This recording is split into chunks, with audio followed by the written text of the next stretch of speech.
particular firearm offenses and the offenses of murder, seemed to have escaped his understanding and his explanation to the public of whether he supported or he did not support this piece of legislation. Mr. Speaker, I come today from a place that is perhaps a little different from most of my colleagues. At the age of, I think it was about 16, I remember going with my father into the constituency of St. Michael's Southeast. There was a murder that took place at the Hole in the Wall canteen in Golden Rock. I'm sure you remember, Mr. Speaker.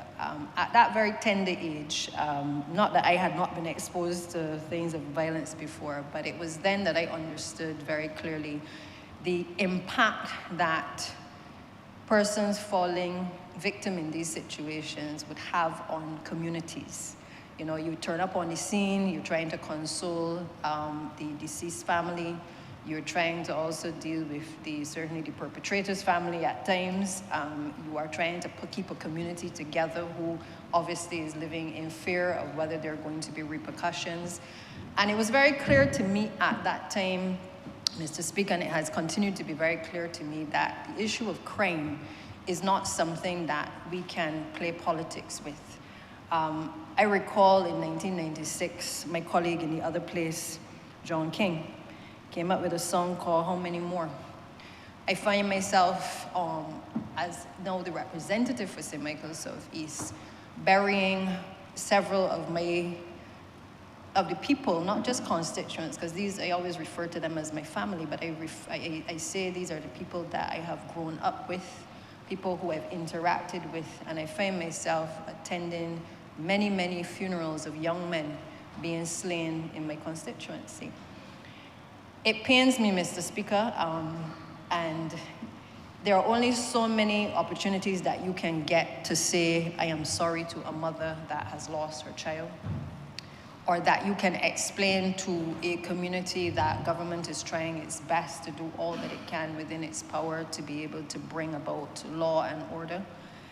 There are only so many words that you can have to express and to certainly feel the pain that people are feeling in terms of living in fear, especially our elderly within communities. And each of the examples that have been given by both of the other members who spoke on this side spoke to communities being outraged by violent behavior, by the fact that people are living in fear, that people become prisoners in their own homes and within their own communities as a result of these types of crimes. And that the public then calls on us as representatives, as leaders in government, to be able to respond appropriately, to put in place measures that will be able to combat the fears that they are having within their various communities.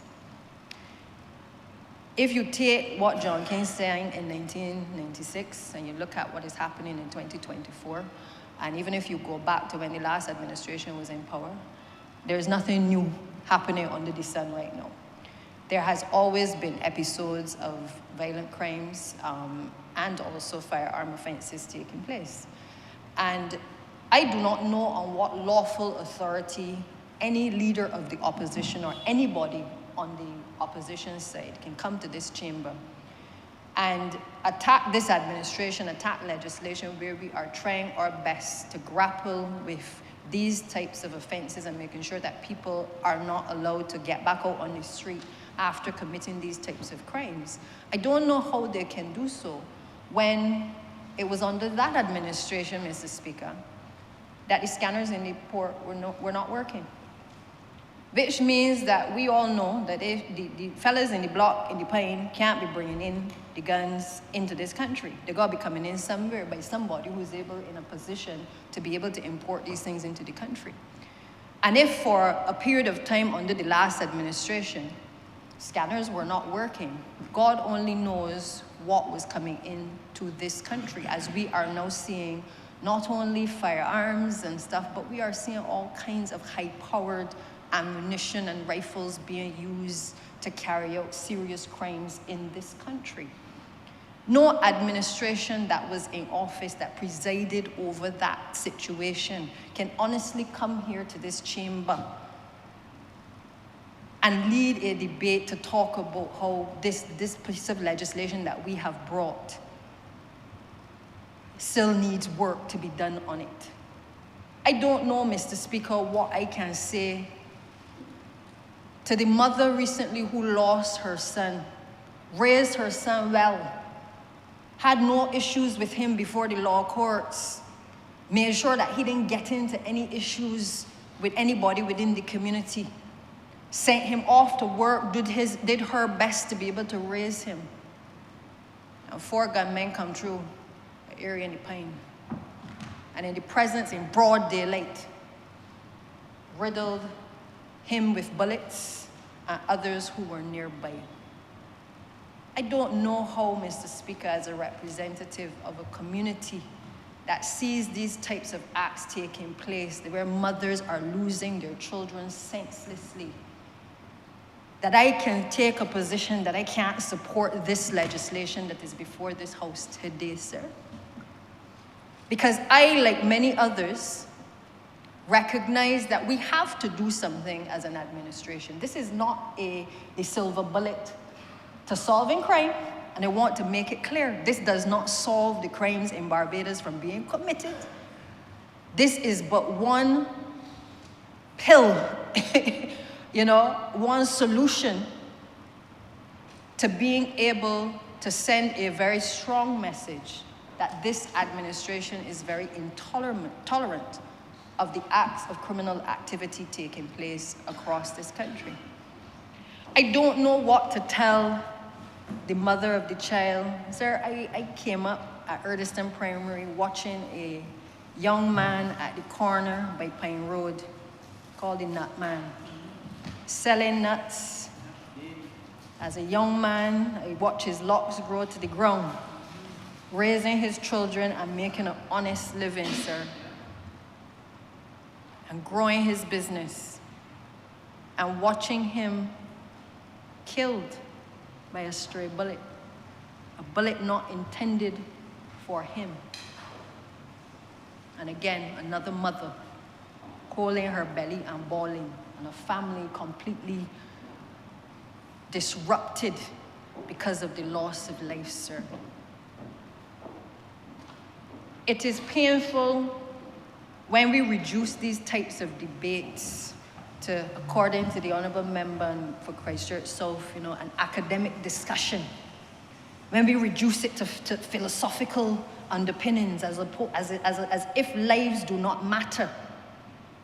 As though we do not have a responsibility to those mothers who have lost their children and to those children who are growing up without their parents in our communities, to do something to be able to arrest the lawlessness that is creating havoc across all this entire island. I don't know how we can come and we can try to move a comma from one location or change something from must to may and trivialize a debate on the loss of lives, innocent lives in some cases. Because we represent people in a court of law, sir, because we make money from defending persons. Mr. Speaker, I know you know better, and I've said it to you as well. I have practiced at the criminal bar as well. But I can never put being an attorney before my understanding of what I see on a day-to-day basis of guns in my community and across this country wreaking havoc in lives and livelihoods across this country. I can't do it. This legislation, as I said, is not the silver bullet. But it is a start for us to be able to wrestle to the ground persons who believe that basically the courts ain't doing enough, that they know that they can kill somebody and they can get out on bail the next week, that they can commit 2 and 3 murders, but they will still be able to get an attorney to go and defend them and say that in the name of human rights, they must be entitled to be able to get bail. Mr. Speaker, this is not to infringe on the rights of the individual to a fair trial. Quite the opposite. This legislation is here to allow us to be able to ensure that what, in a sense, is the horse that has bolted, that we are able to put the horse back in the stable, that we are able to give the courts clear guidelines, as to how to help it to make certain decisions in relation to the accused.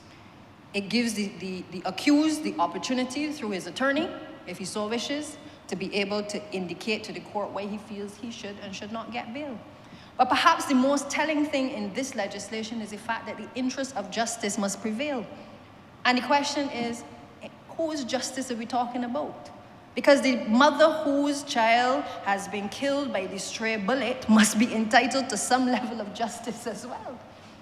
Is there no justice for that mother? Is there no justice, no interest of justice that the court must take into account when an entire community cannot sleep at night? When even with police outposts in communities where some of these people live across the road from the police outpost, their children are getting gunned down. And we want to come and make sport about the bail legislation, Mr. Speaker.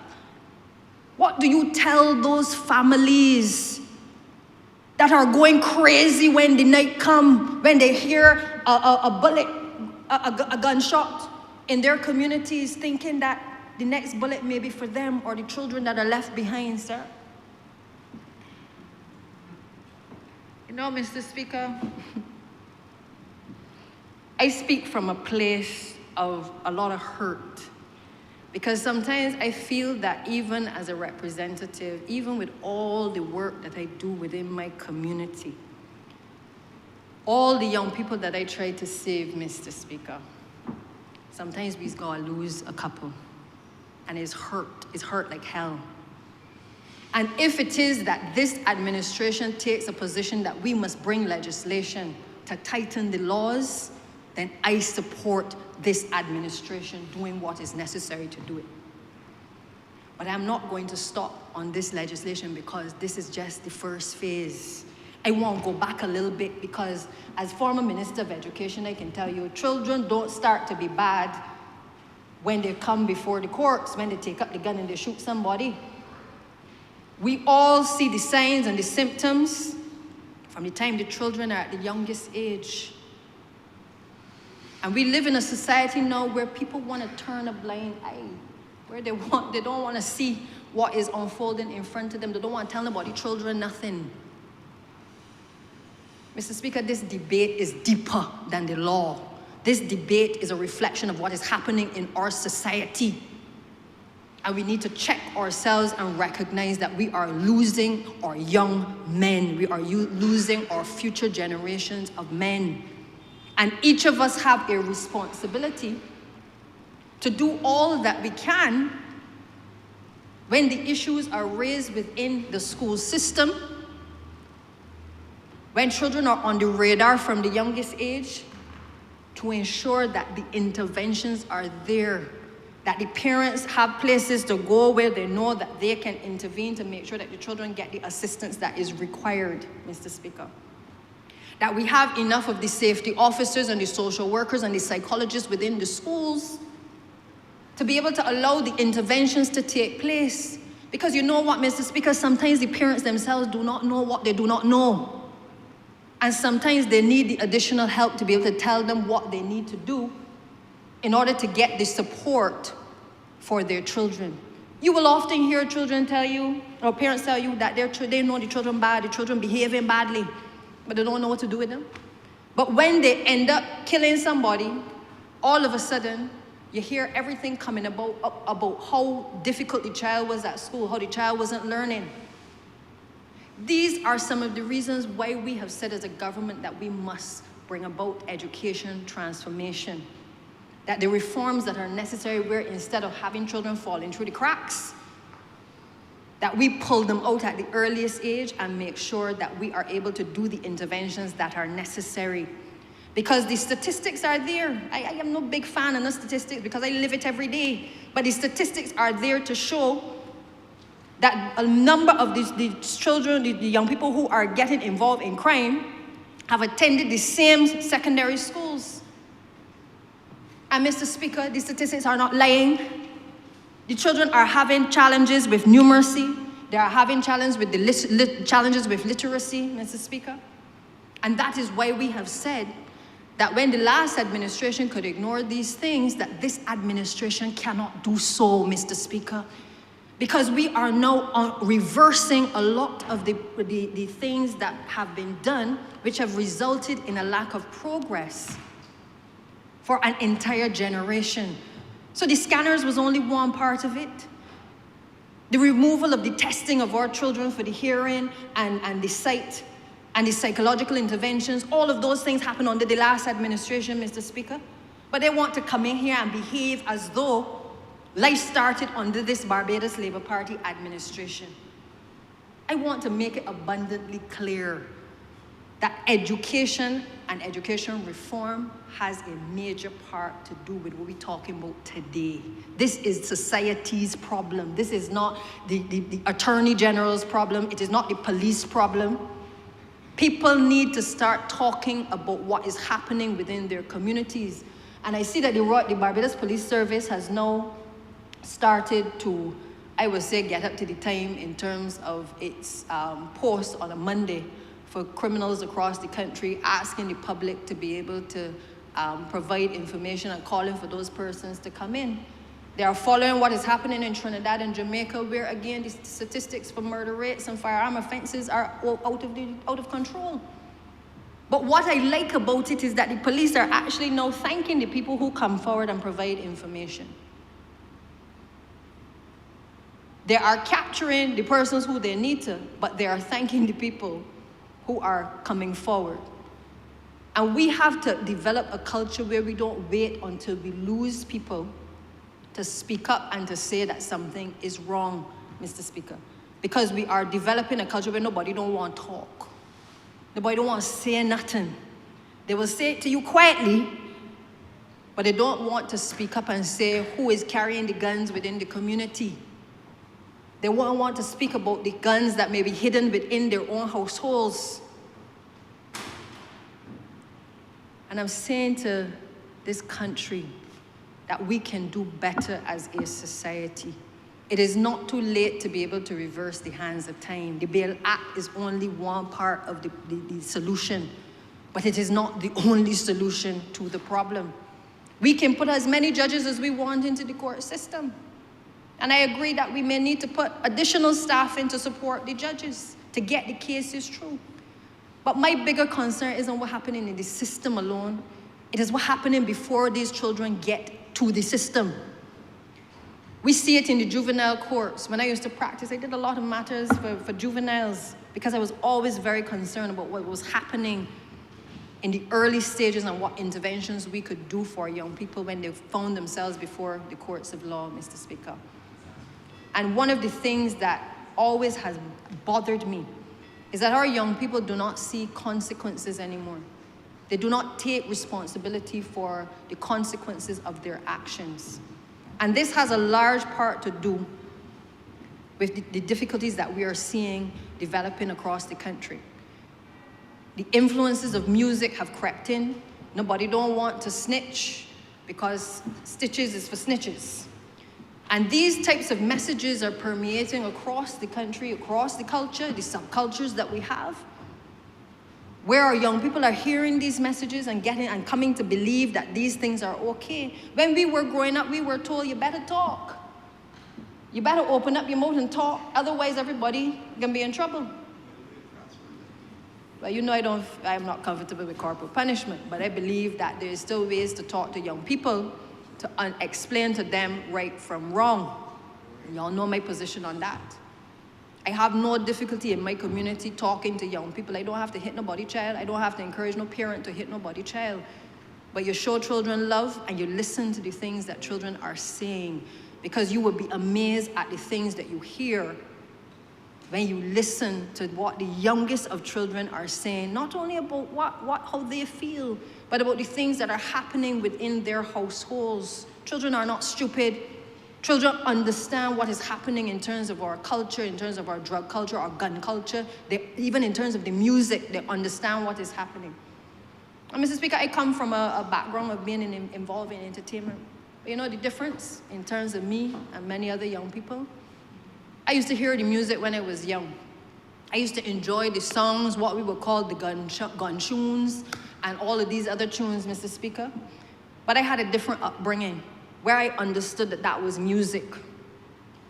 And unless you have positive influences explaining to young people the difference between music and lyrics and what they must differentiate between right and wrong, those who don't know better will oftentimes be telling these young people that these things they must internalize and they must do.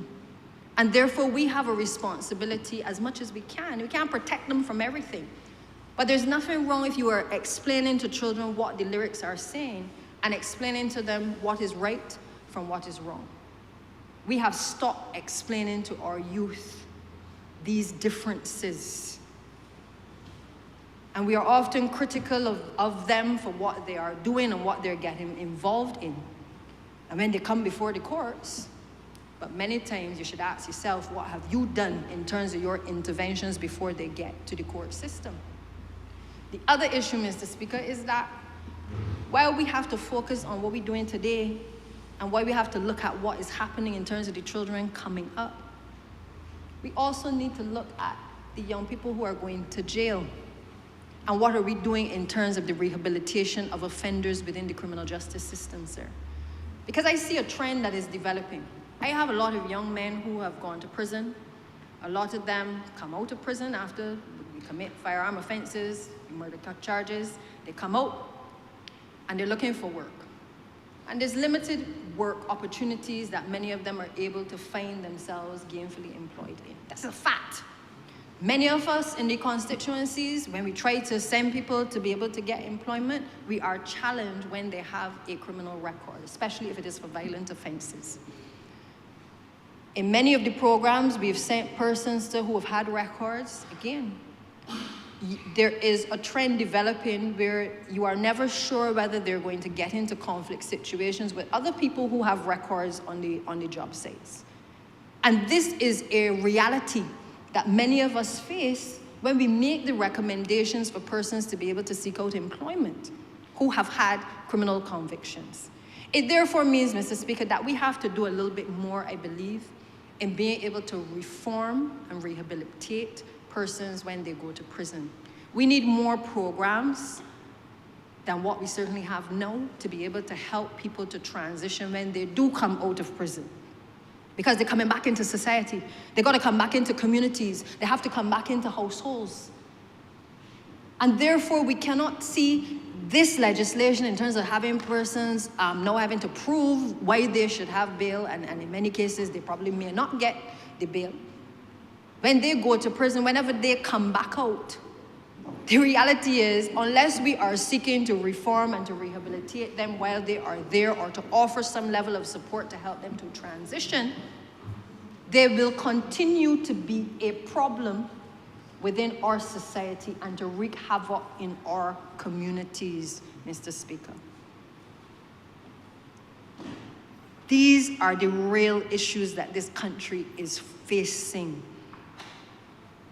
And we need to be able to speak openly and frontally to these things. There are too many young men who come out of prison who do not know how they're going to find employment. They have not been guided on anger management. They go from 0 to 100 when somebody tries to explain something to them.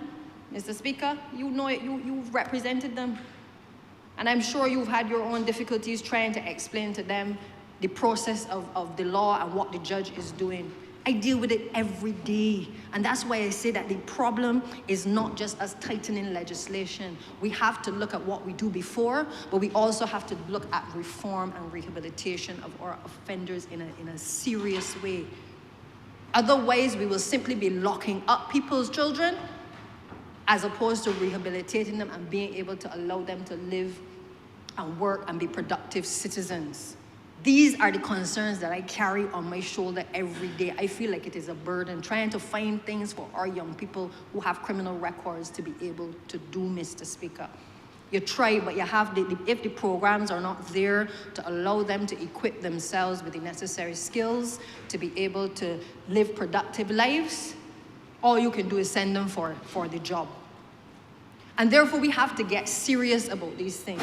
I remember, you know, a lot of the weight that these young people carry nowadays, a lot of our children are also exposed to grief. We did a study a couple of years ago when we had all the violence going on inside of the schools. And it showed that there were a number of young people who were dealing with issues of persons who they had seen either gunned down within their communities. They are familiar with victims of violent crimes.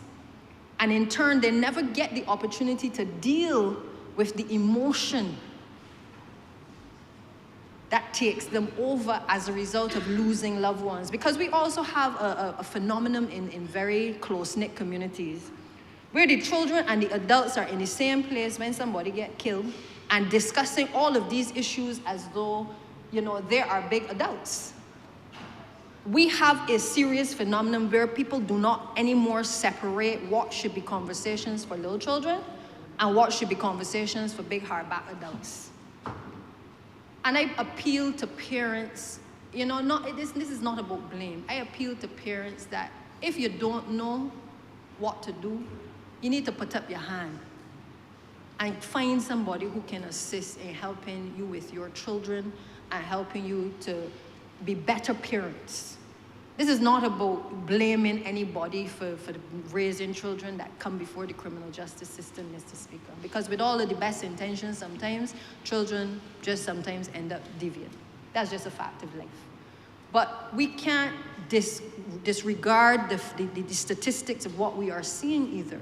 That a number of the children who get kicked out of school, a number of the children who we know have challenges within the system with reading and writing and literacy, that many of those children end up being the same children who are before the criminal courts. And who the subject of this legislation today is also intended to deal with. And therefore, we have to see this thing in a holistic way. This cannot be seen in a vacuum. The interest of justice under this legislation is a critical part of what we are doing today. Interest of justice is a justice for the accused, but it is also for the people who survive. It is also for the people who are in communities who are impacted by violent crimes. And we cannot pretend any longer that this is not impacting this entire country and people across our communities, Mr. Speaker. No matter which community I go into, the issue of violent crime is on the tips of people's tongues. The issue of guns is on the tips of people's tongues. I believe if you live by the sword, you can die by the sword. What I don't believe is that if you have lived a good life and you have done all you have done to raise your children within your community, your children should not be dying by the sword. What comes home to me on many occasions is that I heard the honourable member say that this is not close to our heart and this is not anything that any of us in here are affected by.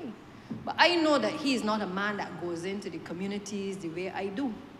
So I can only speak for myself.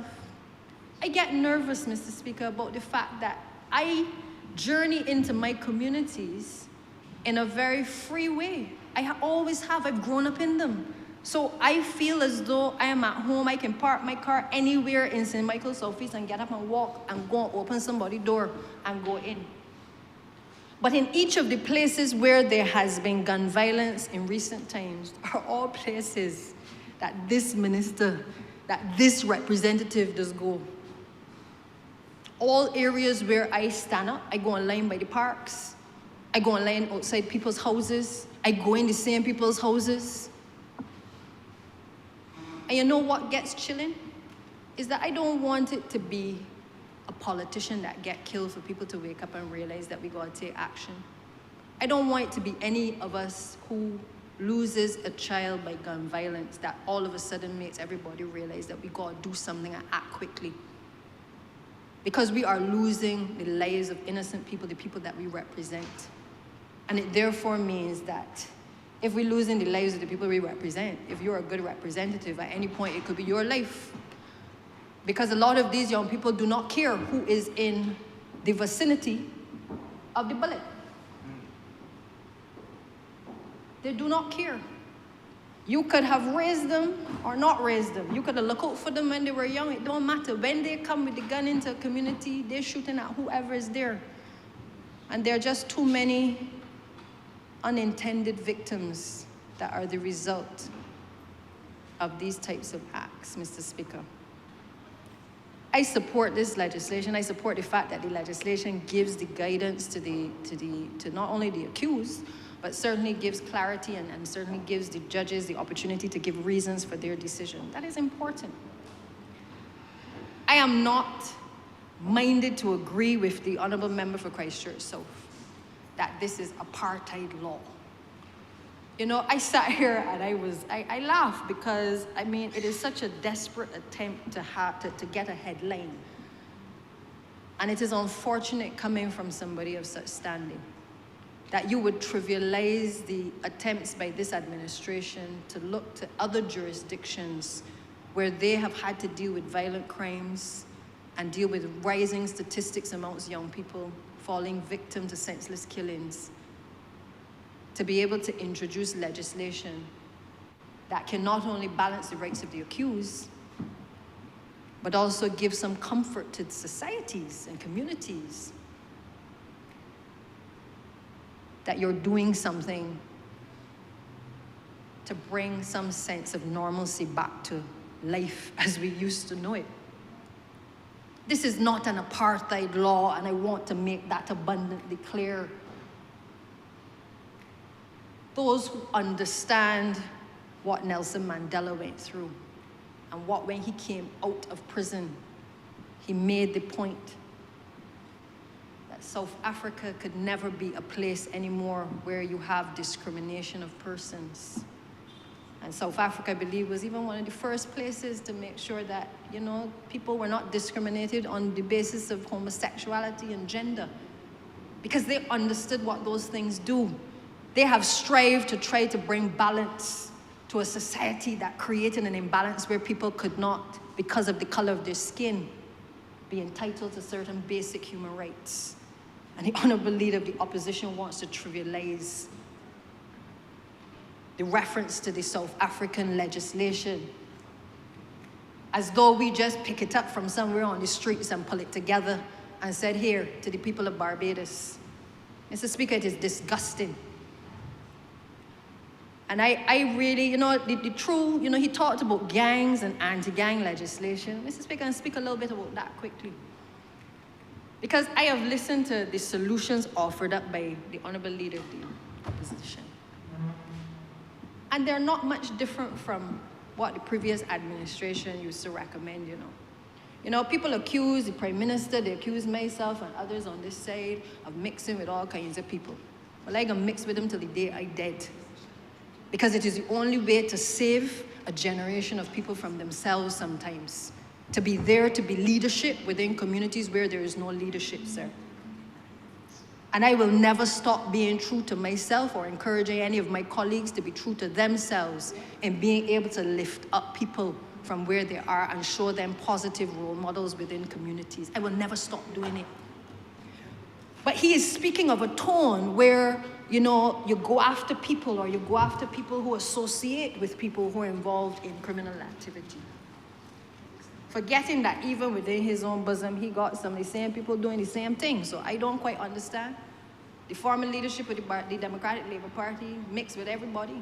But all of a sudden, no, it is not good for the Barbados Labour Party members to mix with all of the people that it represents, every demographic. Because you mix does not mean you condone. Sometimes you are able to turn people around and the decisions that they are intending to make because of the interventions that you make and the way that you try to get into their heads to understand why they think and why they do the things that they do, sir. Doesn't make me a criminal. Doesn't make any of us a criminal. But sometimes the reasoned conversation makes the difference in helping people to determine whether they do right or whether they do wrong. And I will never stop the mixing with people. I don't care what they have done, sir. I will mix with them if it means that I can get a better Barbados and a better community out of what I live in and the only place that I know. But what we must never do is be reactive. So he talks about anti-gang legislation. You know, the only gangs that I know about right now exist within the Democratic Labour Party. Because they got about 10 gangs inside the Democratic Labour Party vying for the leadership of the political party. I'm getting all kinds of messages coming to my phone of all kinds of rife and strife going on across on the other side, sir. You need to understand where the true gangs are. We are doing what we can to deal with criminal activity in this country, and we are not trivializing it. The Democratic Labour Party and its leadership needs to do the same. You do not set examples by the type of behavior being exhibited in the halls of Parliament. You do not set examples by people trying to break locks and climb through windows and put people in court. That's not how you lead, sir. You lead by example. You lead by doing the programs and doing the things and strengthening the laws to be able to make sure that people can breathe a little easier. You can't solve everything. But it is these types of attempts that we are making, and I hope that the public understands what we are doing here today and does not get distracted by the leader of the opposition, who seeks only to distract. Up to now, I still don't know whether he has supported or objected. I know he's not here and he probably will not vote on this particular legislation. And it is clear to me that he clearly does not even understand the procedure in relation to when it comes to the vote. But so long as I am in this place, Mr. Speaker, I want to make it clear there is a procedure. I sat on the other side and I was disgusted by the way in which the leadership of the then administration spoke to each other. And I am continuing today to be disgusted by the way in which the leadership of the Democratic Labour Party is attempting to speak to us. And it would seem even to some of the women within the Democratic Labour Party, because there's another letter circulating about that as well. But we are here to ensure that incidents like what happened with the campus trends and others do not repeat itself, where the public does not question whether we are serious or whether the courts are serious about justice.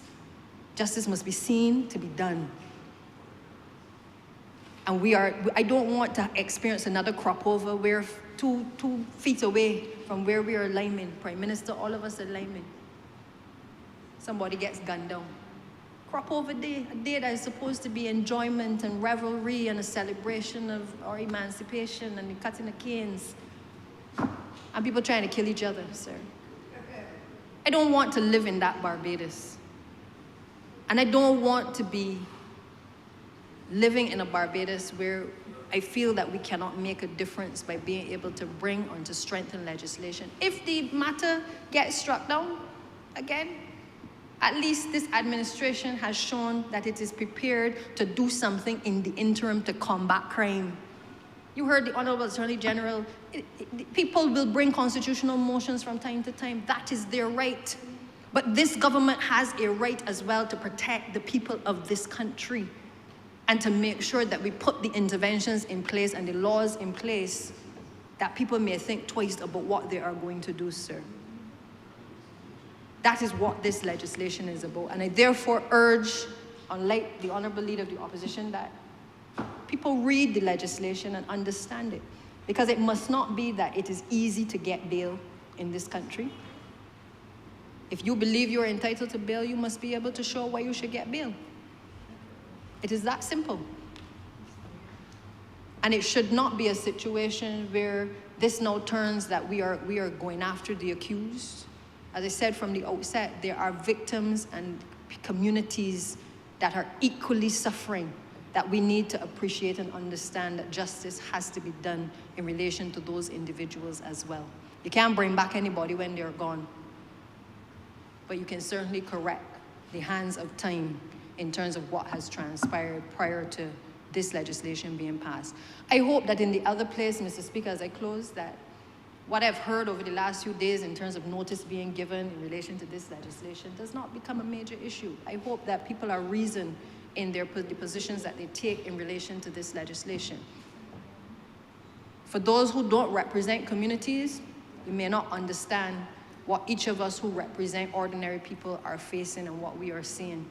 For those who don't go before the criminal courts, you may never have collided with it.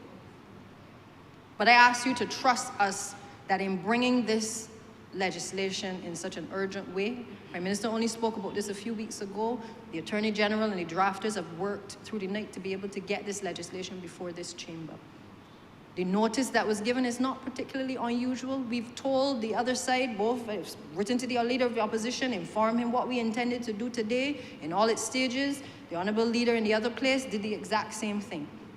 Communicated with the independent senators, government senators, and opposition senators, and indicated that while it had not passed the House, that it would be debated in all its stages once it passed in this place today, sir. There is nothing untoward.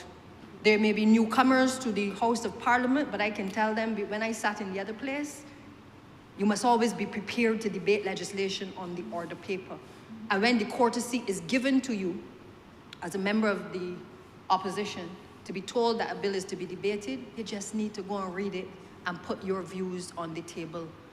But what we cannot do is send mixed messages that we want the government to be tough on crime, we want the police to be able to get out there and do their job, but at the same time that we owe in an eye, we ensure we one foot in and one foot out. We can't send mixed messages to the electorate. Mr. Speaker, I think I have said enough in terms of a different perspective. As I said, I don't intend to do more than to support this legislation and to give a different perspective than what I think was exhibited by the leader of the opposition today. From a perspective where I spend a lot of time on the ground, a lot more than he does, sir, and therefore my collision with the realities of what is happening is completely different. I want to applaud the Honourable Attorney General and the drafters for the efforts made in the shortest space of time to be able to turn this around. If there are imperfections, we are an administration that is very quick to correct whatever it is that is highlighted. So I don't think if there's problems on this occasion, we can correct them. But the one thing we will not do is to back down from a position which gives comfort to a number of households across Barbados that this administration is doing its level best to be able to combat criminal activity in this country. I'm obliged, Mr. Speaker.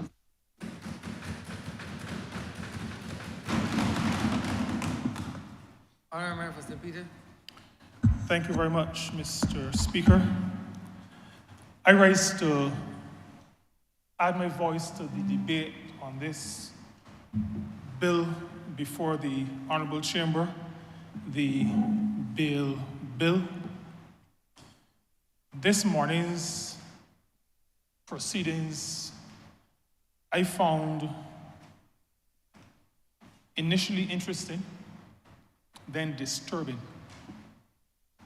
Let me begin by saying that I made this intervention in the name of somebody who I grew up knowing, who I've had many conversations with, who was close to my sister, myself, whose mother was very close to my mother, and who lost his life attempting to stop a robbery from taking place just about 30 or 40 meters from my house.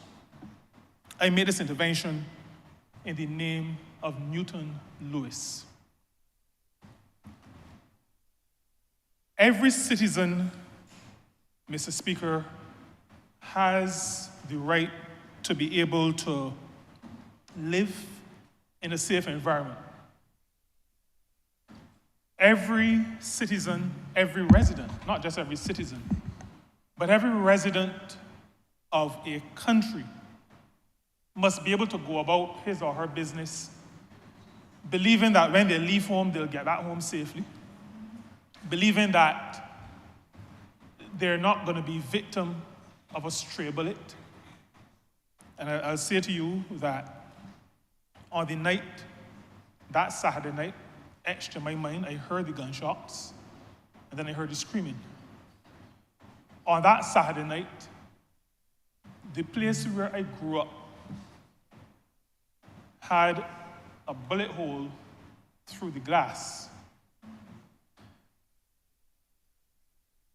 a resident of a country ought not to be living in fear. The role of a government is to create the environment that allows its citizens to be able to live, to be able to recreate, to be able to develop themselves in a space that they feel is secure, in a space that is conducive to social interaction, conducive to mental peace, tranquility when that is required. A government's role is to ensure that a society does not descend into anarchy. And a government does that by developing policy, and out of that policy, developing legislation, enacting legislation that allows for the good governance of a country, that allows for people to operate safely in a country. And every intervention I make in this honorable chamber, Mr. Speaker, I have used and will continue to use this matter of people-centeredness, because that's what this government is about. This government views human beings as people. And in this regard, we're talking about people who need to be protected. Now, we refer to rights, and there's all kinds of discussion. But I say to you, Mr. Speaker, that this government will not step back from its obligation to ensure that all persons living on this rock can live in a safe environment. We will not step back. If it is that we are challenged, we will do what we have done today. We will sit, caucus, consult, and determine how we will move forward with maybe an amended approach, a different approach, but all with the view and with the aim of ensuring that our societies are safe.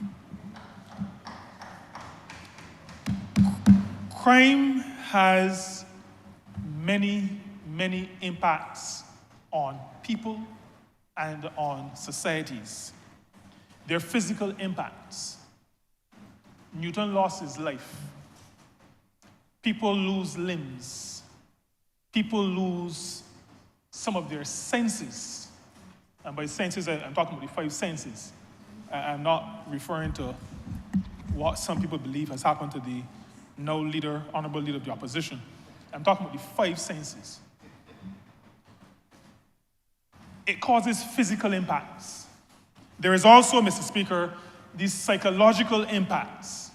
My doctor tells me that stress is a killer. The fear of crime produces stress. Not just crime, but the fear of crime produces stress.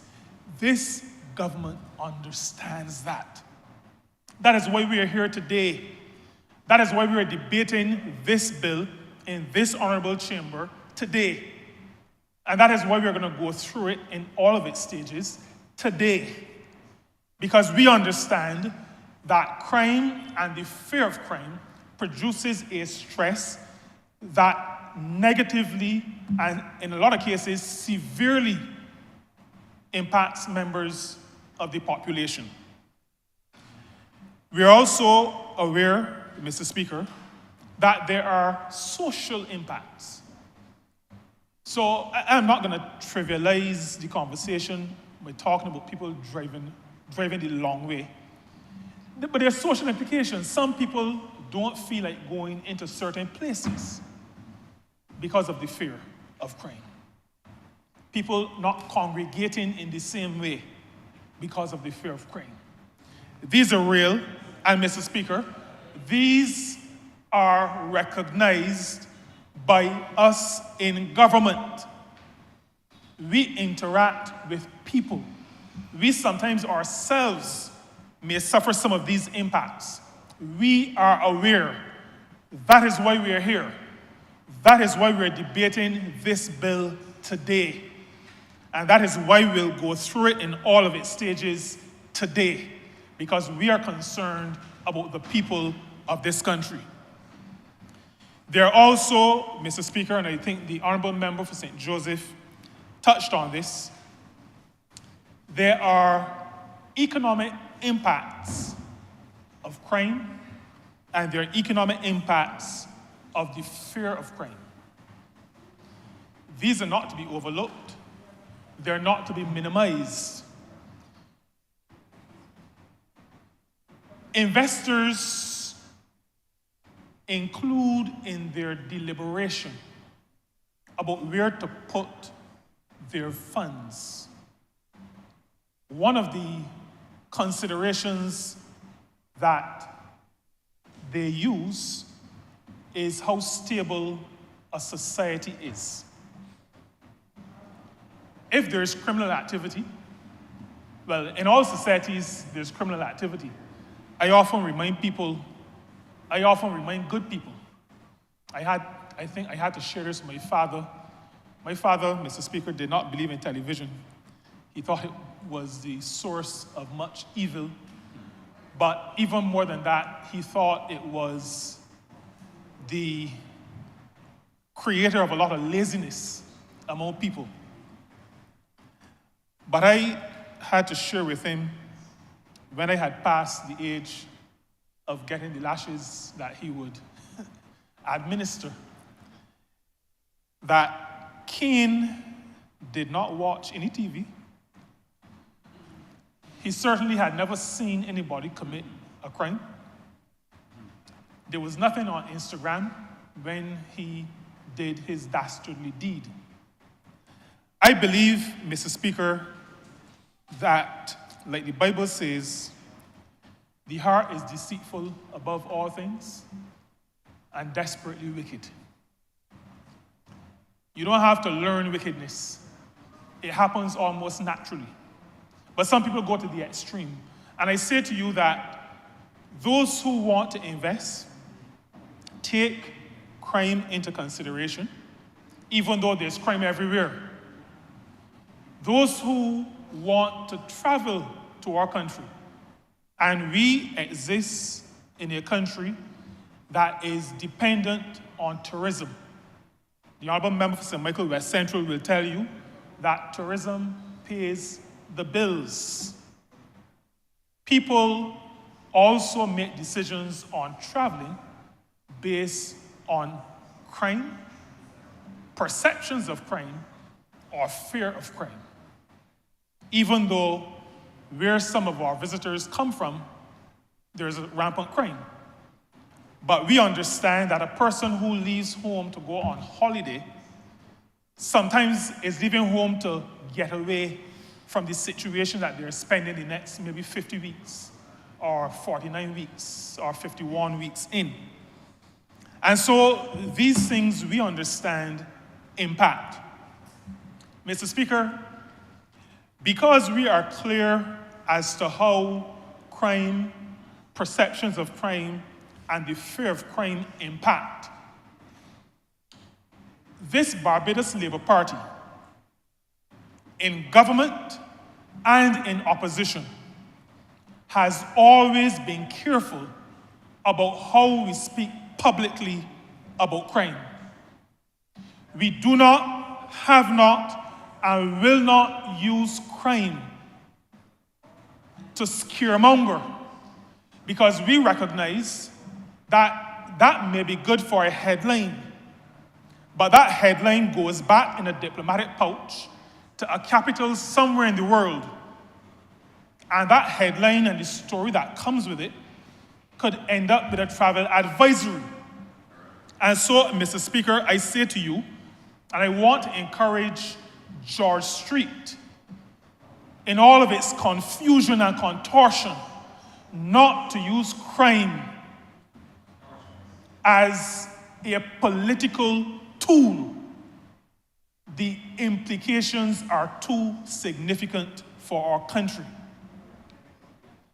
We will never run a campaign on crime and violence. We recognize these things as scourges that need to be addressed. That is why we're here today. And that is why we're debating this bill today. We came into government, Mr. Speaker, and you've heard this repeated a number of times. My colleague from Christchurch East spoke about reading the standing orders. I read them too, and I know it speaks to repetition. But I have to tell you, Mr. Speaker, and I have to crave your indulgence. I have to hope you do not put the marshals on standby for me. But I have to say, even in defiance of the standing orders, I have to repeat in this honorable chamber that we came to office and found out that there were no scanners working. The public has to remember that the same people who are talking about all the crime that is going on in the country, who make it seem as though we are living in some place where that you can't step out of your house. They give the impression that there are angels come down from somewhere.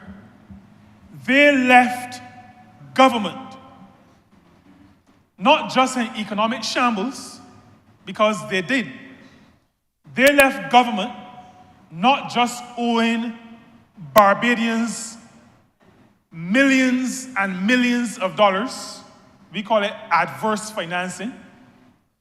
They left government not just after 23 downgrades, but they left government unattended at our ports of entry. They left government without functioning scanners. And containers are coming into this country, barrels are coming into this country every day. But they believe that they can not have functioning scanners at the port. And then we'll want to wonder, how come there's so many guns? How come there's so much ammunition? The Democratic Labour Party bears much of the responsibility for where we are today. But this Barbados Labour Party does not spend all of its time focusing on the disaster that is the Democratic Labour Party. We know that we have to take action to address any problem that we confront in this country. Crime is but one of those issues. We've had to deal with sewerage on the street, where people could not commit some crimes because they got to make sure they don't walk in jobby. We've had to deal with the issues, so there are no scanners functioning at the port. There are no scanners functioning at the port. We came in, we found two judges in the criminal court. I almost said two criminal judges, but my English teachers at secondary school would have chastised me for that. We found two judges operating in the criminal courts. That is what we found. There is crime, and a party that came into government some time ago on a platform of crime and violence left government, voted out as they were by the people of this country, left government with two judges operating in the criminal courts. And Barbadians wonder why there's a pileup of cases. Two judges. We now have 8. Mr. Speaker, that is a fourfold increase. A fourfold increase in the number of judges in the criminal courts. The Barbados Labour Party in government has functioning scanners, has 8 judges in the criminal court instead of 2, while in a program with the International Monetary Fund. That is the importance that we place on matters that affect our people. That is how we govern, Mr. Speaker. It is called people-centered governance. I heard the Honourable Member for Christchurch South today speak about the Barbados Police Service.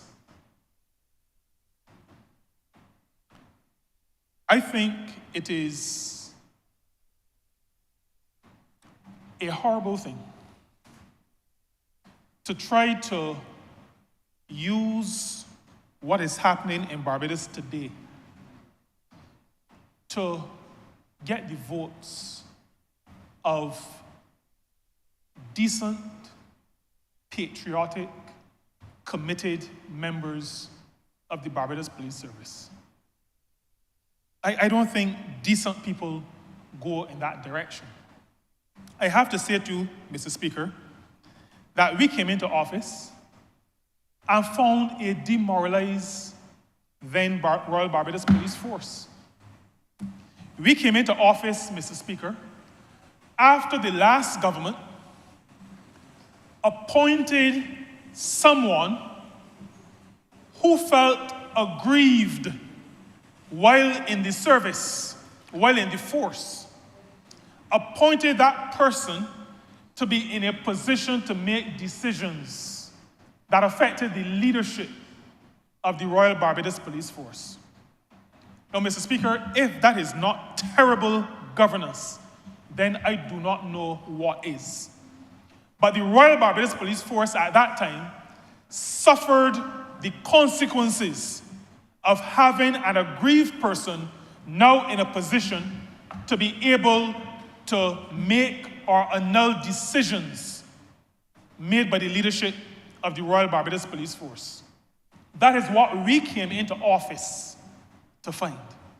And we have tried our best to put policies in place to address the organization so that we raise the morale of the members, hard-working members of the No Barbados Police Service.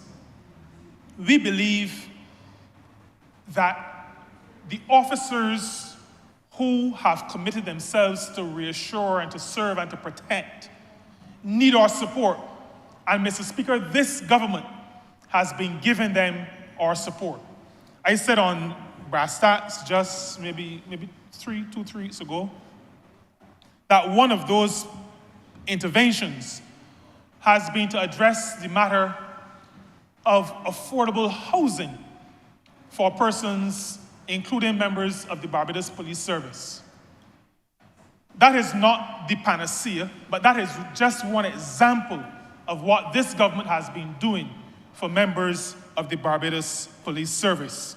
And we continue to recognize their importance in the process of restoring order and safety to this country.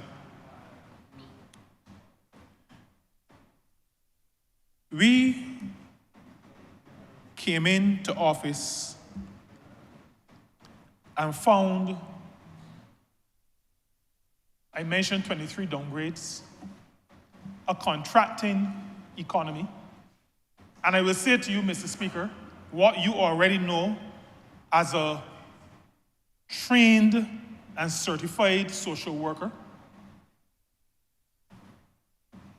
that criminal activity has causes. There are causes for much of the criminal activity. And one of those causes is unemployment. We came into office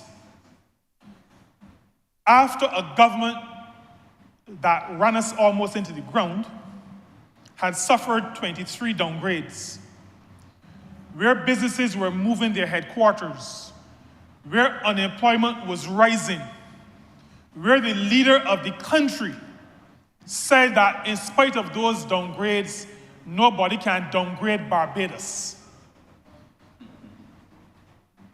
A level of silliness or ignorance, maybe it was ignorance rather than silliness, a level of ignorance that I had not seen for a long time before that. Because with every downgrade, Mr. Speaker, the risk, and this is now not security risk, this is business risk. With every downgrade, the business risk associated with that downgrade manifests itself in increased interest rates. So that with all the downgrades that Barbados had suffered, that our economy has suffered, the interest rates that businesses have to pay as they engage with banks goes up. Because when the banks assess risk, it is not just the business plan that the business provides to the bank. Part of the risk is also national risk, national economic risk, and downgrades increases those risks. And so we had businesses leaving Barbados. I remember somebody saying that there was a business across from Woolworth. It sold hamburgers. I'm struggling to remember its name. Beefeater. I remember people saying that Beefeater went through all kinds of challenges, all kinds of economic hardships, but could not survive the Democratic Labour Party. Businesses were closing, and there was no pandemic. The increase in unemployment bears a relationship to criminal activity. The Democratic Labour Party presided over the near destruction of this economy, and so played a part in the increase in crime and violence in this country. The Barbados Labour Party came into office, and in spite of a pandemic, we see growth and we see significant decrease in unemployment. Mr. Speaker, that is what good governance looks like. That is what governance that recognizes relationship between the economic and the social, between the economic and the psychological. That is what a mature government looks like. That is what governance is all about. Mr. Speaker, the bill, that we debate in this honorable chamber today is one of those policy interventions intended to address, and I was tempted to say arrest, but I'll say address. It is one of the policy interventions intended to address the matter of crime in this country. The Barbados Labour Party in government recognizes that a bail act cannot be the panacea. It cannot be all that is required. But, Mr. Speaker, there is no one policy intervention that will represent all that is required. The addressing of crime and criminal activity in a country requires an all-of-country approach, but it also requires multiple policy interventions. And I support this bill because it is a significant policy intervention. It is a needed policy intervention.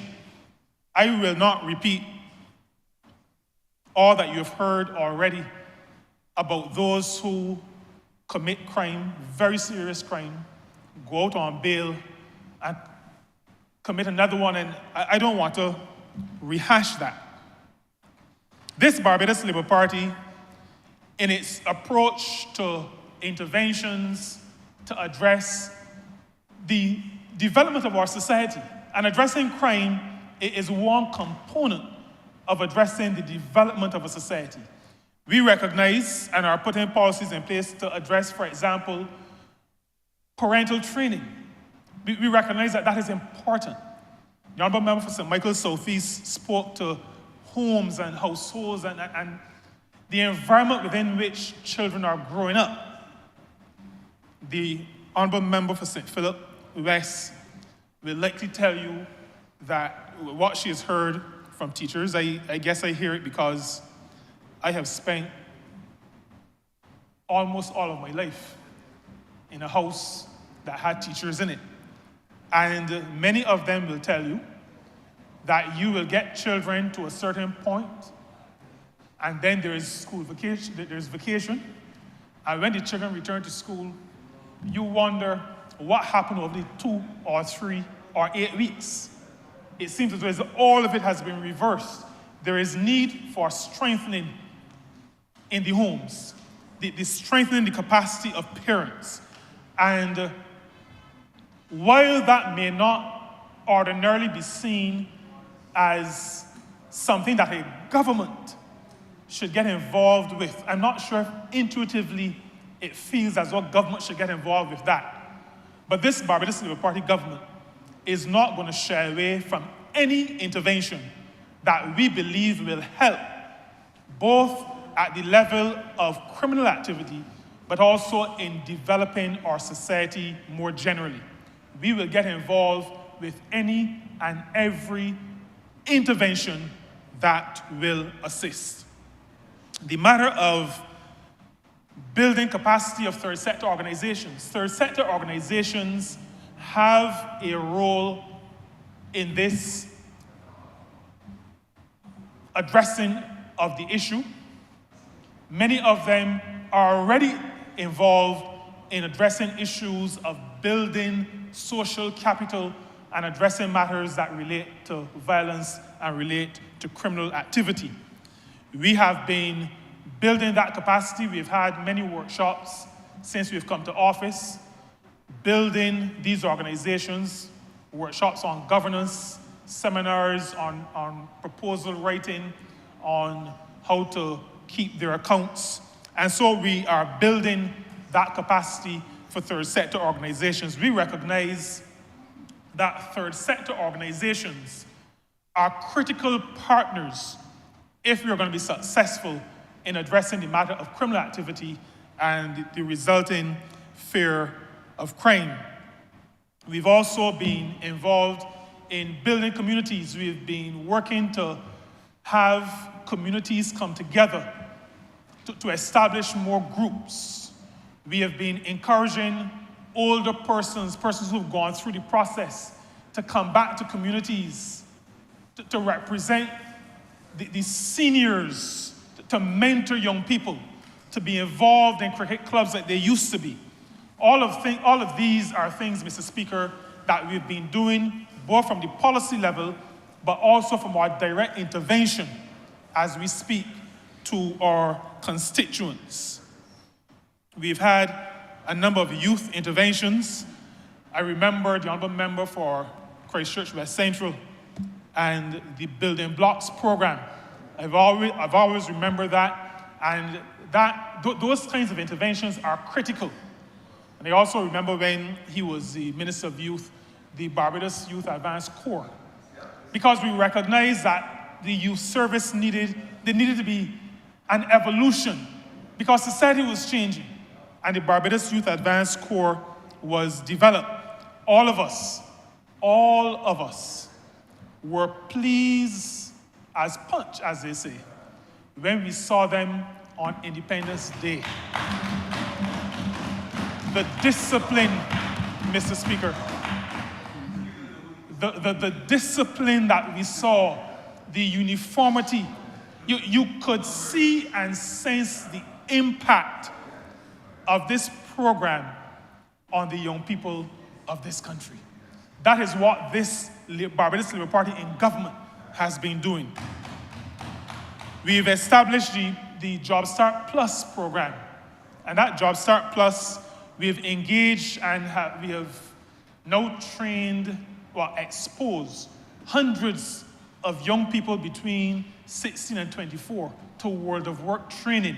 We've been able to place some of them in businesses so that they can get the 12 months experience that the program is intended to give them. All of these represent this government's understanding of intervening to make sure that we reduce the numbers who get into criminal activity. I also want to say to you, Mr. Speaker, this is a matter that all of us need to be involved with as it relates to addressing the problem. I spoke earlier about a whole of country approach, and I return to this only because I need to build on something the Honourable Member for St. Michael Southeast said. And I'm saying this through you, Mr. Speaker, to Barbadians. We've gotten to the point where many adults are scared to speak to children that they do not know. There's a reason for that. Many adults have been, as we would say in our parlance, cursed poisonously. Now, in more recent times, by the same children. But in the not too distant past, cursed poisonously by the parents of some of those children that some adults have tried to intervene with. And so there is a little bit of trepidation on the part of some adults to get involved, to say something. I have made a decision for me. I want to encourage others to make the same decision. We are going to have to look past the cussing and do what is our duty. When we see people going in the direction we believe is the wrong direction, we have to say something. We have, even if we get cussed, we still have to do it. We have to. We owe it, we owe it to our country. We owe it to those children. We have to intervene. It is our duty. I want to end, Mr. Speaker, saying a little bit about the role of faith in all of this. Part of my ministerial portfolio is religious affairs, ecclesiastical affairs. That is part of my ministerial portfolio. But it is also part of my personal portfolio, if I may use that term. Our Prime Minister, not too long ago, as she called for a weekend of prayer and reflection, and then for a pause on the Saturday, spoke to the fact that many of our young people are demonstrating a lack of grounding. Many of our young people are demonstrating that values have not been inculcated. In traditional Barbados, many of those values were inculcated in places of worship, places of prayer. I know you would know that, Mr. Speaker. I attended an exhibition yesterday evening, your denomination, and it was guided by your priest. Reverend Ellis. Exactly. A nice lady. I was trying to think of if I had something to complain to her about in terms of you, but nothing came to mind. Honourable, it is a good thing Yes. It's a very good thing you found nothing. I found nothing. I found Because nothing. it might have served to your detriment when you come in this honorable When I chamber. came, yes. You may have cut me by now. That is correct. Right. I remember. But the Honourable Prime Minister, the Honourable Member for St. Michael Northeast, made a call for parents, and this is a call for parents, not a call to children, for parents to ensure that their children receive the grounding that some of them are the beneficiaries, some of those parents were the beneficiaries of. To send their children to places where they can get that grounding in good values. Sabbath school, Sunday school, meetings at mosques, wherever faith communities meet, we encourage parents, guardians, grandparents, allow your children to attend. Ensure that your children or grandchildren attend. That grounding will serve them in good stead. That grounding will also serve the wider community in good stead. There is a role for faith in addressing this matter. And so when the Prime Minister called for that weekend, it was not called whimsically. It was called understanding that Barbados' development over the years has been balanced, has been decent because of the role of faith, the role that faith-based organizations played in the development of this country.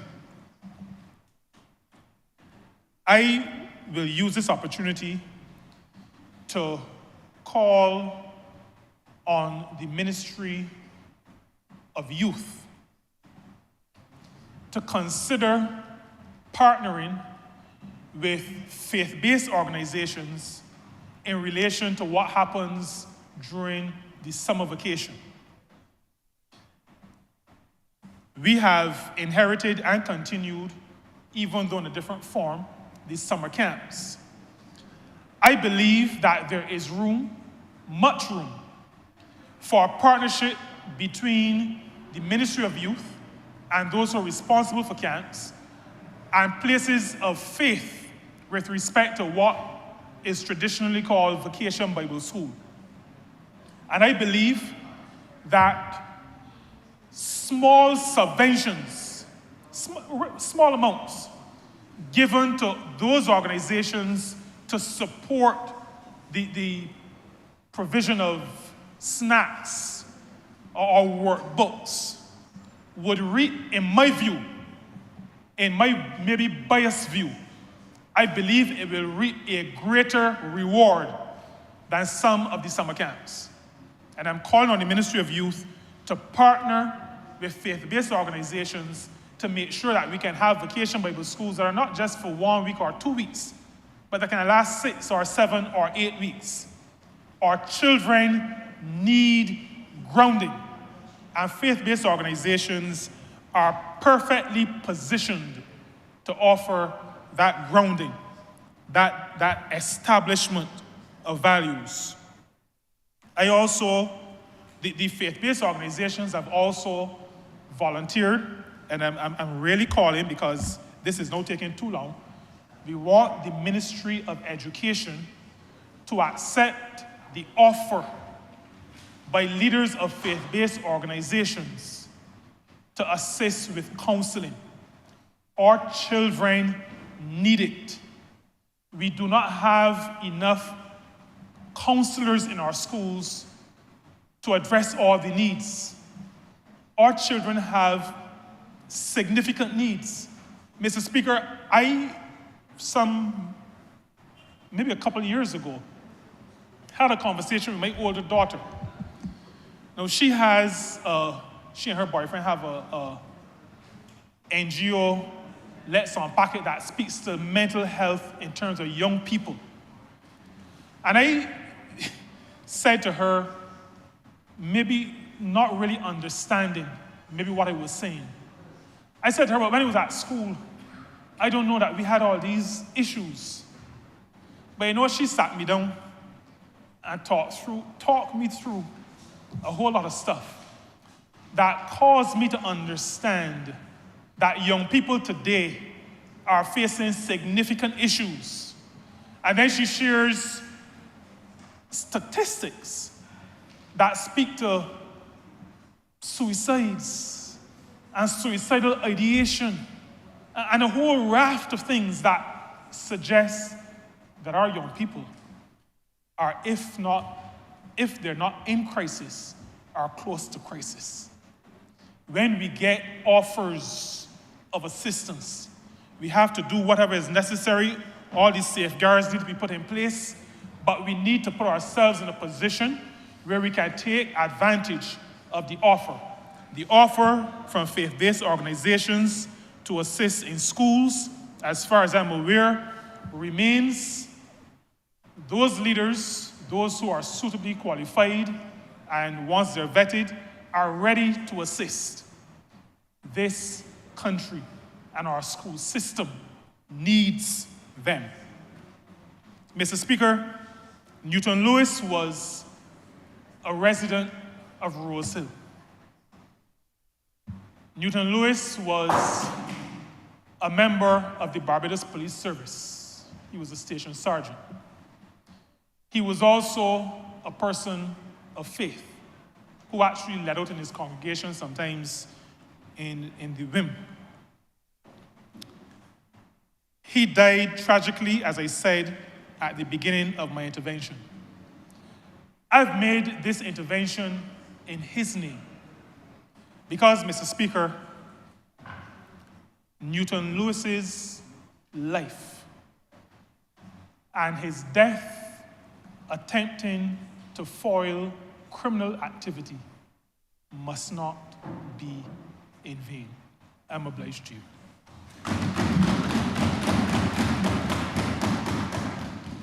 Honourable Member for St. Philip West.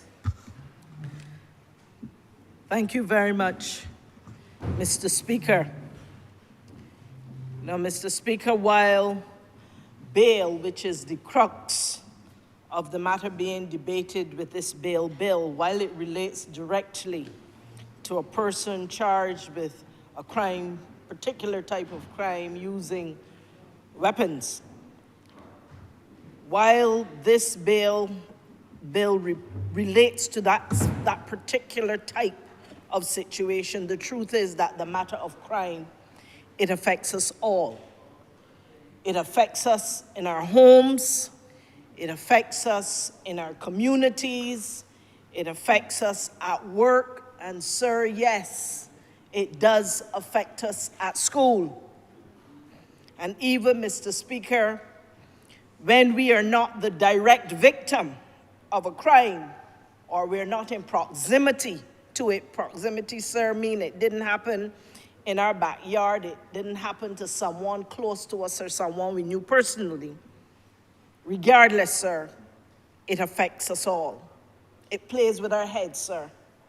And it plays with our heads not just as individuals, but it plays with the psyche of a country where people start to figure out what next, who next. Will it be me? How close will it get to me? And sir, the situation of crime in this country has certainly changed our culture, you know. It has changed our culture, sir. You will remember there was a time when you would stop and give somebody a lift, either when the rain is falling or just because you knew them, you grew up with them, or even in the evening you're coming home. The situation of crime has changed that part of our culture where you think twice. There was a time somebody would give you a package and ask you to deliver it for someone and you wouldn't think twice. Nowadays, sir, you think twice. Or you say, don't give anything to me close, open it up, let me see what is in it first. There is so many ways in which we have been affected as a country, psychologically, by crime. that it has changed our way in which we are kind to each other, the way in which we relate to each other. And we are slowly seeing people saying, what happened to this country? What we're really seeing is that the social culture is beginning to change. And sir, I will say to you that this year, 2024, has been a killer year. You heard our Attorney General say earlier there are about 26 homicides in just this first part of the year already. And perhaps when we compare this number to some of our neighboring countries, some might say that is a drop in the bucket. But for Barbadians who are not accustomed to some of these numbers, it is really and truly a flood of death. And knowing, sir, that someone who was charged with a serious crime using particular types of weapons, that they're roaming freely among us, it certainly makes people feel unsafe and a little bit anxious. But sir, we are also seeing in our schools some brazen young people who, when they're confronted about their behavior as it relates to weapons, they just shrug it off. Sir, they shrug it off because the attitude is, nothing will happen to me. And sir, this morning, as I was speaking to some guidance counselors at our ministry's strategic planning retreat, some counselors, you know, they were telling me that this is a very real thing and it is growing in its intensity. They say many of our young people whom they are encountering are becoming emboldened, they're feeling powerful because their experience is seeing for themselves. Nobody's telling them, they're seeing for themselves. Family members, they're seeing their friends, they're seeing people who live in their neighborhood with whom they grew up. They're seeing them charged for doing a shooting or charged for killing someone. Of course, you're innocent till proven guilty. But they are seeing these people still walking about among them, going to buy a food, driving up in a decent ride, and still with some wads of money. In the minds of these young people, well, he or she went and did that, and nothing happened to them. So in their minds, nothing will happen to me. And they are becoming desensitized to serious consequences for serious behavior. That is what the guidance counselors, that is what the social workers are telling us is continuing to be an attitude that we cannot continue to support. Now, this bill, it not only speaks of the legal and the law-related aspects as it relates to bail, it talks about the message that we are sending our young people about consequences. And sir, I will say to you that our children bring to school what they learn at home and in their communities. And what they're learning is not only coming from what they're being openly told, but what they're actually witnessing as people who are doing some dastardly deeds, or accused, I should say, accused of doing dastardly deeds with weapons, that they're coming out and there's no big deal. There's a wall of silence that I'm being told too, sir, that our guidance counselors and our social work, they're saying the wall of silence is something that those same students, particularly those confronted for behavioral challenges, when it comes to them bringing things into the school that they should not be bringing. Sir, I'm not going to repeat some of the things because this is a all-family discussion. But I think you know, sir, some of the things that they're bringing into school that they ought not to be bringing into school, sir. And when asked a question about why that, where you got that from, who did this, that wall of silence is there, where they're not telling you who, for self-preservation. Because as you heard the member from St. Philip, from St. Michael, Southeast, I believe, say, snitches get stitches. And that is a culture that is also coming into the school. There is the revenge mentality, sir. There is no more walking away. Let us try to talk this out and work this through. It is you do me this or you did my brother this out there. I will catch you when you get to school. And sir, it is a threat that is very real.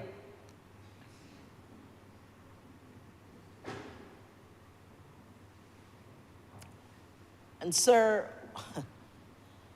as we look at what we are observing in our schools, right here in Barbados, what we are seeing is that there is a linkage between those students who are presenting with behavioral challenges.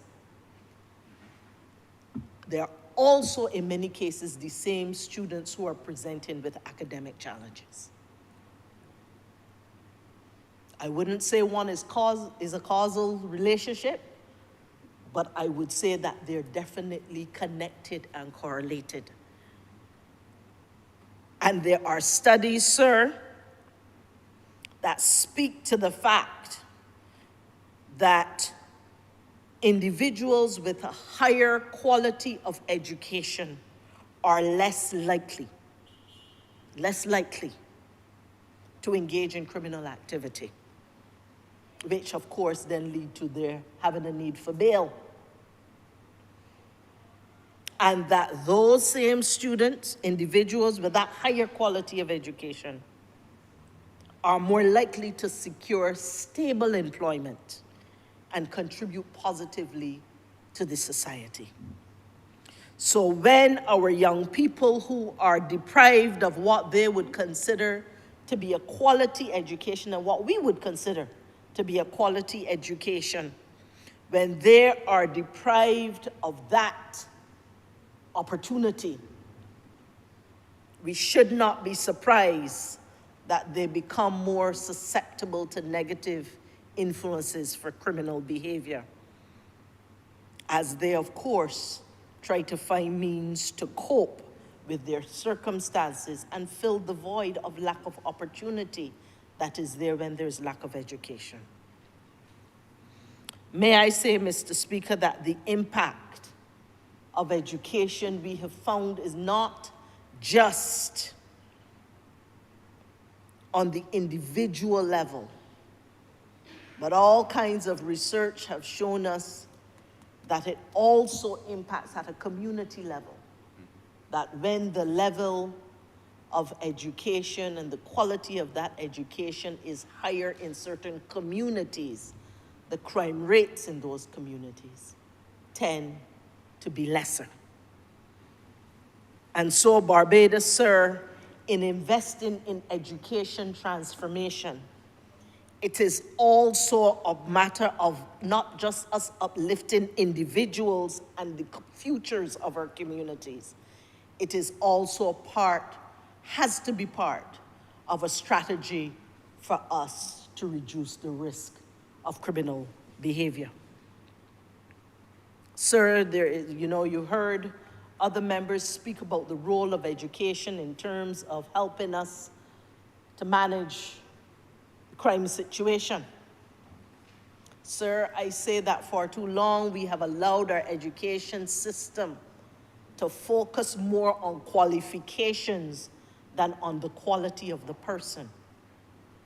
And so part of what we are seeking to do with education transformation is not only, sir, prepare the children for the real work of the real world of jobs and of work, but for the real world of citizenship.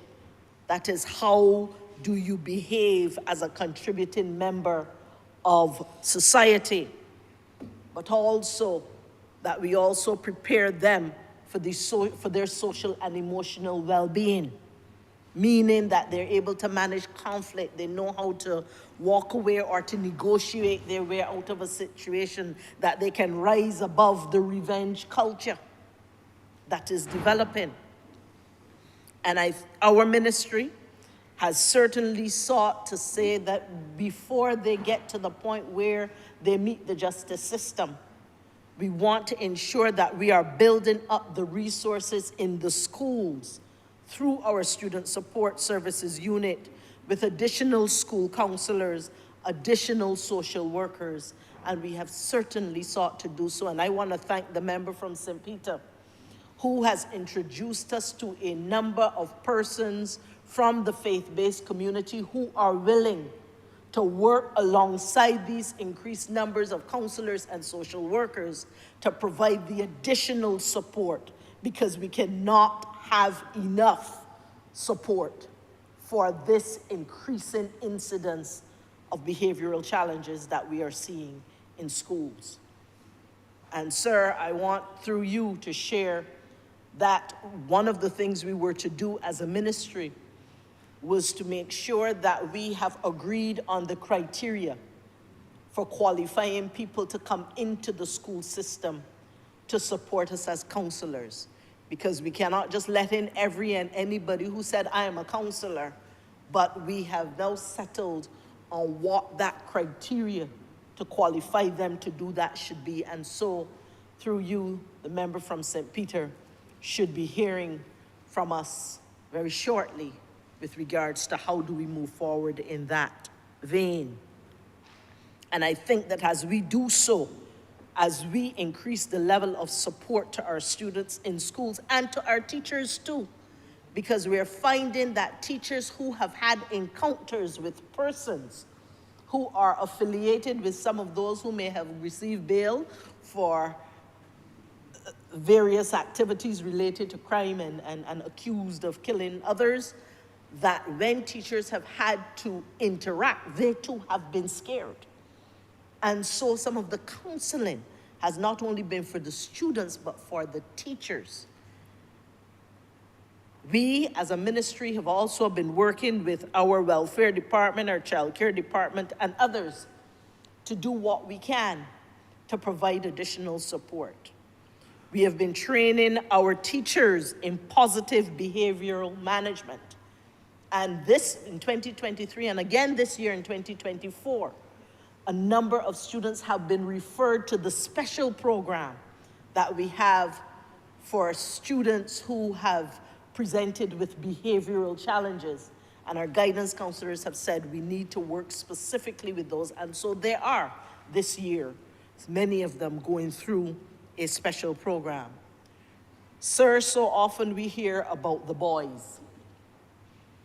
But what we are also seeing in our school are girls who are, in some cases, speaking as if they're in competition with the boys in terms of, I can do badness better than you. And so it is not just the boys that we are seeing that incidence of manifesting behavior that we know can be a gateway to other types of crime that can put people before the courts needing bail. But it is the girls. And the programs for boys and girls do not necessarily have to be the same program because they process in a very different way, some of them. And so we are continuing to put programs in place that don't only speak to what we can do with the young men, but also what needs to work for young women.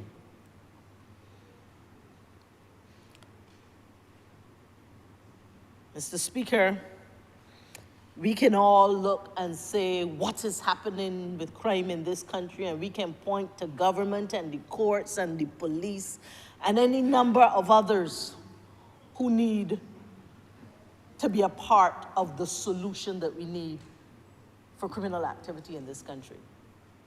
But sir, I wish through you to encourage us all to look at what is our own personal responsibility. We can always look at who else needs to do what. But sir, I know that my responsibility as a parent is to guide my child in the best way I can to keep her away from a life of crime. Sir, as part of the legislative arm of this government, my personal responsibility too is to work towards the passing of laws that will allow us to balance the rights of the individuals with that of what's in the best interest of the public. As a minister, in my ministry, part of my responsibility is to educate for opportunity, not just for qualifications, but in terms of building the quality of the person so that they can participate actively in the real world as we see it now, and constructively so.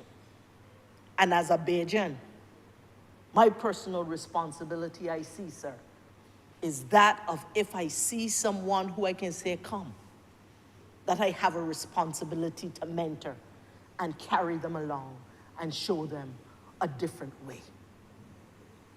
I close, sir, by saying that nothing will happen with me.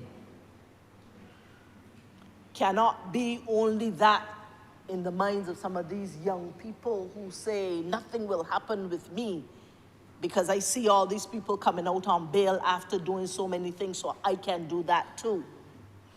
We as a people don't have the luxury of saying nothing will happen with me, because should we permit this situation to continue and not be able to wrestle it to the ground, sir, something will happen with you and with me and with all the other yous and me's that are here in Barbados. And so I say, sir, personal responsibility, personal responsibility, personal responsibility. I thank you, sir, and I commend the Attorney General and those who have had an active part in bringing this bill to this honorable chamber. Thank you.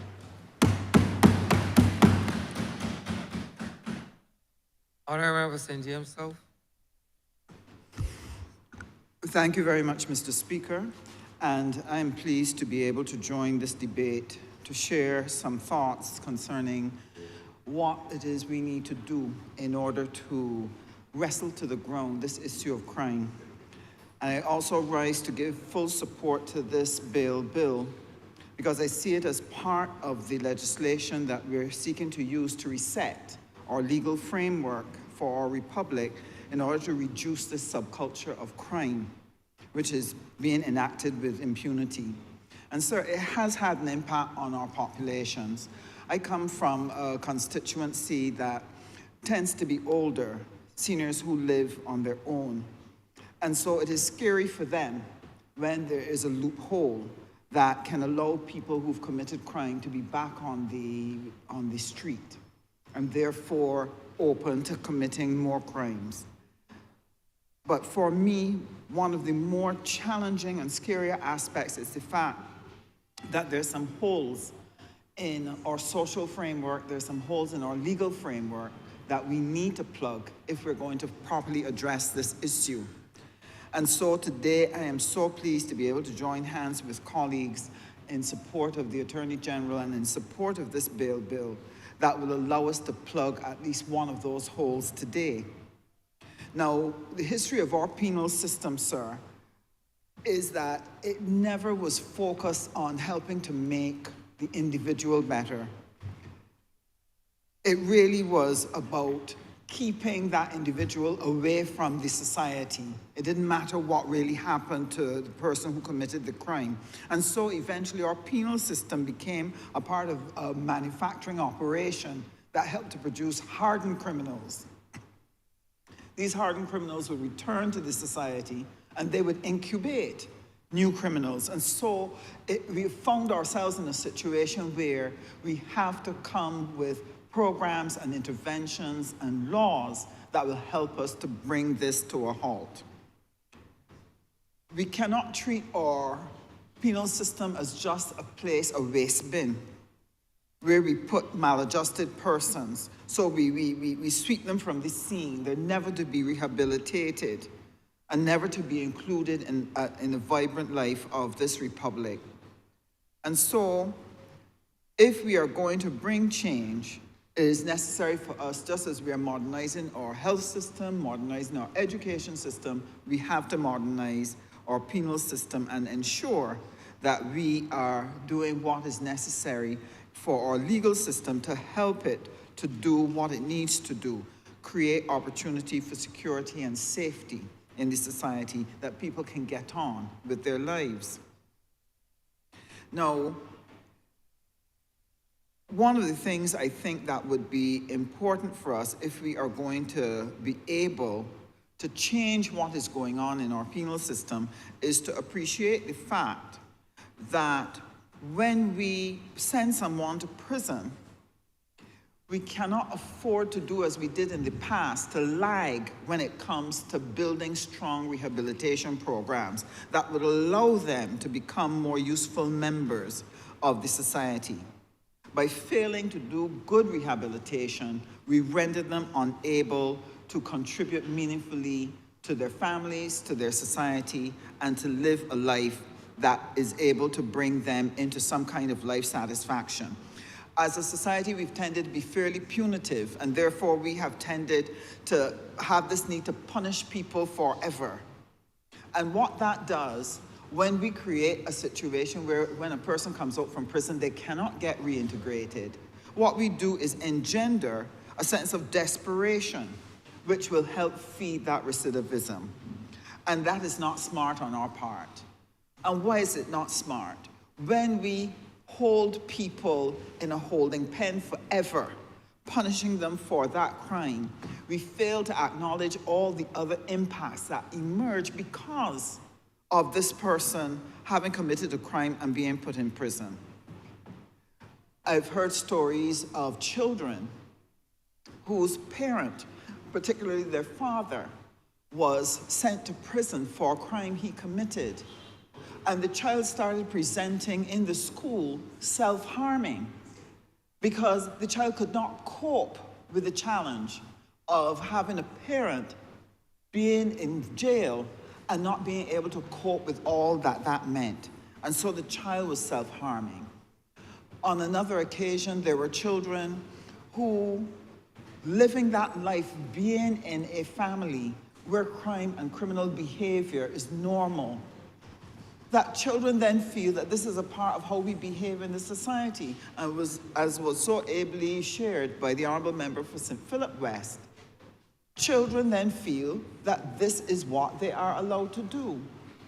Teachers shared with me an incident where, when they were speaking with and dealing with the child became angry and threatened that their father will come back to the school with his gun and deal with the teacher. Now imagine teachers living under that kind, or working under that type of threat, that someone will come back, a parent will come back with a gun. And then there are the other issues that emerge when people become desperate or people begin to accept crime as a way of life. We've heard where people commit petty crimes, especially, Mr. Speaker, around Christmas time. They want to go back up into prison because at least they can look forward to the 3 or 4 square meals a day, because they're finding it really hard, a real struggle on the outside to cope. And so there are all these impacts and effects that occur when we are not dealing with our legal system and our penal system in such a way as to ensure that we are helping people to return to a good and normal life by helping them with their rehabilitation. And the Bible leads the way in showing us how do you deal with people who violate the societal norms and rules. It says, let him that stole steal no more, but rather let them labor with their hands to produce the things which are good. If we had to interpret that scripture says that rehabilitation has to be the way in which we deal with crime. And therefore, this will help us to be able to restore people to good citizenship and good citizenship behaviors. In Australia, they have taken a very strong position that incarceration cannot only be about punishment. What they have done is that they have started to focus on rehabilitation as the reason why you are incarcerated. And so they've put in place a number of programs focused on helping the prisoner to readjust, coaching, counseling, providing skills training. These are the things that they have sought to do so that what emerges at the end of a prison sentence is a better person, a stronger person, a person who can fit better into the society. And so for us here in Barbados, not only have we put at the level of primary and secondary school the Education Transformation Program and the supports that were outlined by the Honourable Member for St. Philip West, what we have sought to do at the tertiary level, we have sought to reach out to those who fell through the cracks of the old educational system and sought to establish a pathway by which they can re-engage their lives and live successfully. And this is going to be necessary for those who have been incarcerated. So what we've looked at is the need for remedial education. One of the statistics shared with us demonstrates that many of the persons who end up in prison are often challenged with their literacy and numeracy skills. Many of them may suffer from dyslexia, and therefore making available to the prison system some of those services which we have in the educational system to assist them with remedial learning, to assist them with special needs, will go a long way in helping us to rehabilitate those who have run up against the law. Along with that, I would want to recommend that we look at offering civic and social skills training, personality and skills development programs, conflict resolution, anger management, negotiation skills, and importantly, coaching and counseling to help with healing the emotional wounds, the traumas that they've experienced in their lives, so that we can help them reposition themselves in the society and reposition themselves to be useful people in our Barbados. Now, the job of tackling crime is not, as was said earlier by a number of speakers, is not the purview of one sector of this community. It is a whole of country approach. It is going to require everyone, whether it is business, family, the church, NGOs, the government in all its various forms. This is going to be absolutely necessary, but it is not scattershotting. It's not each one of them doing their own thing, but rather what we need is a national plan, and each one can see what is the role that they can play, and we can rationalize resources, rationalize our plans, so that we are able to target the full force of the energy of the community to help us deal with the issue of crime. And Barbadians get it. Barbadians understand this. When we had the increase in crimes just these last few weeks, when you listen to the call-in programs, Barbadians demonstrated that they understand that this has to be addressed, and it's not just simply a police matter. This is a matter that all of us have to work on. And I want to salute them for that. Our private sector has also understood this. To their credit, they've recognized that they need to play a role. I was happy to hear the head of the Barbados private sector say on the media that they recognize that they have a role to play, and they've said to government, we are interested in working with you. Tell us what you need us to do. How can we support a program that will help us to tackle crime?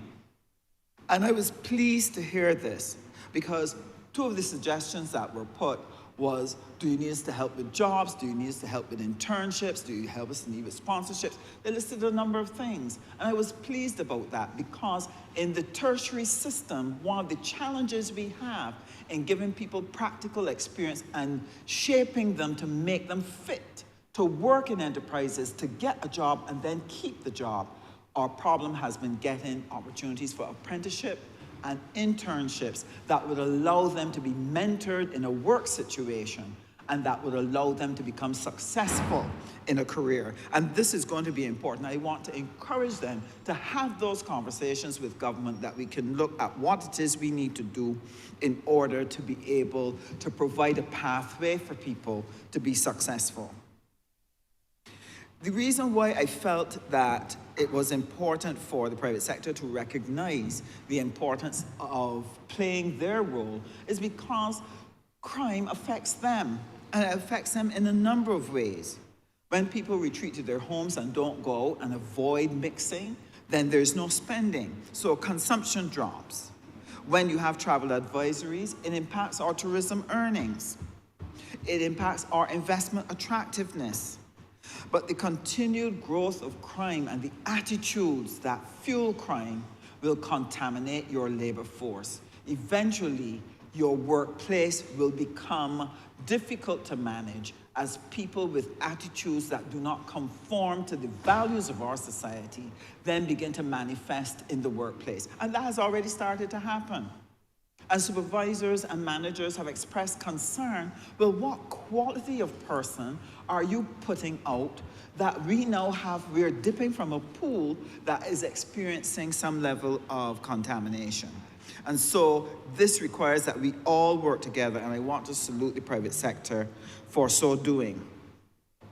What we are seeking to do in the tertiary education program, some time ago, there was an effort to start CVQs and NVQs in the prison, but it never really got off the ground. The program actually went into abeyance, and they never really got it going. What we've done this year, we've spoken with the various players at the tertiary level and said to them, look, we need to start putting together a program that would allow us to look at the possibility of certifying the technical training that is being offered at the prison, see how we could create certification around it, but then more importantly, as people are leaving prison, encouraging them to come to the tertiary education institutions, to BVTB, to SJPI, etc., to be able to acquire more certification that they can fit in to Barbados and have the opportunity to work or create their own job.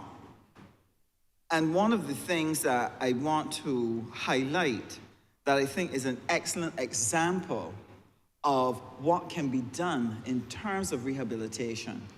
A number of ex-convicts coming out of prison, finding themselves unable to get work, unable to provide for their families, but not wanting to go back to crime, decided to come together to start to learn about entrepreneurship. And so they had approached the Ministry of Energy and Business, and the co-op group worked with them to help form the Association of Reform-Minded Enterprises. And there's about 20 persons who are members of this. But this co-op is a co-op with a difference. It not only provides people with the opportunity to learn about entrepreneurship and to start a business, but they provide emotional support, coaching and counseling for the members so they do not feel alone. They feel that they're part of a family that is working together with them to help them to overcome the challenges that they've experienced because they do not wish to go back to crime. And I want to salute that Association of Reform-Minded Enterprises and the diligent work that is being done by its members. I also want to salute the ministry for working with them. They actually were able to find resources, sir, to be able to purchase a truck. And what they wanted to do with the truck was to get involved in the construction opportunities that were available.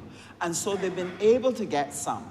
And as a result, the truck is able to pay for itself. So that type of success will help them to encourage other former inmates to recognize, yes, there is a way out, there is a way to get help, because they do not want to find themselves back in prison.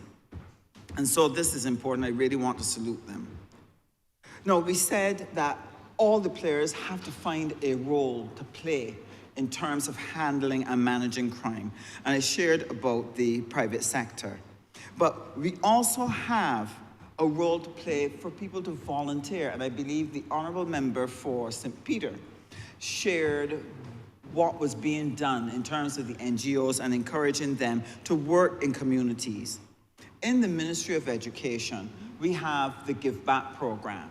And that Give Back program allows students to volunteer to work with many NGOs across the country. And one such NGO is the Prison Fellowship. This works in the prisons, working with people who are incarcerated, but they also work with the families of inmates. And this is important work, and they need not only human resources, they need financial resources that they can actually broaden their work. And this is going to help us to do better at our rehabilitation by getting people to volunteer to work through the Give Back program in programs that help the young people, help inmates, etc. And I want to salute the work that they too are doing. Barbadians are stepping up to the plate. In addition to this, the need for parenting programs is very important. And I would want to congratulate the Honourable Attorney General's Chambers and the Honourable Member for the City who have put in the Peace Program funds to help with parenting in the community. Many parents are overwhelmed. Many parents are unparented themselves and therefore find it difficult to manage their children. And so the parenting program is something that I believe will give the necessary support so that we can stop that pipeline to crime. I'm happy to say that even this evening in St. James South, we have a program that is on, and I will join them as soon as we are finished here. And the parents have expressed not only excitement and engagement in learning, but they're eager to continue this journey of parenting. And I believe that if we can do even more of this across the country, this will help. Now, in terms of the everyday citizen, the Honourable Member for St. Peter mentioned that there's not only the fear, there's not only the crime that people are afraid of, there's also the fact that people are under stress because of the fear of crime. Someone may not break into your house, but if you are constantly thinking that around you is unsafe, every noise you hear, especially if you live alone, you will find yourself every day living with that level of stress, of the fear of crime. And this is palpable in my constituency because I have so many older people. And therefore, that fear and nervousness is there. And that is not what you want for your population because it affects their everyday quality of life. It affects their health. So what can citizens do? Citizens can play a part as well. And this is where the Neighborhood Watch programs help to create a greater sense of safety and help to create a sense of empowerment. When neighbors get together and they're looking out for each other, if you know someone is out there looking out and you are part of a group that is seeking to protect your community, it will help to reduce your fear of crime because you know that there is alertness. At the moment in St. James South, I felt that it was very important that we do this.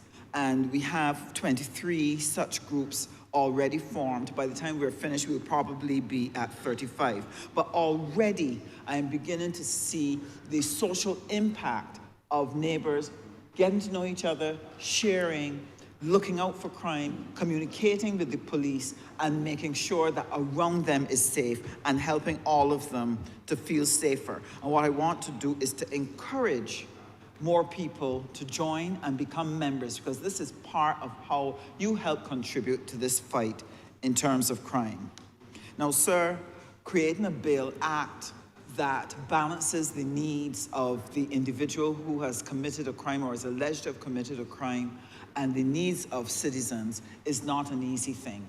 But today in this chamber, as was laid out by the Honourable Member for St. Joseph and the Honourable Member for Christchurch East, we are able to recognize that that piece of legislation that we are going to vote on here is something that can make a difference to how we are able to deal with the matter of bail. And I want to congratulate them for the hard work. I want to tell them that they have my full support. And I can tell them also that they have the full support of the people of St. James South, because they want to see something done about the fact that people are able to get back out on the streets having committed heinous crimes and go out on bail and are able to commit more if they so choose. And so we just want to express our thanks and our full support towards the Bail Act. I'm obliged to you, Mr. Speaker. Honourable Leader, Government Business. Thank you, Mr. Speaker. I beg to move the suspension of the House until 6 p.m. The question is that this honourable chamber be suspended until 6 p.m. All those honourable members in favor, please say aye. Those against, please say no. We think the ayes have it. This honourable chamber stands suspended until 6 p.m.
This sitting is resumed.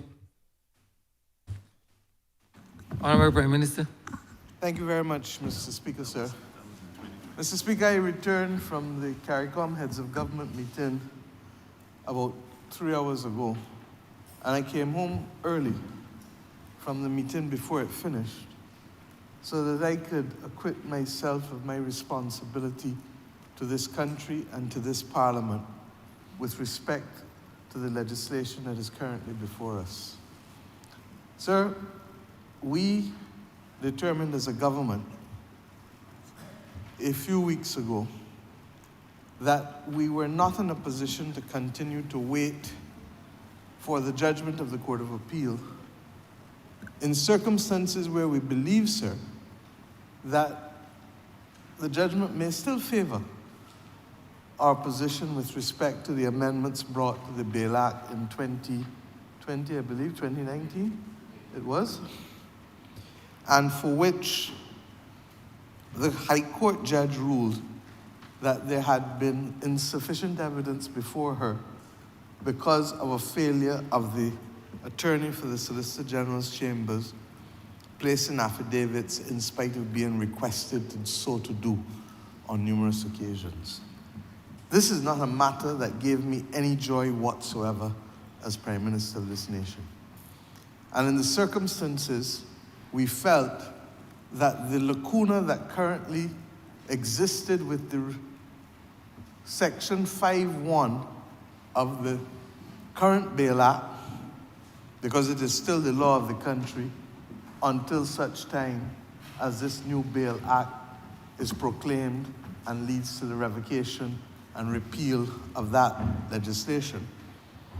But that current Bail Act provided for us a protective mechanism which was the intention of this Parliament to ensure that persons who are charged with murder, charged with firearm offenses, charged with treason or high treason should not have been granted bail for the first 24 months, with an understanding that we would seek to have the cases before the court within that time period.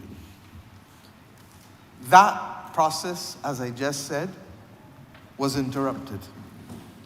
And the government felt that it was important for us to be able to put before this Parliament a suitable replacement such that, Mr. Speaker, we would not have persons literally being given the opportunity to walk around the country in spite of having been charged with murder or serious firearm offenses and continue to commit, or be charged, I should say, because that is the most I can say in the absence of the jury's verdict, be charged with additional serious offenses. When I spoke to the country, sir, just under a month ago, I indicated that to our certain knowledge, there were a number of individuals who have multiple charges committed and charged for while being on bail for murder and while being on bail for firearm offenses. Now, Mr. Speaker, we went through, as has happened in our history, and I have been in public life for 35 years this month. The gray hair is beginning to tell the tale, but 35 years is not 35 days. And I'd like to put some context into a lot of things. I know what it is to have seen the spikes in crime in the early 1990s. And you may remember, sir, you were not yet practicing law, but you were a citizen of this nation.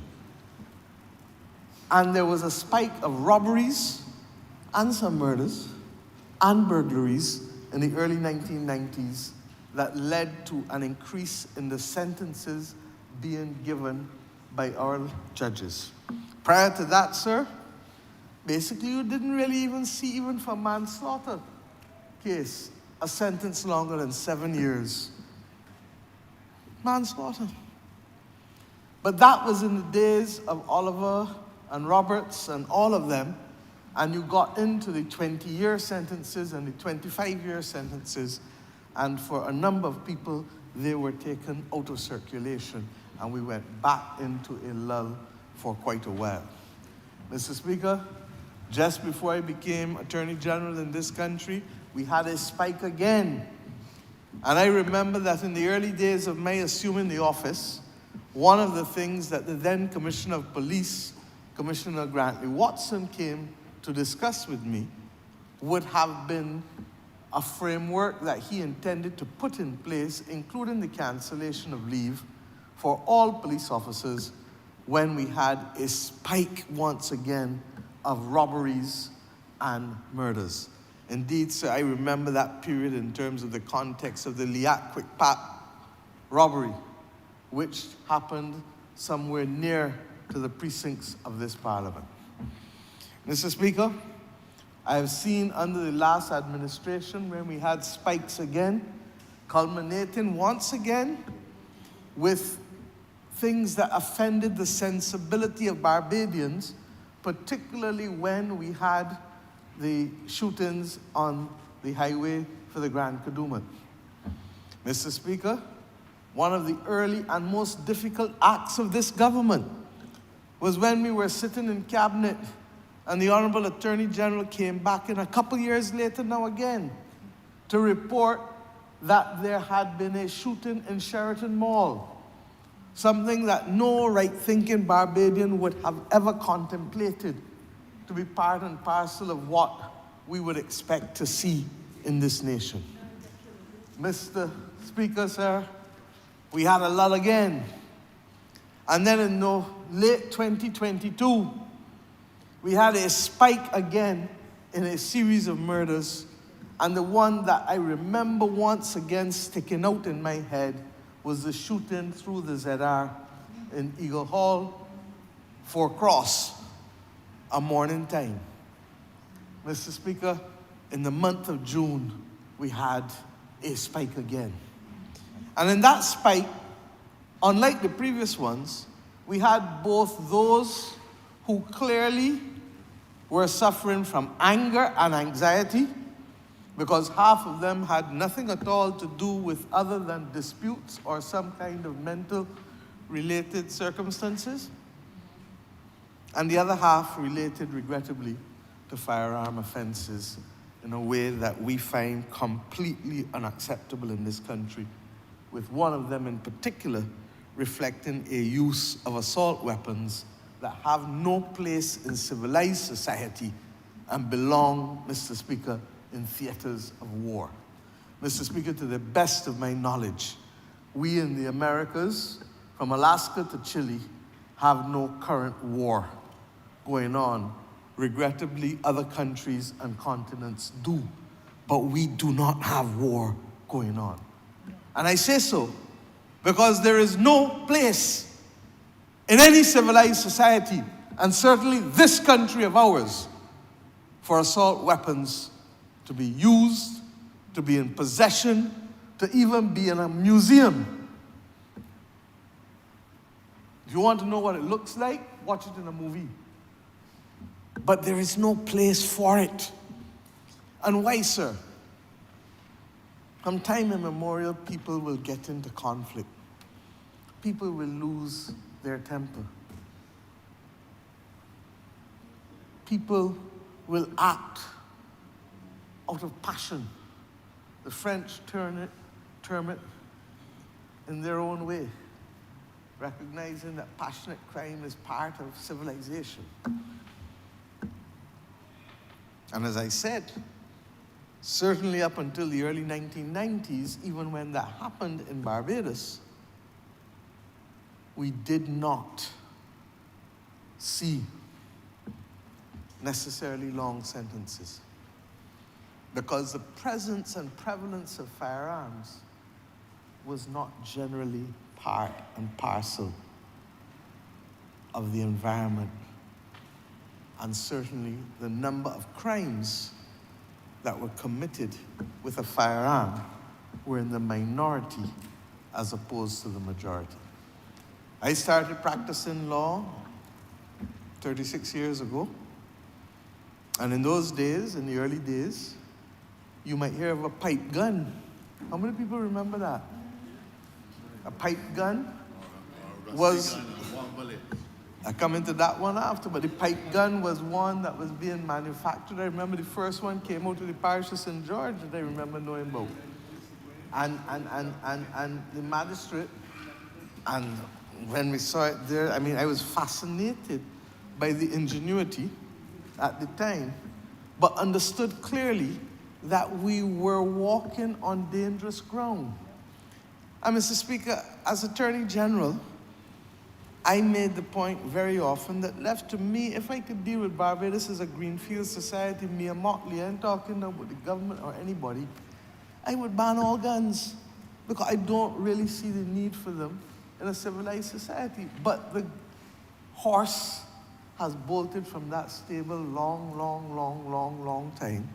And the capacity to be able to carry us back to a place where Australia or New Zealand or others are is not an easy trek. And the country may well have to have that conversation in the future. And you will know where I stand on it if we ever do. But what is significant, sir, is that when people lost their temper and went for a rusty one-shot gun, or a pipe gun, or a knife, or a Collins, or a 2x3, as was actually the weapon of choice for many, people had a reasonable chance of surviving. And more importantly, the chance for it affecting others who happened to be in the vicinity was almost minimal. But when you start dealing with automatic weapons, sir, and when you start dealing with assault rifles, we are in a completely different ballpark. We see what is happening in the United States of America. And up to this weekend, again, there were shootings in upstate New York at a picnic. People dead, people wounded. We see it in schools. We see it in churches. And Mr. Speaker, we see it with sufficient regularity because there are only 365 days a year, but last year they had in excess of 600 public murders that affected large groups of people. Mr. Speaker, that is why we have spoken as a Caribbean community with almost singular voice about the fact that we do not produce guns in this part of the world. And what is happening with the lack of regulation and the lack of appropriate background checks and the absence of sufficient policing to contain the export of guns and weapons, recognizing that yes, some may come from the south in the form of Latin America, but the majority appear to be coming from the north.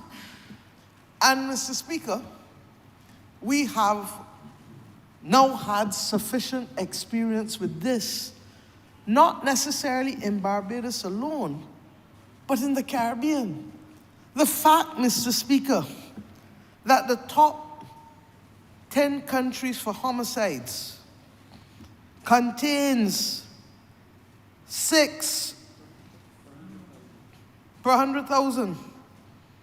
Homicides per 100,000 per capita.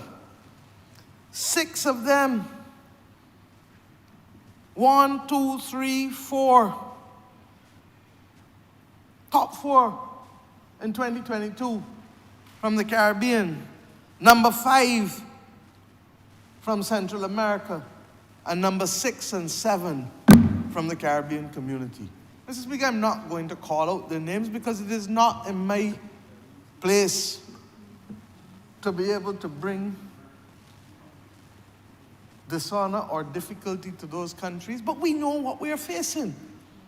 And these are countries that depend on quality of life being our currency to trigger growth and to improve quality of life. And we all know, sir, that if we were really to poll, the majority of people in this country do not want anything to do with gun crime, do not want anything to do with the kind of reckless behavior and reprisals. And they understand that we have a justice system comprising of police and judges to be able to deal with that. Even the Bible tells you that you should not take vengeance if you follow Romans. Vengeance is mine, saith the Lord. Not ours, not human beings. But regrettably, the world in which we live has so globalized the movement of everything that both legal and illegal items move across boundaries. And what we have therefore seen is a significant rise in the last 15 to 20 years in this country of access to automatic weapons and to assault weapons. Some say that it was done out of curiosity by many, but that which constitutes curiosity for some constitutes a death penalty for somebody else, and a life imprisonment for somebody else. And Mr. Speaker, these matters can no longer be tolerated by a society that wants the right to stability. We do not have to have it this way. I say repeatedly, guns do not walk, guns do not talk. And it is fundamentally about choice. People make choices. And what bothers me, and that is why I refer to the influences on our young people in particular, where they become desensitized to the notion of death. You sit in front of a video game all day. You die multiple times. You get up and you go to the bathroom. You get up and you go and get something to eat, and you come back and you start again. And as you start again, the notion of death becomes just something that happens, but it has no finality to it. And the concept of death, therefore, does not have the same impact on younger people today that it had on persons 30, 40 years ago. It was bad enough in our time that the cartoons started to show it. And even the cartoons, all of them, the Wacky Brothers, all of them had some element of violence in it. Bugs Bunny, all of them. But it was still very latent. Over and over, it became, or through the years, it became more and more real. And then once we got into video games, it was all over. And Mr. Speaker, I have practiced criminal law in Barbados before coming into government. Practiced constitutional and corporate law in opposition the second time. And I have done enough to know that when I sit down and hear persons who, you know it, sir, happens to you all the time. When a fella is in custody, he got a different tongue and a different mouth than when he walking about out there. People who I know who terrorized Barbados, and I represented a good set of them in the early days, in the early 90s. When you met them in the station office of a police station, they were like babies, not lamb. Well, lamb had more voice and more passion and spunk in them than a lot of the others who would have been terrorizing the country. And I say to us that when you can hear somebody say, you imagine I shoot that fella and he playing like he dead? And the fella asked him, wait, you had a gun? It was a mock gun or a real gun? 16-year-old they were talking to. And the fella said, no, I shoot him with a real gun, but he playing like he dead. And the other person had to say, well, you know, there's a distinct chance that he is. And that's when the penny hit for me. That in many senses, people are acting without thought, without consideration, but yet without appreciation that they have choice. And they only think about the choice after the fact. And then you have the regret. But the regret is too late, because no matter how contrite you are, you cannot bring back the life. And therefore, Mr. Speaker, I believe that I have a duty to speak to this country in two different registers. One, that speaks as we are doing today from the law enforcement posture. And two, as I did 2 weeks ago, from the posture of what we as Barbadians must be doing to step up, whether we are parents, aunts, godmothers, grandparents, neighbors, workmates, church goers, mosque goers, temple goers, sporting colleagues, cultural colleagues, or just good friends, just liming together. And I've been very deliberate in saying that there are some things that we need to call out and stop. Because if we don't, simply having a law enforcement posture will not be enough to bring it all back down. And that is why you will see from the government a number of different policy initiatives that are intended, we believe, if we can have the majority of people of this nation working in the same direction with the same purpose, that we can see success. I referred to the early 1990s, sir. Can I remind us that we were able to reduce burglaries and robberies, by 30 and 40% respectively by 2007 from 1991? So the notion that crime only has an upward trajectory has already been proven not to be so in our midst. In 2022, we had 43 murders. Last year, we were able to bring that down to 21 or 22, whatever the number was, almost half. And I thank the members of the Barbados Police Service at the beginning of this year for helping us so to do. But you know why we are here today, sir? Because the same police who risk life and who risk limb to protect all of us have said to all of us that we are doing the hard work of finding the people who are perpetrating the crime. But when we do so, and they go to court, in no time, sir, they are back on the streets and constituting the same problem that they were giving us before we charged them in the first place. Mr. Speaker, it does not take a Solomon to know that that is wrong. It equally does not take a Solomon to know that if a man is already at risk of the penalty for murder, he does not feel he has much more to lose. And therefore, he can act with a certain degree of impunity and recklessness. And that is what we are trying to confront, to protect ordinary people in this country to be able to go about their business. And Mr. Speaker, I speak to this directly because it is up to all of us to be able to send the message that that is not the kind of society that we want.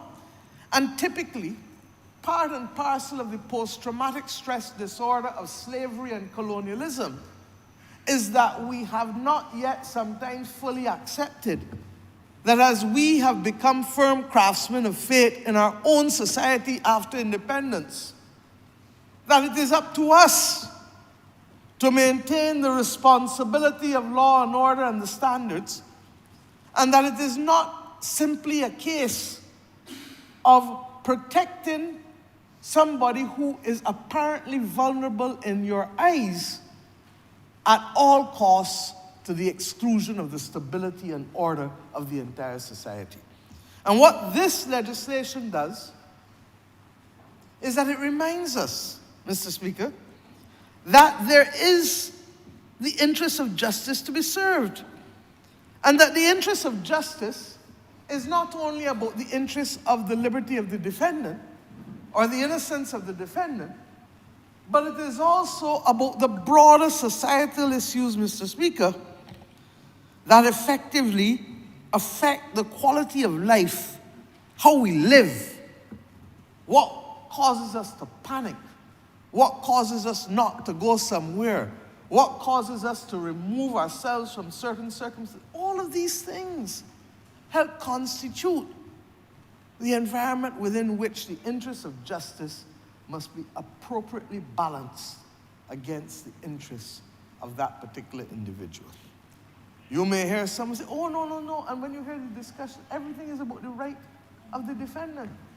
And I, as a former criminal lawyer, will tell you that the rights of the defendant are important. But equally, the rights of the majority who are affected by the acts of the defendant are also important. And the Constitution, in its fundamental rights and freedoms, places primacy on the protection of the society by constraining every right under the Fundamental Rights and Freedoms chapter by a responsibility or a law that exists for the protection and preservation of the society, in other words, the majority. Now, Mr. Speaker, I never thought that we would have to spell it out as much as it is being spelled out here. But I also have come to recognize that mores change, customs change. What is acceptable to one generation is not acceptable to another. And sometimes we need to remind people of what is acceptable and what it is we're protecting. And this bill does so in very precise terms. Where a defendant is accused or convicted of an offense that is punishable by imprisonment, this is clause 6.1 of the bill. The court may refuse an application for bail if the interests of justice so require. And then it goes on at subclause 2 to say that in the interest of justice, it then makes it mandatory. The court shall refuse an application for bail where one or more of the following grounds are established. And let's listen to them, sir. Where there's a likelihood that the defendant, if granted bail, will endanger the safety of the public or any particular person, or will commit an offense referred to in Part 1 of the schedule. What is Part 1? Murder, firearm offenses, treason, and high treason. So if there's a likelihood that this person is going to endanger the safety of the public again, or anybody, any particular person in the public, or will commit murder, likely to commit murder again, or hold a firearm in the possession, far less use it, no bail. Where there's a likelihood that the defendant, if granted bail, will attempt to evade trial, but that is a standard, timeless, because bail is effectively to secure or constrain the fleeing of a person, flight risk from the arms of justice. 3, at C, where there's a likelihood that the defendant will attempt to influence or intimidate witnesses or conceal or destroy evidence. And Mr. Speaker, that is another thing that has always been said, but not perhaps reflected as strongly in our system as it is being done in other Caribbean countries where witnesses' liberty and lives are at stake because people don't want people to go to court and, as the Bajans would say, and witness against them, give evidence against them. And Mr. Speaker, we're going to have a serious conversation about this, not today, but the Attorney General and I have already spoken, and over the course of the next few months, we will be talking with the country about not wanting to go the road of others. D, number 4, where there's a likelihood that if the person, the defendant, is going to undermine or jeopardize the objectives of the proper functioning of the criminal justice system including the bail system. And this is where it gets wider and gives the judge even more discretion, because the criminal justice system starts from the police, it starts from the victim really, back to the police, to the court system, to the prison system, and to anything associated thereto. And therefore, the bill now starts to expand the discretion of the judge, recognizing that we are not in a position to predict every combination and permutation of possibilities for the legislative experience. And indeed, sir, it is buttressed by the next clause, which does the same thing, but even only broader, where in exceptional circumstances, there is likelihood that the release of the defendant will not be in the interests of public order or public safety or public security. So, Mr. Speaker, you are a wise man. That if you release a man and it is not in the interest of public order, it is because the population has been so traumatized that there's a likelihood that somebody is likely to take justice into their own hands. And don't say it doesn't happen, because we've seen it happen not only here, but elsewhere in the world on a repeated basis. The reprisals that we talk about are an example of it. And Mr. Speaker, public safety and public security must also be considered. You know why this is interesting? Because you know, sir, that the civil procedure rules equally take an approach as is done in the criminal justice system and is being done in particular in this bill. That because we cannot predict every combination and permutation of what can happen, you repose in the judge the ability to balance the interests of what is necessary to protect public order, public safety, and public security, or what is necessary to ensure the proper functioning of the criminal justice system. In the civil procedure rules, sir, it is known as the overriding objective. Doesn't tell you what it is, but you know it when you see it. And judges know it, and lawyers know it. And if they think that they're wrong, or somebody thinks that they're wrong, that's when they go upstairs. And in our case, you can go upstairs twice. If you don't like what the Court of Appeal tells you, go upstairs again to the Caribbean Court of Justice. And there are times when the state wins, and there are times when the state loses. That is the nature of a democracy with a well-functioning judiciary and well-functioning separation of powers. And I come to this point, sir, because what we were treated to in here today by the leader of the opposition was a most unfortunate display and a dilemma of what I can only call the two Ps. The dilemma of the two Ps. Shall I respect professional practice, or shall I be politically partisan? And Mr. Speaker, I'm going to leave it to the Honourable Attorney General to show why I repose my confidence in legal matters with the Honourable Member for St. Joseph, and why I was correct in making the decision that I made on the 23rd of May 2018 when I chose the Honourable Member for St. Joseph, which seemed to have offended the member for Christchurch so deeply to be my Attorney General. And Mr. Speaker, the Honourable Attorney General will show this Honourable Chamber that the member for Christchurch South, who regales in the nomenclature of KC, a statement that I keep making the point says more about who he is really and what he values really, because I wouldn't know how to call myself King's Counsel after becoming a republic. I am a proud senior counsel. And for those who come on Thursday morning to walk, to commemorate the fact that our ancestors were given the right to freedom, even if not freed, 190 years ago, come Thursday, you would find it difficult, sir, to believe that somebody who has been given the benefit of 1937 and 1966, and who so appears to love it that he used it as his cell number, 37 and 66, but yet he does not walk the walk that he talks.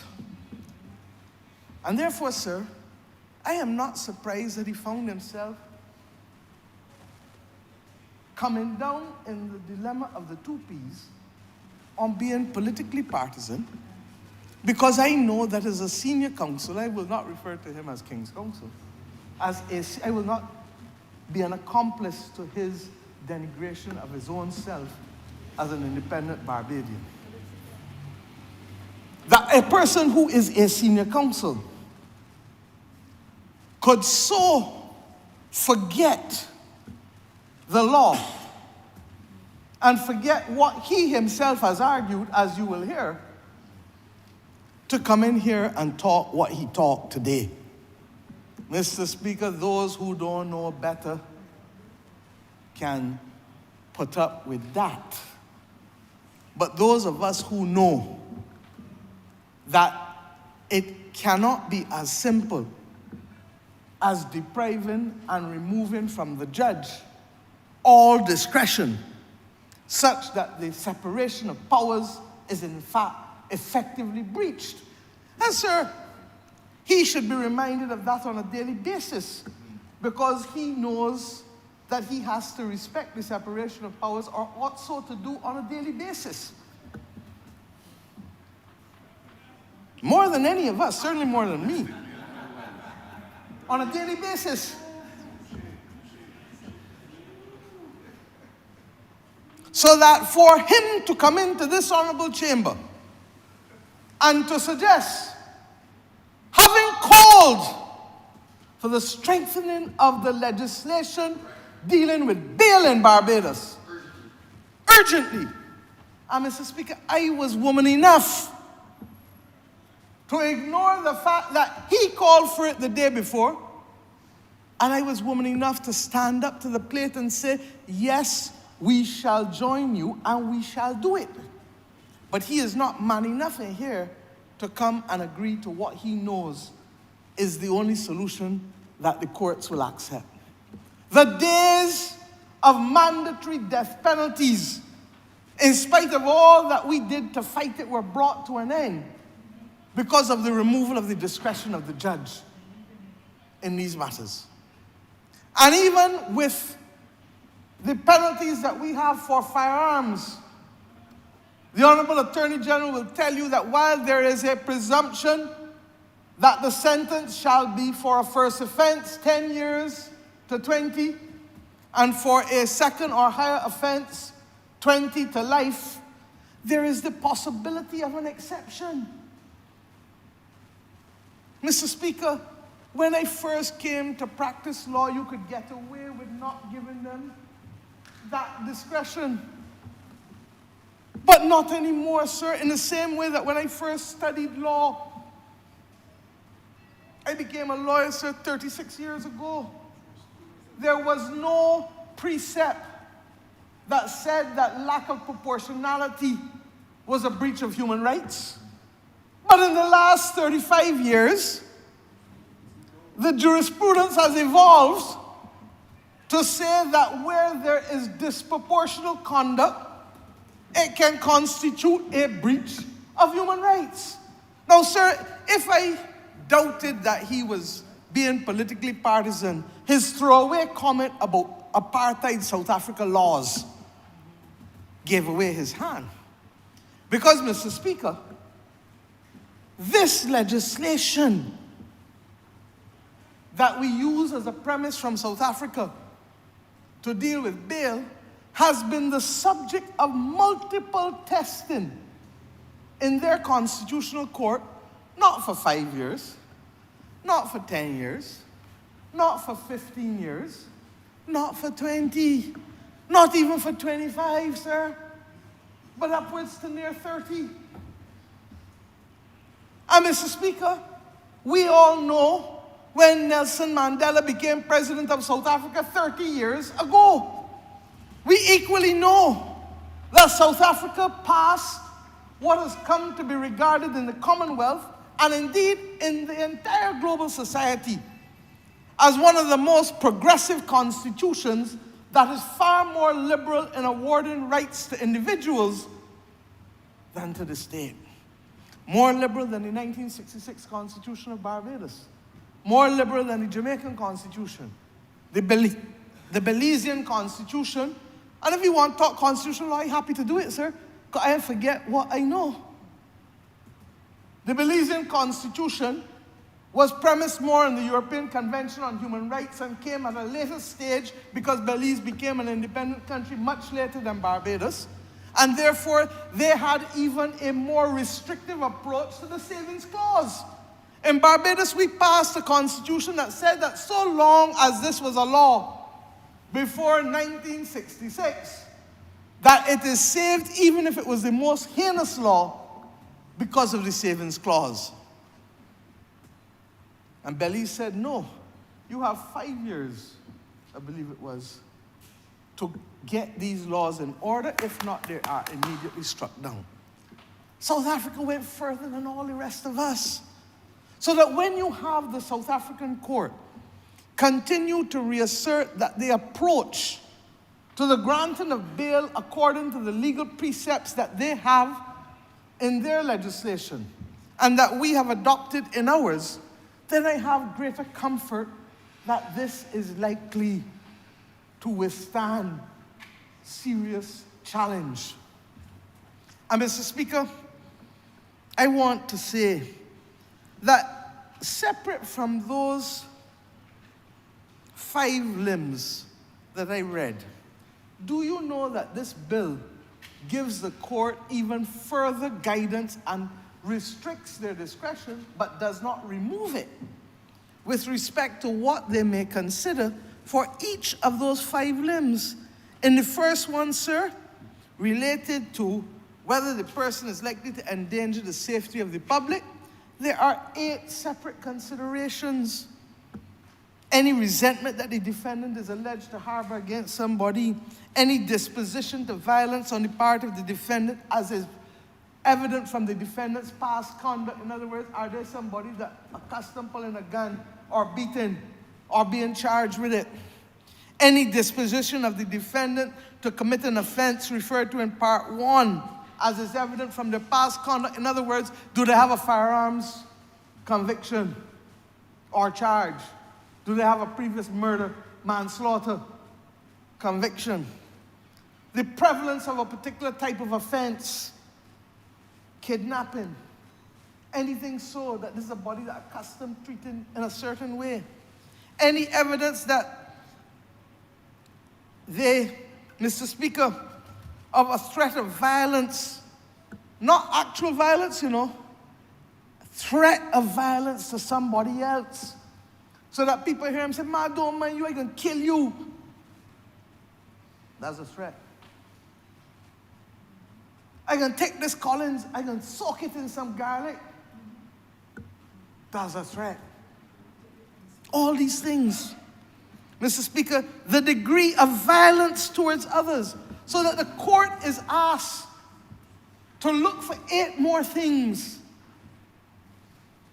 Mr. Speaker, the threshold for proof for a defendant who is charged with murder or firearms or treason or high treason is exceptionally high, that it is easier to thread a needle as a blind person. It is exceptionally high. With respect to the one that they're likely to evade trial, sir, look at it again. There are 9 separate rules guiding what the court must look at for that. With respect, Mr. Speaker, to the one that relates to whether there's a likelihood to influence or intimidate witnesses, sir, there are, Mr. Speaker, 9 limbs to tell the court how to be able to view it. Mr. Speaker, and I can go on and on. In every instance for each of those 5, There is, Mr. Speaker, 5, 6, 8, 9. And I want to go to the other one. The two that speak to protecting and stabilizing the criminal justice system, and the one that speaks in the interest of public safety, public order, etc. With respect to the protection of the criminal justice system, what is this bill telling the judge to look at? The fact that the defendant, knowing it to be false, supplied false information at the time of arrest during bail proceedings. When you provide false information, what are you doing? Undermining the criminal justice system. Whether the defendant is in custody on another charge. In other words, don't distort the criminal justice system. You got the man in custody for an equally serious charge, and then you go and let him go. What you're really telling the people, this is what the police complaining about in Barbados, that they're working hard, risking life and limb. And then next thing you know, you see a man walking down the street and looking at them and sussing at them, like if the court is a revolving door. No, Mr. Speaker. We have to determine what we expect as a parliament, but we cannot ignore the separation of powers, especially given the mandate that this government was given by the people of this country, and we promised that we would not seek to undermine or in any way alter or dilute our democracy by dealing with a breach of the separation of powers. Mr. Speaker, it goes on. Any previous failure on the part of the defendant to comply with bail conditions or any indication that he will not comply. Mr. Speaker, we all know that there are people who's breached the bail conditions. Indeed, Mr. Speaker, when I was Attorney General, the one that left Barbados, surrendered a passport and had another passport and left Barbados, she became the first person to be successfully extradited from the United States of America when I was Attorney General. No, Mr. Speaker. And then it goes on, and any other factor which in the opinion of the court is deemed should be taken into account.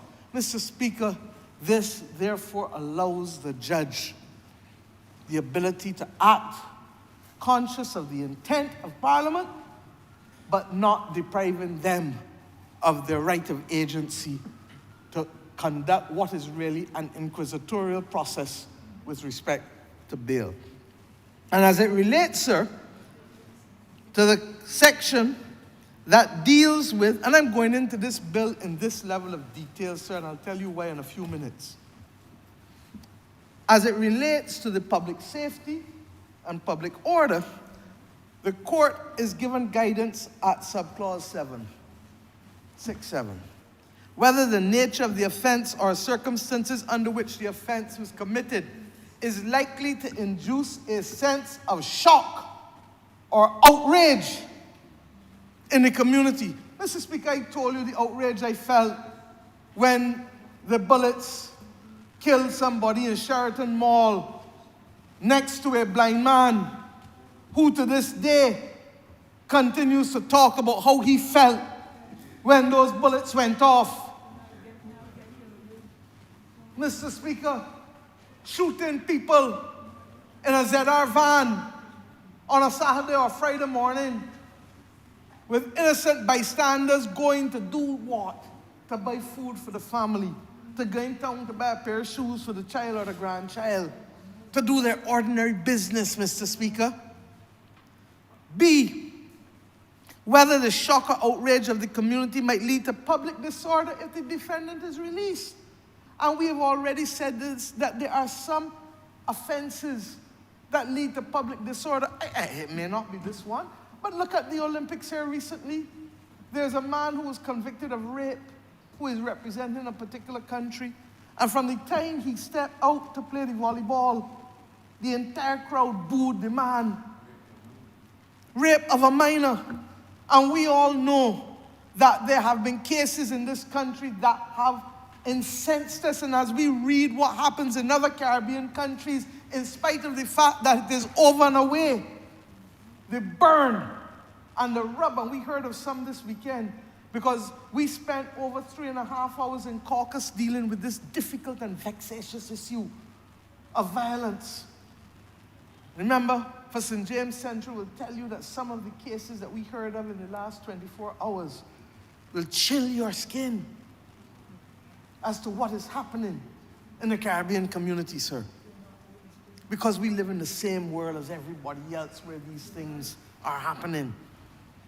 Mr. Speaker, it also asks the court to look at whether the safety of the defendant may be jeopardized by their release. We know of circumstances, I certainly know of circumstances, where people sometimes opt to say, I really don't want bail.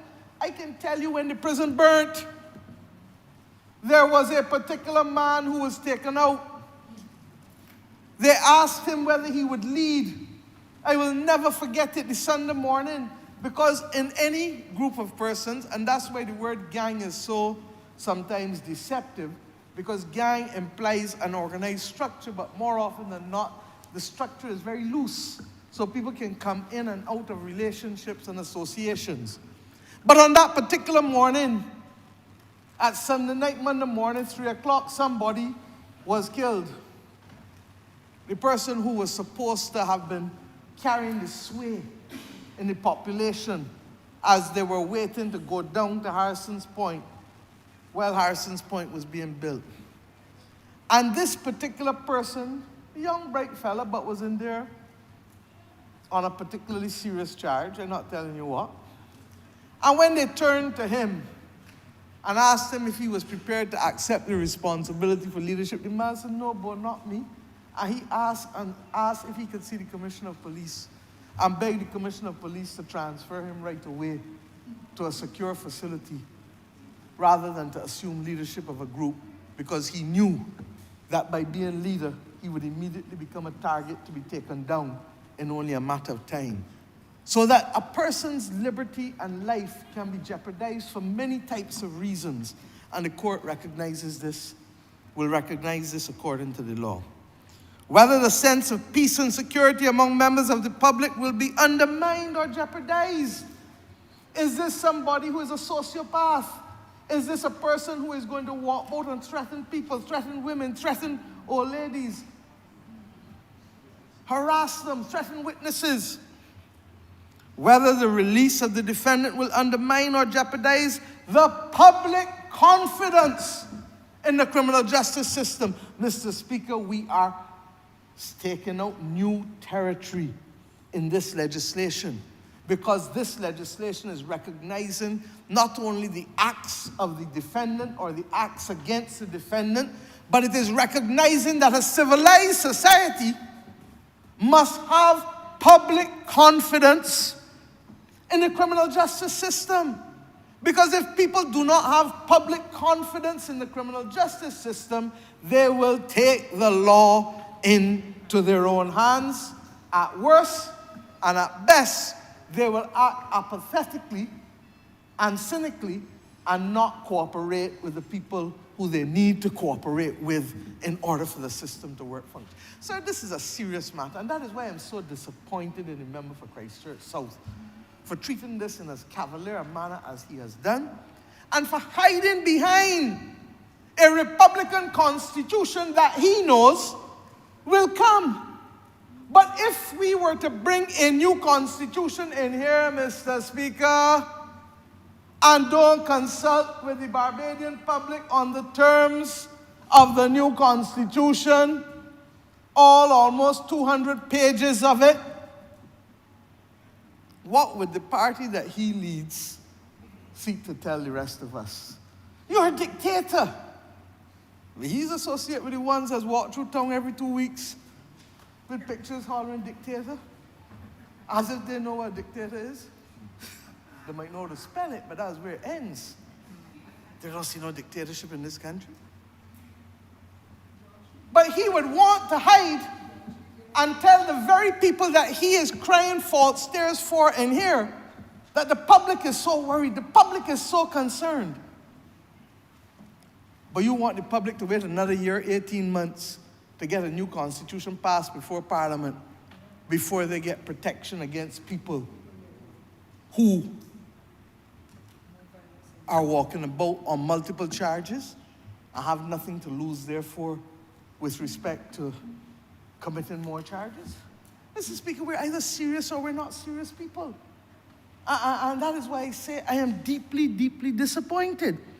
And what makes it even worse, sir, is that when I gave my press conference 3 weeks ago, I hear this nonsense that he has been peddling. He speaks because he has a tongue. That's all. Well, I am not going to be the judge of that. But suffice it to say that the member for Christchurch South spoke and said that we were trying to interfere in the operations of the police. Mr. Speaker, what foolishness and errant nonsense is that? He knows who it was that politically, partisanly interfered with the police force because, Mr. Speaker, he represented how many of them? How many policemen who were deliberately bypassed by the last government who appointed the General Secretary of the Democratic Labour Party to be chairman of the Police Service Commission, and who not once, but twice with 2 successive commissioners of police refused to accept the recommendations of 2 commissioners of police for persons to be promoted, and the cases ended up in the court of law, and it was left to this Honourable Attorney General to be able to remove the nonsense that the government was perpetrating with respect to these issues and the interference with the police force. Mr. Speaker, as it then was, Mr. Speaker, I say to you today that what he also relies upon as the basis of evidence for interference, I challenge him to go back and listen to the press conference, which is on YouTube as we speak.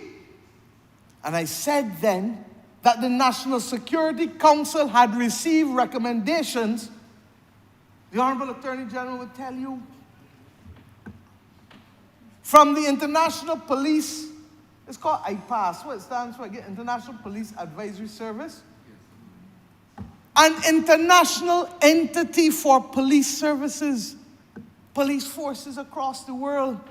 And they came down, Mr. Speaker, and they did an assessment on the Barbados Police Service, as did the former Deputy Commissioner of Police, Mr. Oral Williams, and 2 reports were submitted to the police.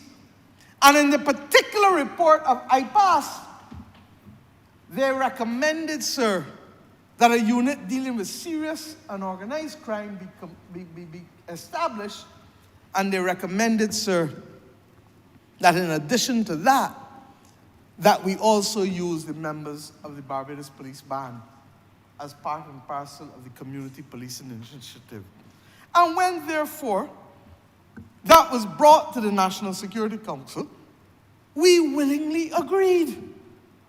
Now, for you to use my announcement of what the National Security Council agreed to at the recommendation of a dedicated police entity to the Barbados Police Service, Mr. Speaker, is an element of sophistry that is not befitting of those who serve in this chamber.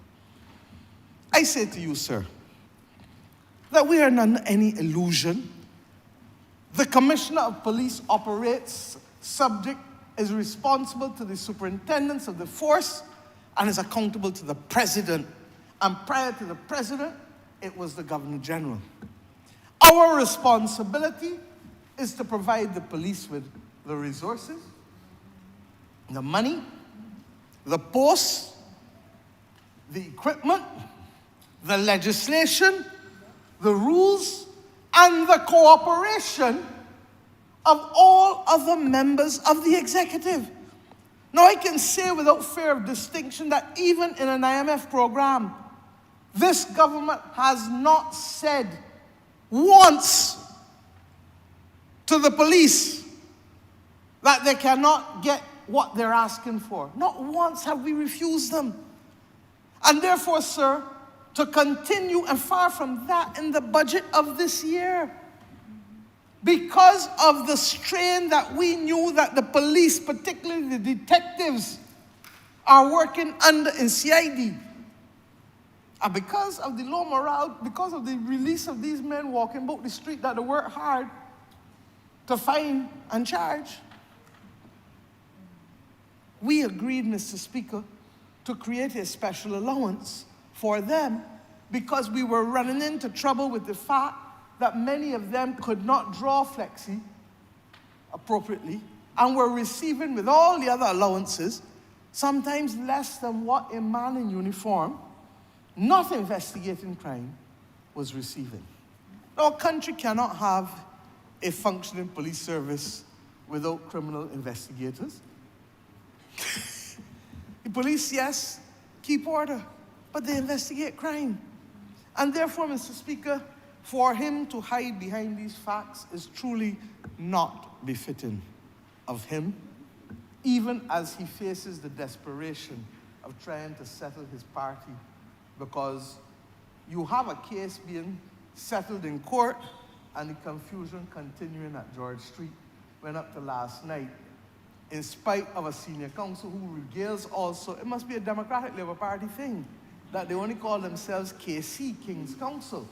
They are hearkening back to a colonial past that Errol Barrow would turn in his grave if he understood that every single one of them have held on to the nomenclature KC, King's Counsel, while being a republic. But let us go on. While one KC was trying to bring order, the acting president and the acting general secretary were issuing press releases to say that only they can call meetings in George Street and nobody else. So you've gone from the presence of police. I can understand why his head is so hot, because he does not now see the line between George Street and potentially the criminal courts, nor the civil courts. And he does not see the line that is necessary to draw, as you will soon hear from the Attorney General, between what he knows and what he ought to do to protect professional practice. But suffice it to say this, sir, and I want to deal with this last point, because after this I'm done with the confusion and the distractions that they are bringing, regrettably, at the very time when the country needs to act with singular purpose to stamp out crime in this country.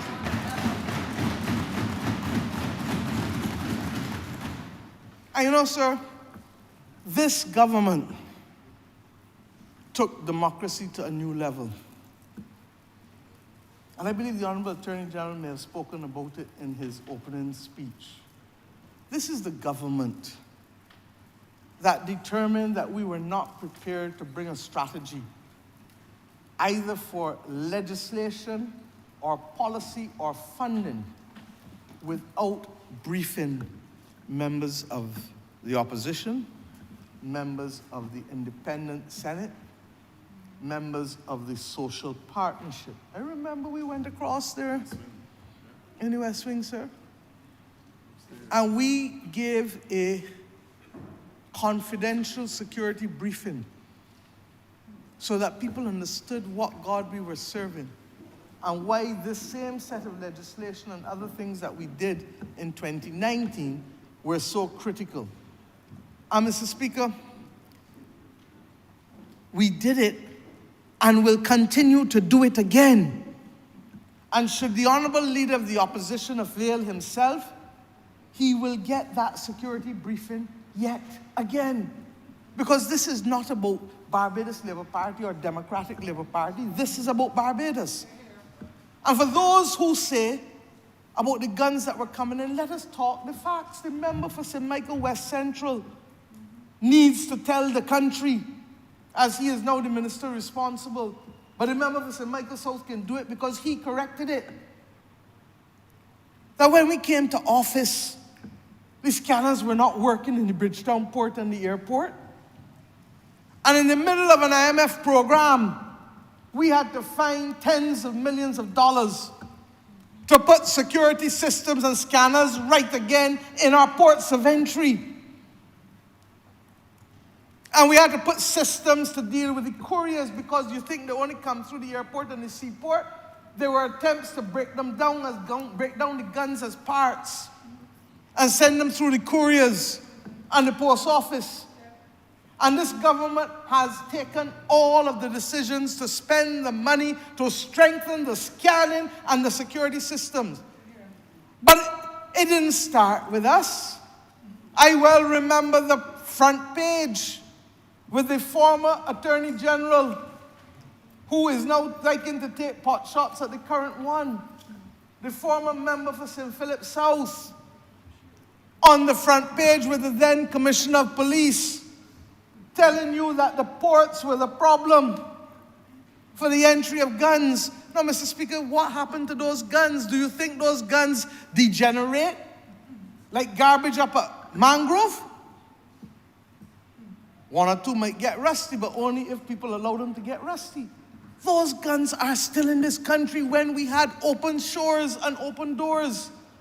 Now, I'm not going to stand here and tell you that people don't try to get through the system now, but I know it is much more difficult to do so because of what we have put in place in terms of the scanning equipment at all of our ports of entry, at our couriers facilities, and indeed in the post office. And then there are other systems that I will not speak about that also track our borders in every respect. Now, Mr. Speaker, against that backdrop, I'm saying to you that we have a duty as Barbadians to work together to resolve this problem and to put it back where it belongs, not about here. This country is too small. It's not like the larger islands in the Caribbean where you can isolate crime in one particular part of the country and get to move about. Barbados is like a city-state. And therefore, the sense of panic and the sense of fear and the sense of dread will permeate easily. I had the misfortune, Mr. Speaker, of hearing yesterday a member of the other place said that she only had one working day or 2 working days to read the bill. Mr. Speaker, you had from Thursday to Wednesday. That's 6 days. And I know the difference when you come into this chamber between working day and non-working day. I want to remind this honorable chamber, and perhaps only maybe the member for St. Joseph and the member for St. James Central who was in here at the time, that in 2005, this parliament met on a Sunday night. And the member for St. Thomas, this parliament met on a Sunday night. There was an opposition.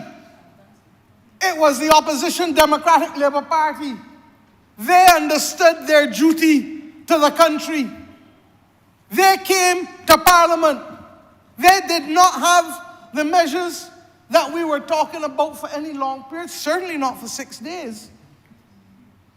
This is not the norm. But there will be times in the life of a parliament, as you know, sir, being a distinguished member of the Commonwealth Parliamentary Association and holding office as you do, that countries will require urgent debate, urgent legislation, and urgent action. This is not child's play. This is the parliament. And the urgent action was summoned and required and called for by no less a person than the leader of the opposition, who leads the person who appointed them in the Senate. So, Mr. Speaker, what are we doing? We are going into a weekend where there's going to be a lot of activity.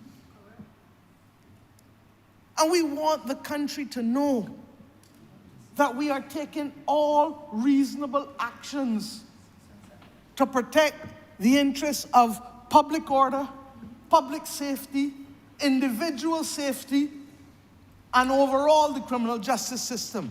We want the police to know we have your back.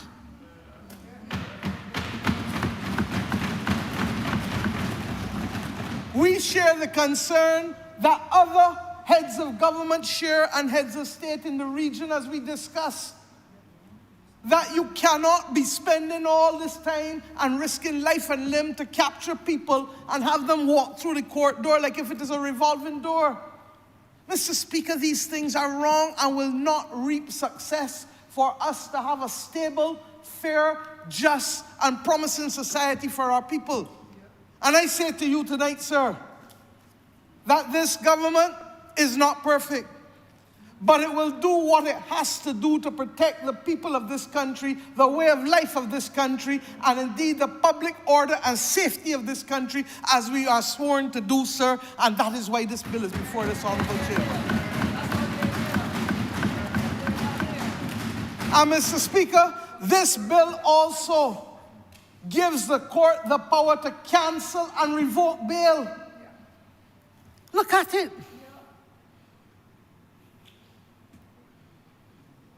Mr. Speaker, this bill, sir, says to the court that if a person is about to evade justice or attempts to interfere with any witness whatsoever, or if they have interfered already or threatened, if you go to court, you'll see what I can do here. That's a threat. Any witness. Or if the person has defeated or attempted to defeat the ends of justice, as broadly interpreted as that, with evidence under oath to the judge. Or if the person poses a threat to the safety of the public or a particular person in the public. Or if, sir, the person has not disclosed or has not correctly disclosed, which is the duty on them in this bill, all of the previous convictions in the bail proceedings, and we find out that there were some that they didn't tell us. Or if, sir, further evidence has since come available, or factors have arisen, including the fact that the defendant gave false information in the bail proceedings when you had the bail proceedings, Mr. Speaker, the judge can call him back or call her back and say, downtown a brush, go straight to Dodds, do not pass go, your bail is revoked. Mr. Speaker, and you can have a leader of the opposition tell us in here that this bill is like the old bill. What foolishness. And you know what makes it worse? If you call and you say you want more, you're not going to take what you get and claim ground and go for more. But what he does is to say, I oppose it.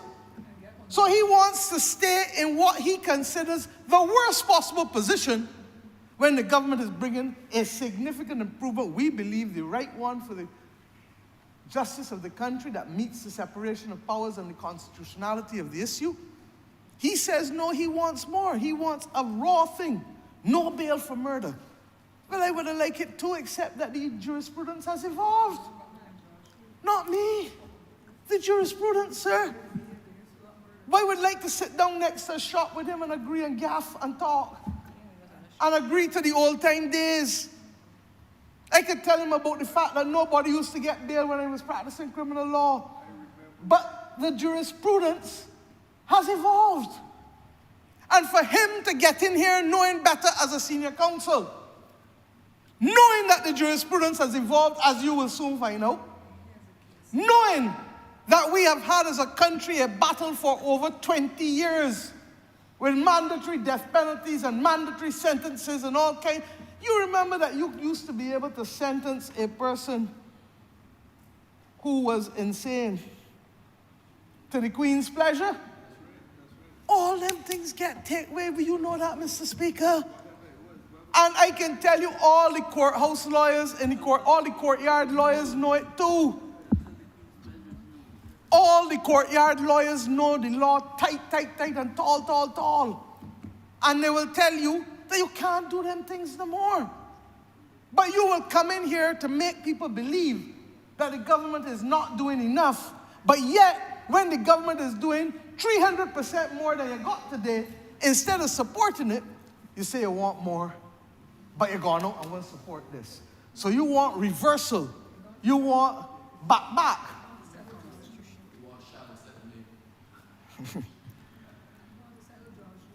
Mr. Speaker, if it was not so tragic, it would be funny. If it was not so tragic, it would be funny. And I say to you, sir, there's a time when we can parry and when we can debate, and when we can have the normal things that come with partisan debate, but there's equally a time in the life of a nation when what is required goes beyond debate. You see that thing called a woman's right to choose? For me, that goes beyond politics. You see that thing called murder and assault weapons and automatic weapons? There ain't no politics in that for me. It is about a society recognizing that you have to protect the interests of the majority. And Mr. Speaker, you've heard me say sometimes already, and the Honourable Deputy Prime Minister heard me say it last week again. A license, a driver's license in the hands of some is a weapon of mass destruction. And if we think back of some of the accidents that we have had on the highway and all about the country, where innocent people's lives have been taken because of reckless behavior of others, you will understand what I mean when I say that a license is a weapon of mass destruction in the hands of some. I say to you, sir, that this bill, in my view, and let me be very clear, this bill has received, and I hope the Honourable AG will speak to it as well, the benefit of the considered and mature reflection of former Chief Justice, former Court of Appeal judges, distinguished senior counsel in this country, even down to the nonsense that you raised, the red herring about 49.6. The AG needs to deal with it because the bill makes it clear at the very outset that this bill is passed enacted by the Parliament. I ain't even giving you a chance for people to guess. Enacted by the Parliament of Barbados in accordance with the provisions of Section 49 of the Constitution as follows. Mr. Speaker, 49.6 is a subset of 49. Just for those who don't know. So that if you cloak yourself in 49, you include not 49.6. But the Honourable AG will deal with it. And I say to you, sir, that I want us to stay focused. We have a problem with the presence and prevalence of automatic weapons and with the occasional sight and use of assault weapons. I don't want to wait until Barbados is among the top 10 of homicides per capita in the world before this government acts. I don't want to wait to see more persons lose their lives. I don't want to wait to see a demoralized police service believe that they are fighting and fighting and fighting and getting little or no results because of the failure of the system to assist them. I don't want to wait for any of these things. I have asked the people of Barbados to step up individually. I've asked parents to ask the right questions about what their children bring in home. Or I've asked individual adults to find out what is the gift you're giving me that really and truly your pay packet can't allow you to buy. Because at some point, you all know that there's nothing called a free lunch. Nothing comes free just so. And in those circumstances, if I ask everybody else in this country to step up, sir, the Parliament must equally step up and do its part with respect to the legislative protection necessary for people to be able to maintain a quality of life that is not threatened by panic and fear and by the reckless actions of those who want to use guns to be able to take out people's lives. And I say to you, sir, that I believe that this is the right action that is being taken by this government. The urgency is self-evident. And indeed, sir, the seriousness with which it must be treated is equally before us. I trust and pray that as soon as this bill is gazetted and proclaimed, that it will help strengthen the hands of all who are required to protect the interests of the criminal justice system. And the law provides that if in exceptional circumstances there are reasons why a person must be given their liberty, that the judge has that ability to do so. But they are so rare and so few, given the tightness with which the bill has been drafted, that it does not have a disproportionate impact on the interests of the majority, while at the same time protecting the rights of the individual under the fundamental rights and freedoms of our Constitution. That there will be a new Constitution is without debate. But it is not going to be here in 2 months or 3 months or 4 months. And we do not have the luxury of time. And therefore, the government has chosen this way in the same way that we have chosen other pieces of legislation to bring to protect us. I want to thank the Honourable Attorney General, the drafters, the lawyers who gave of their time urgently, and those who have taken the time to read this. And may I say that on Thursday, even before Cabinet finished, because we knew we were going to do this in all of its stages, and by the way, Trinidad did theirs in all of its stages, and other countries have done similar bills in all of their stages relating to this criminal justice issue too, that because we knew that that was the intention, instructions were given to the Leader of the House, the Honourable Deputy Prime Minister, to communicate and send the bill to the Leader of the Opposition even before Cabinet finished its business on Thursday. That is how serious we took our responsibility to share with him what is before us today. And did he get the legal opinion as well? And he can get a legal opinion if he wants. And I am saying to you, sir, that a session was also arranged for the Honourable Attorney General to carry the members of the Senate through the provisions of the bill, recognizing that because it was going to be done in all of its stages, we wanted to give them the full benefit of everything that the Cabinet would have had access to with respect to this legislation. So, Mr. Speaker, I am obliged to the Honourable Attorney General and all who provided him with the ability to act and deliver this bill before us so that we may act in the interests of good order, peace, and good governance, and importantly so, the comfort of all Barbadians, not believing that this is a single panacea, but this is part and parcel of a tool, a policy set that is necessary to keep our country safe and to keep Bajans safe. I'm obliged to you, sir.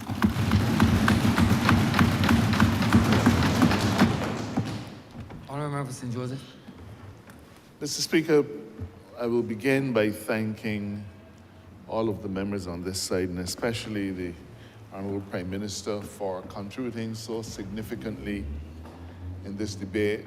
Each one of the members on this side touched on important issues, and their speeches collectively and individually reflected a clear stance by this administration on how we intend to deal with the issue of law and order.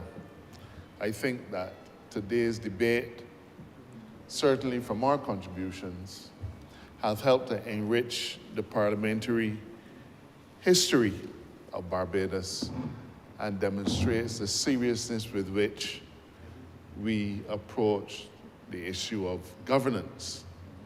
For those of you who listen to the musical Hamilton, you would have heard George Washington say to Hamilton, "Winning is easy, governing is harder." Mr. Speaker, while I'm grateful for and I congratulate and thank the members on this side for their sterling contributions, I have to say that I am extraordinarily disappointed in the Leader of the Opposition. He spoke for near 2 hours, if not a full 2 hours. But I'm reminded of one of the sayings of my former lecturer in law, who I believe lectured him too, who referred to a particular judgment as being a brutum fulmen, a thing full of sound and fury, but signifying nothing. The honourable member spoke for 2 hours, but not a single person. I bet you every single journalist must be trying to decipher what he said no in order to be able to come up with a story for tomorrow's press. But we have a story here that we've come up with.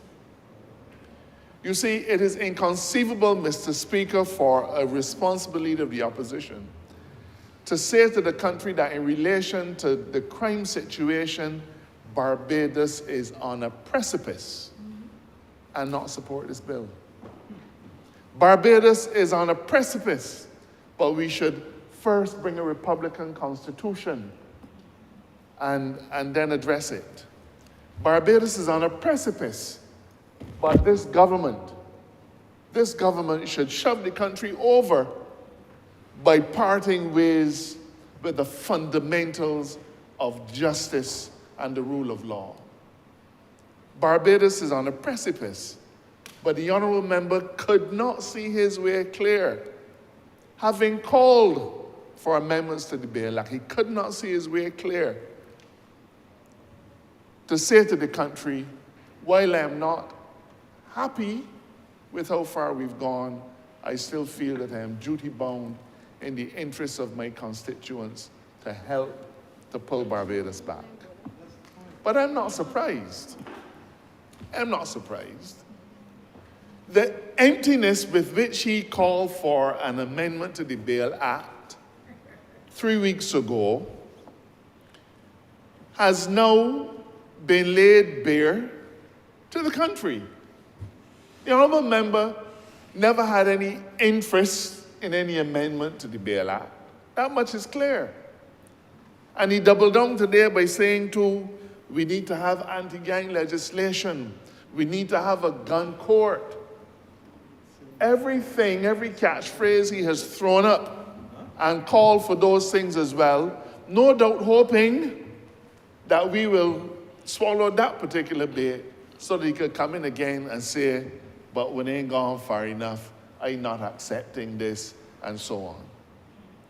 It would be most unparliamentary for me to say that the honourable member was disingenuous. I accept it. And he will not say it. It will be equally unparliamentary for me to say that he's insincere. I may feel so, but I'm certainly not going to say it. Mr. Speaker, we came to Parliament on an urgent basis on a matter that we consider to be vital and of vital importance to the safety and security of our country. It is not something that Parliament does with any frequency. This administration, more than any other, has taken the stance that on fundamental issues, we need to involve the public. We need to consult. That's why we set up select committees. He criticized us last week. You all remember criticized us last week for sending the health services legislation to committee. But we are accustomed to consulting.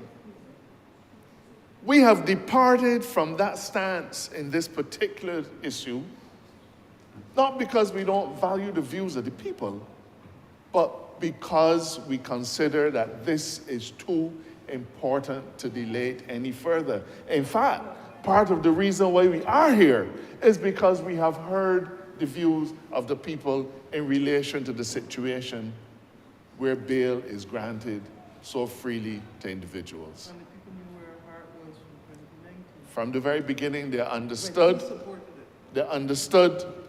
what our stance was in relation to trying to tighten up bail. Mr. Speaker, it is not for me to repeat things that I've said, but it is for me to expose a couple of things in the honourable member's 2-hour speech. Unfortunately, he took so long to say the few things that he said that you might be tricked in, you might be lulled into feeling that there's a lot to respond to, when in truth and in fact, there isn't. Mr. Speaker, I did say that the honourable member was bound to come up with some reason why this bill was unconstitutional. He was bound to do it, because that is his constant mantra.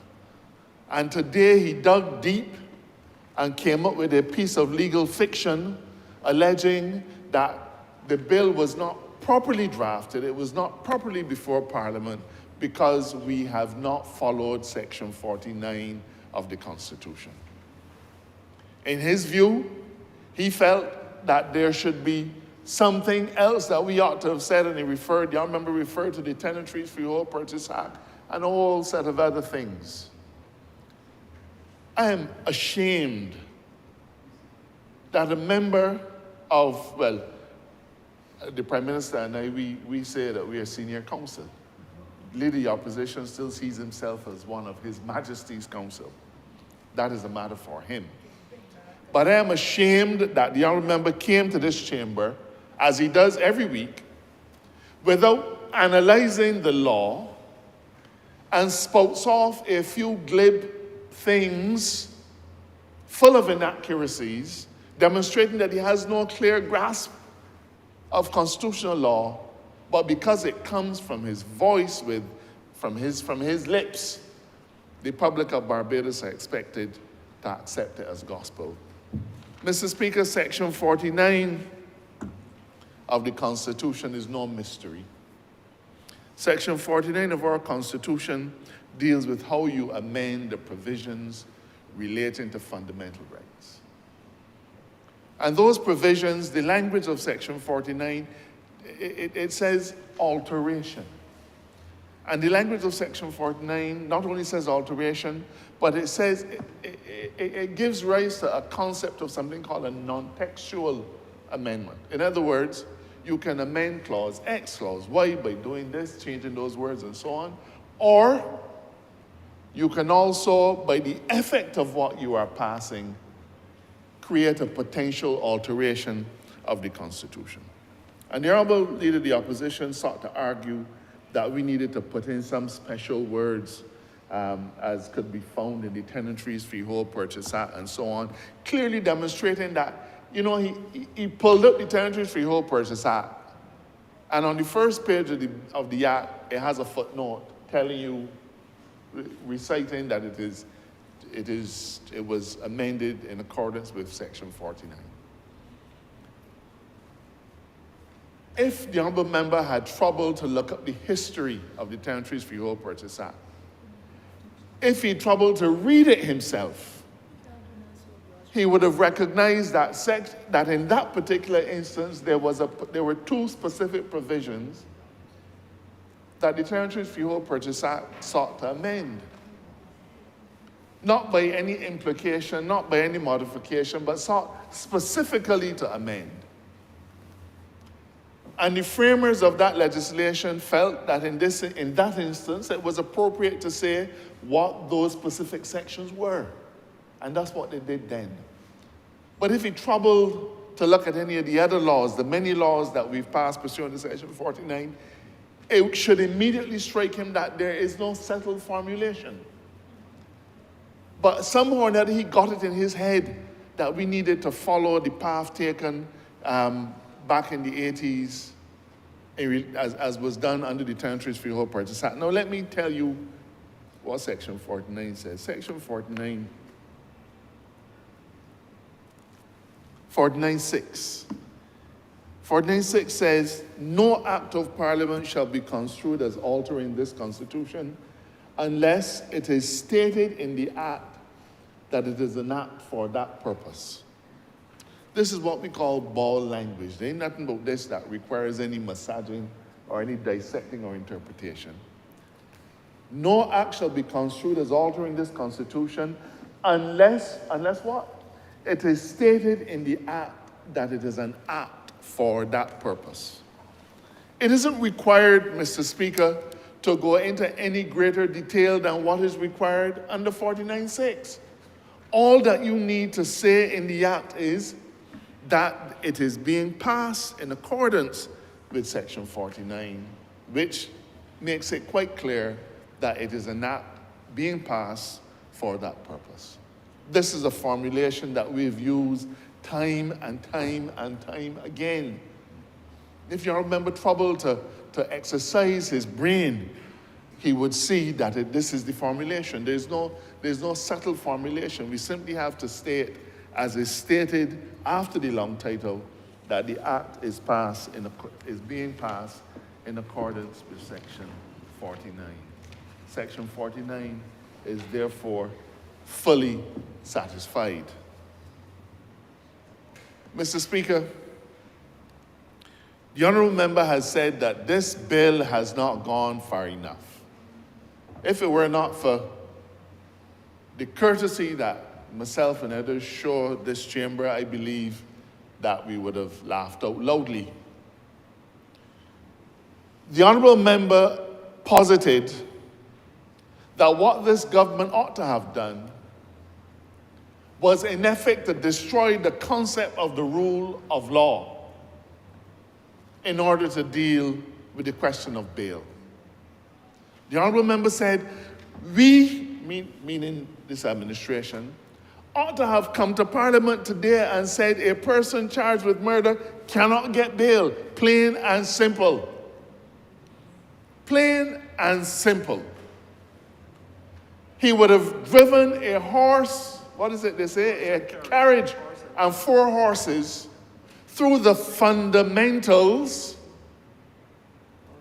of our constitutional law.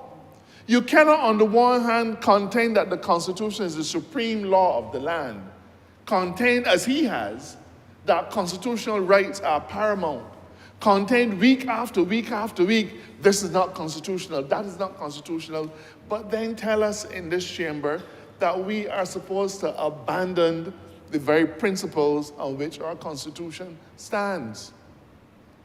The Honourable Member is saying that this legislature should remove any discretion from any judge whatsoever and simply say a person charged with murder cannot get bail.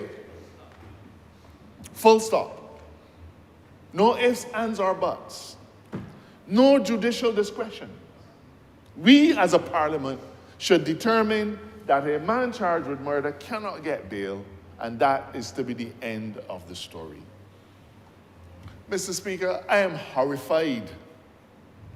I am horrified that a person who should be learned in the law would contain such rubbish. I'm horrified, Mr. Speaker. And you know what is so bothersome about it? Is that the Honourable Member knows better.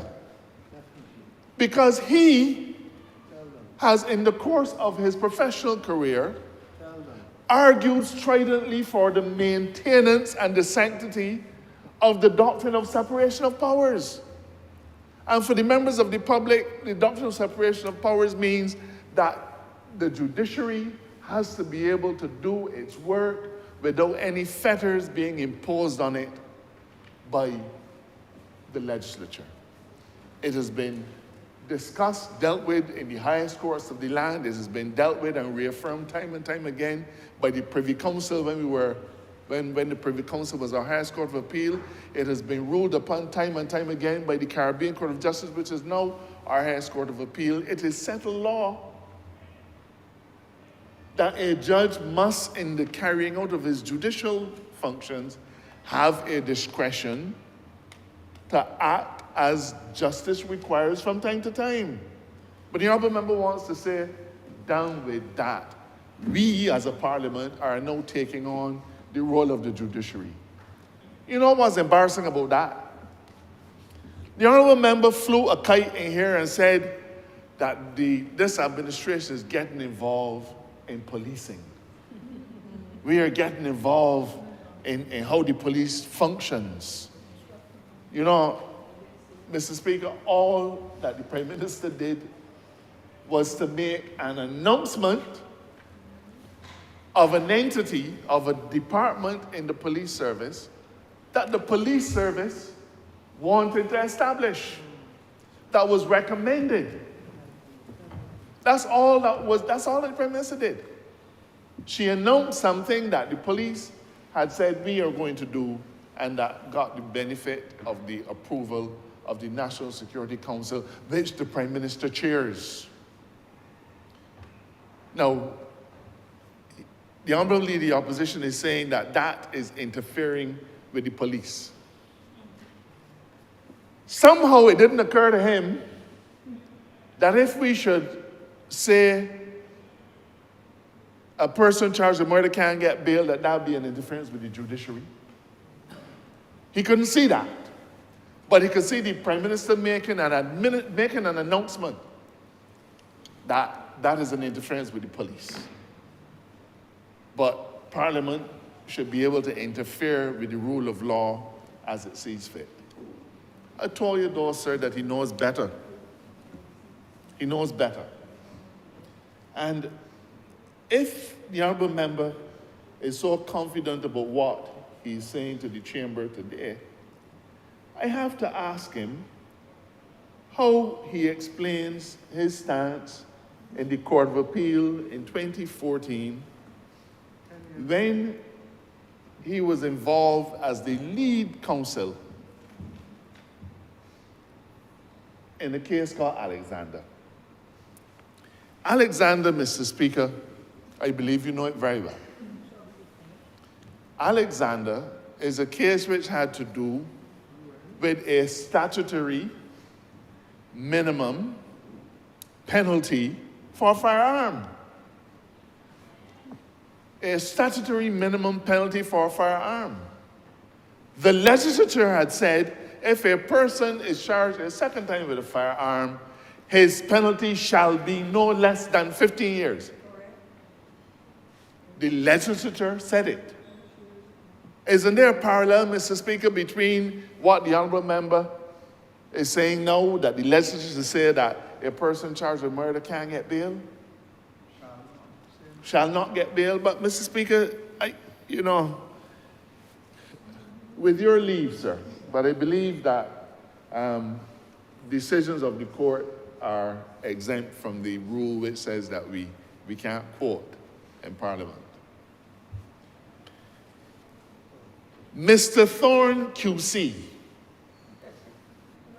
as he then was, because he's a KC now, for the appellant, urged on this court that the sentence imposed by the trial judge was invalid on the ground that Section 30 of the Act was inconsistent with the Constitution of Barbados, and therefore the sentence and trial were a nullity.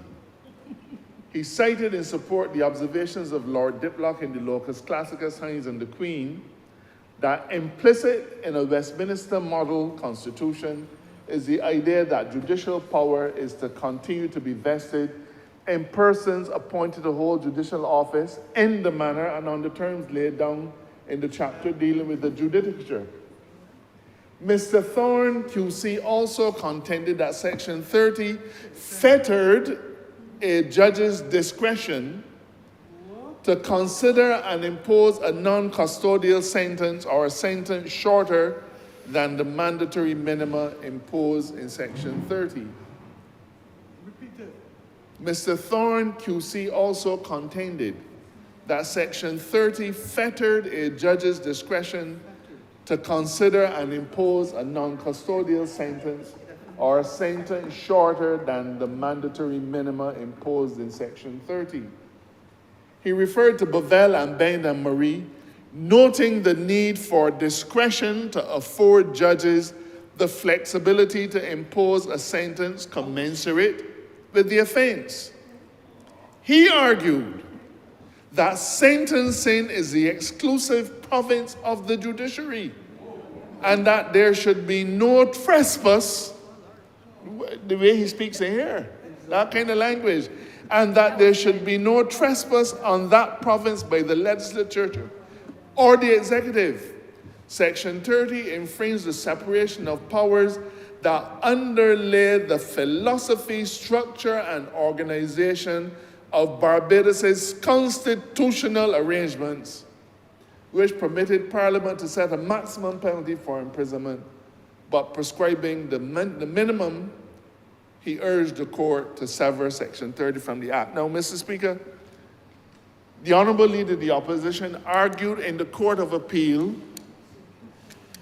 that it was wrong and unconstitutional for the legislature to remove the discretion of a judge when it sought to set a statutory minimum. He argued that it was inconsistent with our constitutional theory.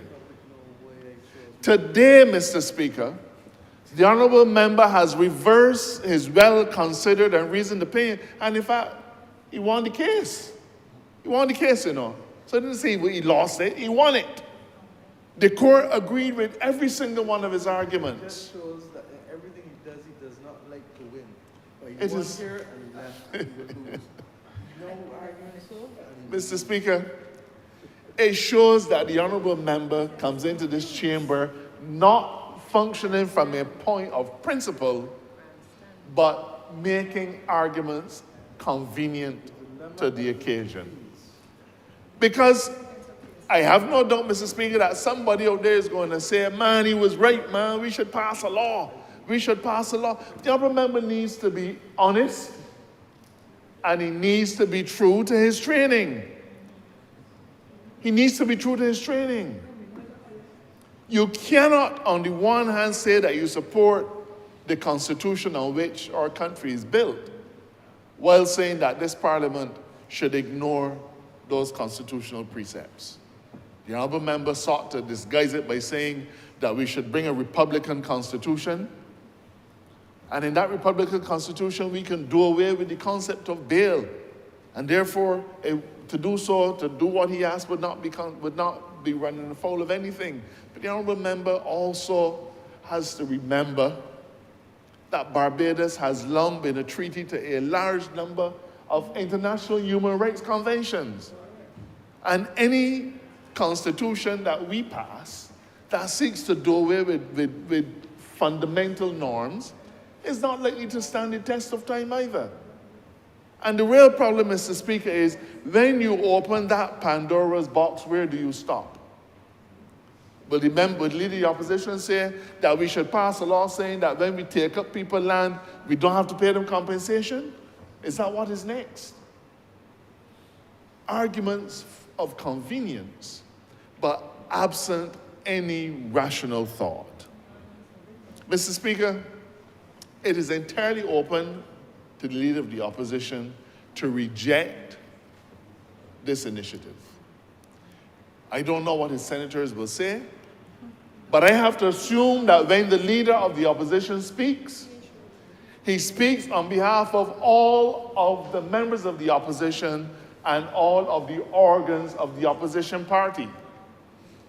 So the people of Barbados are entitled to draw the conclusion that the entirety of the Democratic Labour Party rejects this effort to tighten up bail. There's nothing else that we can think, sir. This is his position. He leads the troops. So we have to assume that the troops, unless they say otherwise tomorrow and in other places, we have to assume that his stance in this chamber this morning represents the considered stance of the Democratic Labour Party. Mr. Speaker, that is worrisome. As I mentioned this morning, as the Prime Minister has reiterated, on matters of national security, the opposition has a voice and they have a role to play. We have breached decades of protocol in the past by briefing the leader of the opposition, not this one, but the previous one, because we understood and recognized that he too has a constituency in this country to protect and to represent. The leader of the opposition today has spoken on behalf of his constituency. They have drawn their line in the sand and said they do not support this effort. But as I said, Mr. Speaker, his call for an amendment to the Bail Act was hardly sincere to begin with. It was impossible for it to be sincere because the very thing that he asked for publicly, we, including him, had already done in 2019. So he either showed his ignorance or a presage the fact that he was going to come into this chamber and skylark over a serious issue. Each one is as bad as the other. Mr. Speaker, this bill, even though we didn't take weeks to prepare it, it did receive the considered attention, as the Prime Minister mentioned, of a significant number of legal luminaries, and to them, I am very grateful for their attention. It required us to look at jurisdictions, South Africa, Bermuda, and others, to see what they have done. It required us to look at their court decisions. It required us to look at their constitutions. It required a significant amount of work, including from the drafters of my office, who literally dropped everything that they were doing to put us in a position to be able to bring this bill today. They didn't murmur because they understood that the next life that they might be saving might be their own or someone connected to them. Mr. Speaker, this bill may not be perfect, but we are committed to doing everything that we can to ensure that Barbados does not continue the slide. The Honourable Member said that we are on a precipice. I don't agree with him. I differ from him greatly. We are not on any precipice. The situation in Barbados is one that is manageable, and we are managing it. We can manage it better if the opposition would play their part. We can manage it better if the parents and the communities that used to be the safety net for our youngsters, if they too played a greater role. But we are not on any precipice. It suits him to come in here and to portray that Barbados is about to crash. No, sir. Not under this administration, not under our watch. The crashing is left for the side that he now leads. We've held faith, we've kept the faith with the people, committed resources, done everything that we had to do to keep Barbados afloat. And therefore, Mr. Speaker, it gives me the greatest of honor, on behalf of this chamber, to move that this bill be read a second time.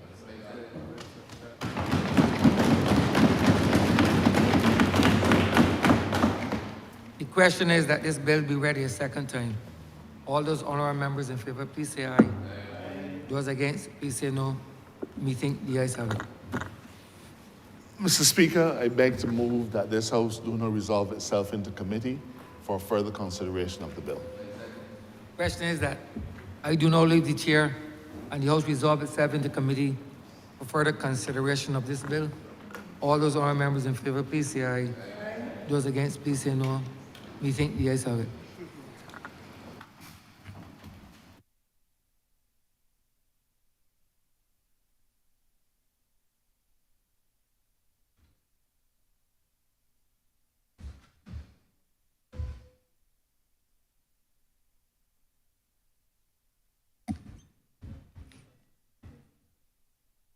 This Honourable House is now in committee.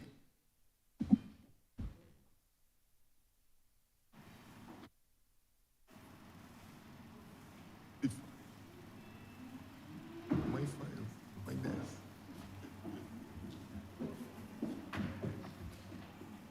Yellow, green.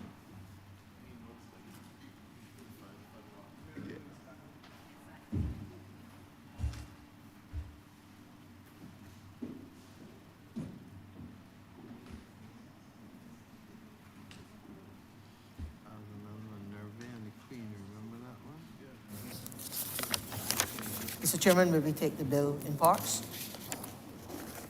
May. Part 1, clauses 1 through 3. Mr. Chairman, I beg to move that Part 1, being clauses 1 through 3, stand part. So the question is that Part 1, clauses 1, 2, 3, stand part. All honourable members in favour, say aye. Aye. Honourable members against, say no. I think the ayes have it. Part 2, clauses 4 through 7. Mr. Chairman, I beg to move that Part 2, being clauses 4 through 7, stand part. I second that, sir. The question is that Part 2, clauses 4 through 7 stand part. All honorable members in favor, say aye. Honorable members against, say no. Methinks the ayes have it. Part 3, clauses 8 through 12. Mr. Chairman, I beg to move that Part 3, being clauses 8 through 12, stand part. I second that, sir. The question is that Part 3, clauses 8 through 12 stand part. All honorable members in favor, say aye. Honorable members against, say no. Methinks the ayes have it. Part 4, clauses 13 through 18. Mr. Chairman, I beg to move that Part 4, being clauses 13 through 18, stand part. I second that, sir. The question is that Part 4, clauses 13 through 18 stand part. All honorable members in favor, say aye. Honorable members against, say no. Methinks the ayes have it. Part 5, clauses 19 through 29. Mr. Chairman, I beg to move that we amend this part by deleting clause 29 to explain to the chamber. Clause 29 provides that the act shall come into operation on a date to be fixed by proclamation. When once you adopt that approach, there's usually going to be some lag in terms of when it actually comes into force. Gazetting, however, means that as soon as it is gazetted, it becomes law. And therefore, given the urgency, it is better that we delete clause 29. And as long as that clause is not there, it will come into force upon gazetting. And therefore, we will see the act coming into force without the need for any further action and in a far quicker way than if we have to go to the proclamation stage. So with that explanation, I beg to move that Part 5. I beg to move that clause 29 be deleted and that clause. Beg to second that, sir. Put that question.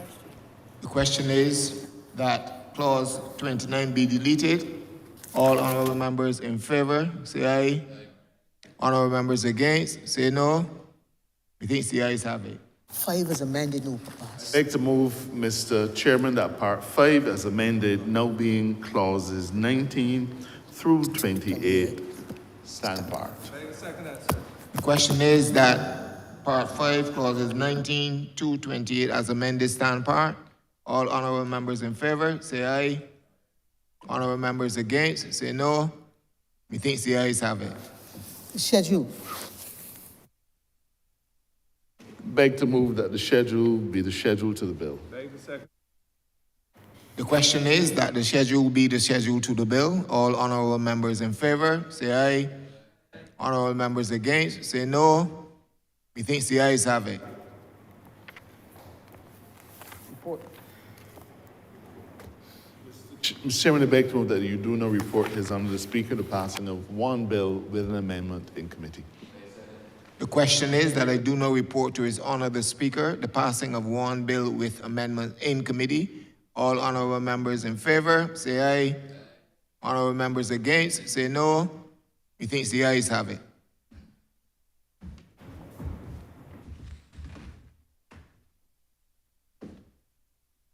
Chairman of committees that report on the passing of one bill with amendments in committee. Mr. Chairman, I beg to move that this bill be read a third time. Question is that the bill be read a third time. All those honorable members in favor, please say aye. Aye. Those against, please say no. We think the ayes have it.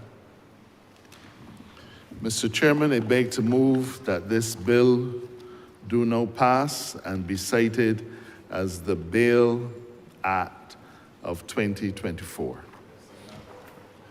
Honorable member, this bill requires a constitution, a 2/3 majority.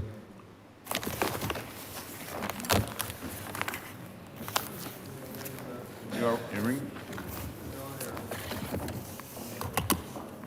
Put the question. What question? Honourable Ms. M.A. Mortley. Honourable Ms. Joe Bradshaw. Aye. Honorable D.D. Marshall, Aye. Honorable K.D. Simmons, Aye. Honorable Dr. Leon W.W. Duguid, Aye. Honorable Ms.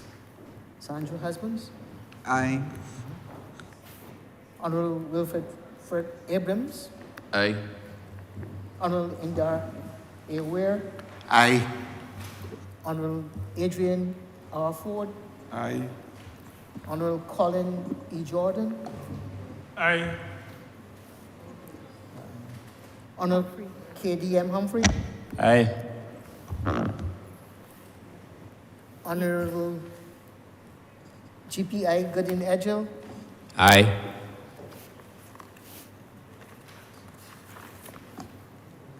Marsha Cattle. Next page. Marsha Cattle. Here. Number 18. Here. Honorable Marsha K. Kettle, Yes. New row now. Mr. Neil Rowe, Aye.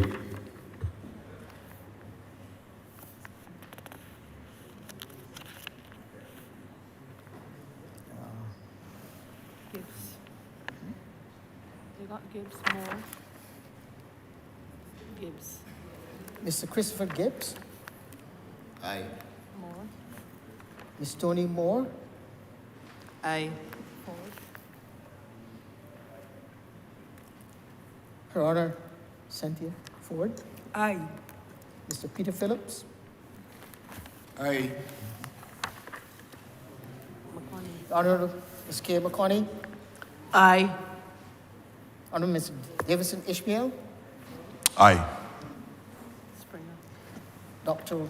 Ronald Springer, Aye. Mr. Trevor Prescott. Aye. 1, 2, 3, 4, 5, 6, 7, 8, 9, 10, 12, 13, 14, 15, 16, 17, 18, 19, 20, 21, 22. Mr. Speaker, 22 honorable members voted aye. There were no abstentions and there were no noes. Having reached the constitutional requirement, this bill stands passed.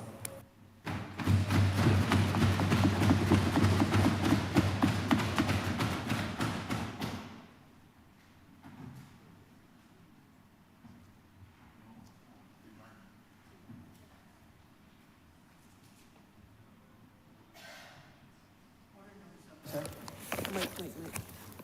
In the name of the Honorable Attorney General,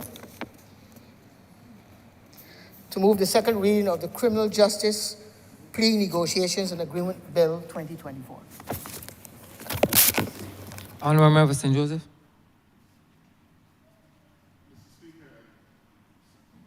I suppose I could begin by repeating the oft-said words, the hour is late.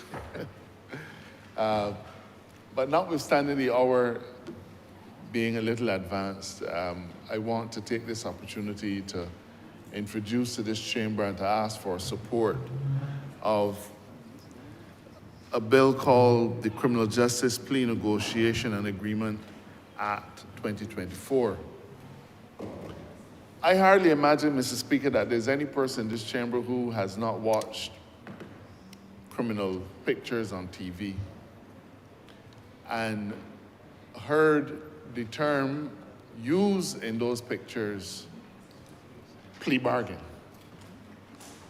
And in essence, it just described, is just the title that we give to an arrangement where an individual who is charged with an offense or multiple offenses is able to negotiate a lesser charge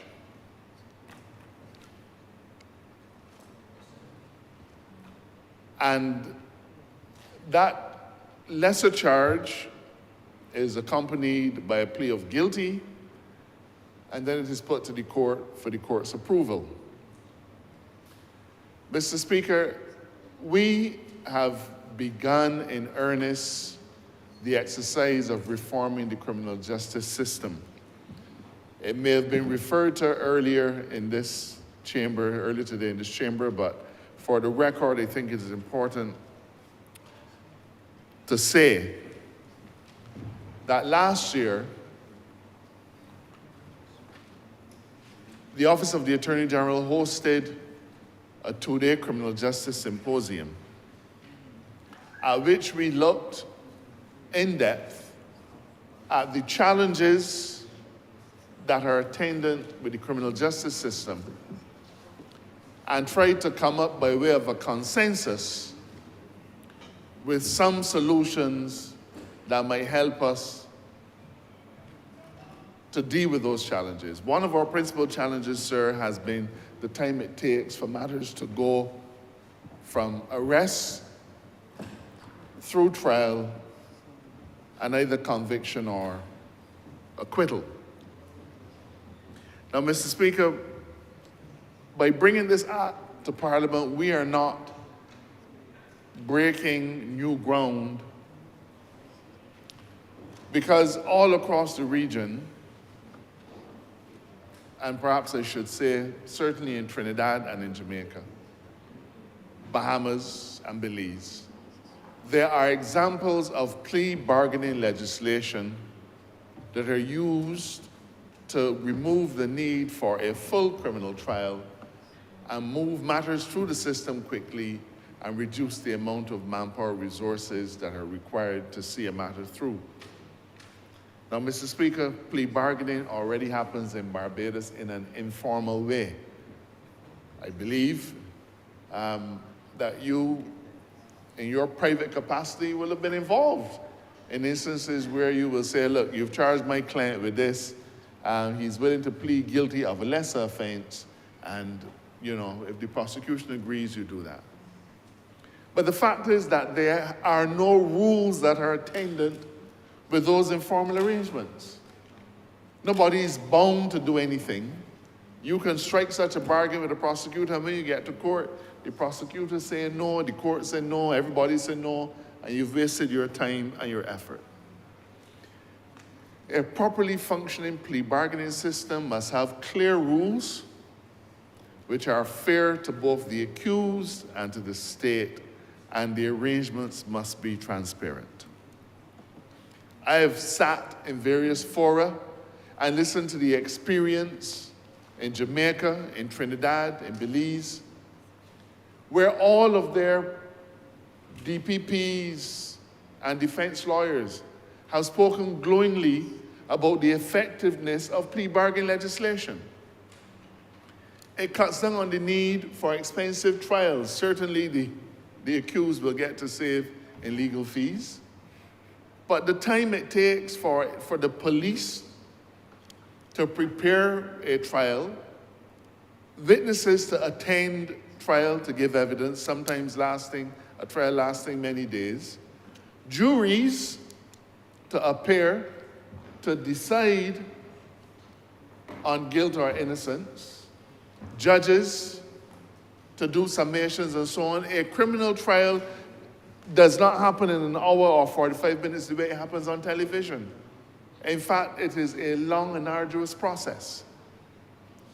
By bringing plea bargaining legislation where a prosecutor is able to reach out to an accused person's attorney or the other way around to say, can we come to an agreement, is an invaluable thing, sir, in helping us to move our criminal justice system along quickly. There are a couple of things that I would like to make mention of. First of all, this bill provides for a system of plea bargaining or plea negotiations for indictable matters.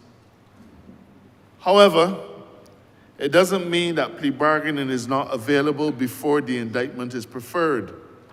The Act provides that a plea bargain or a plea negotiation can take place at any time.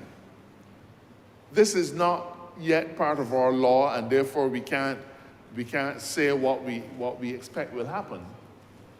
But there are important anecdotal instances, especially in Jamaica, where individuals have been charged. and based on the strength of the evidence before them, even before the indictment is preferred, the prosecutor is able to say, look, boy, we got you cold. We got video, we got audio, we got witnesses, we have fingerprints, we got all kinds of things. All kinds of things. And they can say this to an accused person even before the process is completed, even, Mr. Speaker, before they are arrested. Even before they're arrested. The door is open by virtue of this legislation to say a plea bargain arrangement can be struck then. And an accused person who is cooperative with the state at that point in time would be able to benefit from far more generous discounts in terms of sentencing and save the system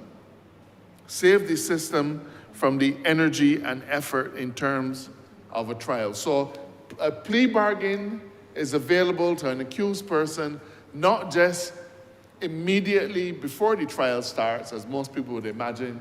They have an image of you meeting on the court step and say, well, I'll give you this if you give me that. It can happen from as far back as when the matter is being investigated. These plea agreements, the arrangements, are entirely voluntary. So nobody can force an accused person to enter into a plea negotiation. Nobody can force the officers of the DPP to enter into a prosecution. So let me say this too. The police can't do a plea bargain. It has to be the officers of the DPP. These arrangements are voluntary. Nobody can be forced to enter into a plea bargain arrangement. I remember in one of my distant forays into criminal matters, I represented an individual in the Garens murder. Very distant. I represent an individual in the Garens murder, and I negotiated a manslaughter plea. And, you know, Mr. Speaker, it is a cause to smile, really, because I negotiated the manslaughter plea, and then went to my client and said to him, we got a manslaughter plea. So the client said, man, Mr. Marshall, I got confidence that you can get me off. I will only say that he should have taken the plea, sir. He ought to have taken the plea. But it is an entirely voluntary arrangement. Nobody can be forced to accept a plea bargain arrangement. An accused person, sir, has the right to be represented by a lawyer. But it doesn't mean you have an obligation to be represented by a lawyer. You have the right to be if you so choose, but if you decide that you don't want a lawyer, there are various documents that you will sign saying that I have dispensed with my right to have a lawyer. And the reason for this is quite simple. A DPP with a wealth of experience is not going to be on even terms with an accused person, sometimes who is afraid, sometimes completely bewildered, does not understand the niceties of the law. Those things are all possibilities, and really it is preferred if an individual has an attorney. Because the attorney, from attorney to attorney, you would be operating on even terms. But there are individuals who say, I am my own lawyer. And if that individual says that, asserts that right, and signs off on the relevant form that is set out in an appendix to the Act, then that person is able to negotiate with the DPP for his own beneficial arrangements. In relation to what happens when you have negotiated, the DPP can make a decision to discontinue the original charge or accept a plea of a lesser charge. So there are a number of options that are available. The DPP can say, well, in return for your plea agreement, I am going to discontinue this charge, or I'm going to substitute a lesser charge. The agreement, Mr. Speaker, must also include what is the sentence that is proposed. So it is not an open-ended thing. When you do a plea bargain now, you negotiate and you will say, well, the guidelines on sentencing, so let me see if we can come up with a range in between here and there. what must happen under this plea bargain legislation is that the specific sentence must also be set out in the agreement. And I think this is the first time I mentioned the agreement because, but it's important to say that whatever is decided has to be reduced into writing and signed by both parties, by the DPP on behalf of the state, and by the accused person, and if the accused person has a lawyer, also by the accused person's lawyer. So the proposal must include what sentence is to be imposed. And if the judge accepts the plea agreement, Mr. Speaker, then the sentence that is stipulated in the agreement will be the sentence that is imposed. But, Mr. Speaker, it is a matter always for the judge to decide whether he accepts the plea agreement or not. And that is important. We spent much of today talking about in the interest of justice. We talk about not fettering the discretion of a judge, and a judge must act judicially and in the interest of justice at all times.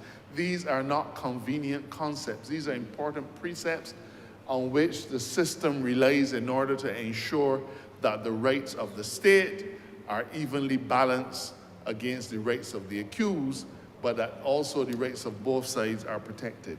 So the judge may determine, I'm not going to accept this plea agreement. That is entirely a matter for the judge.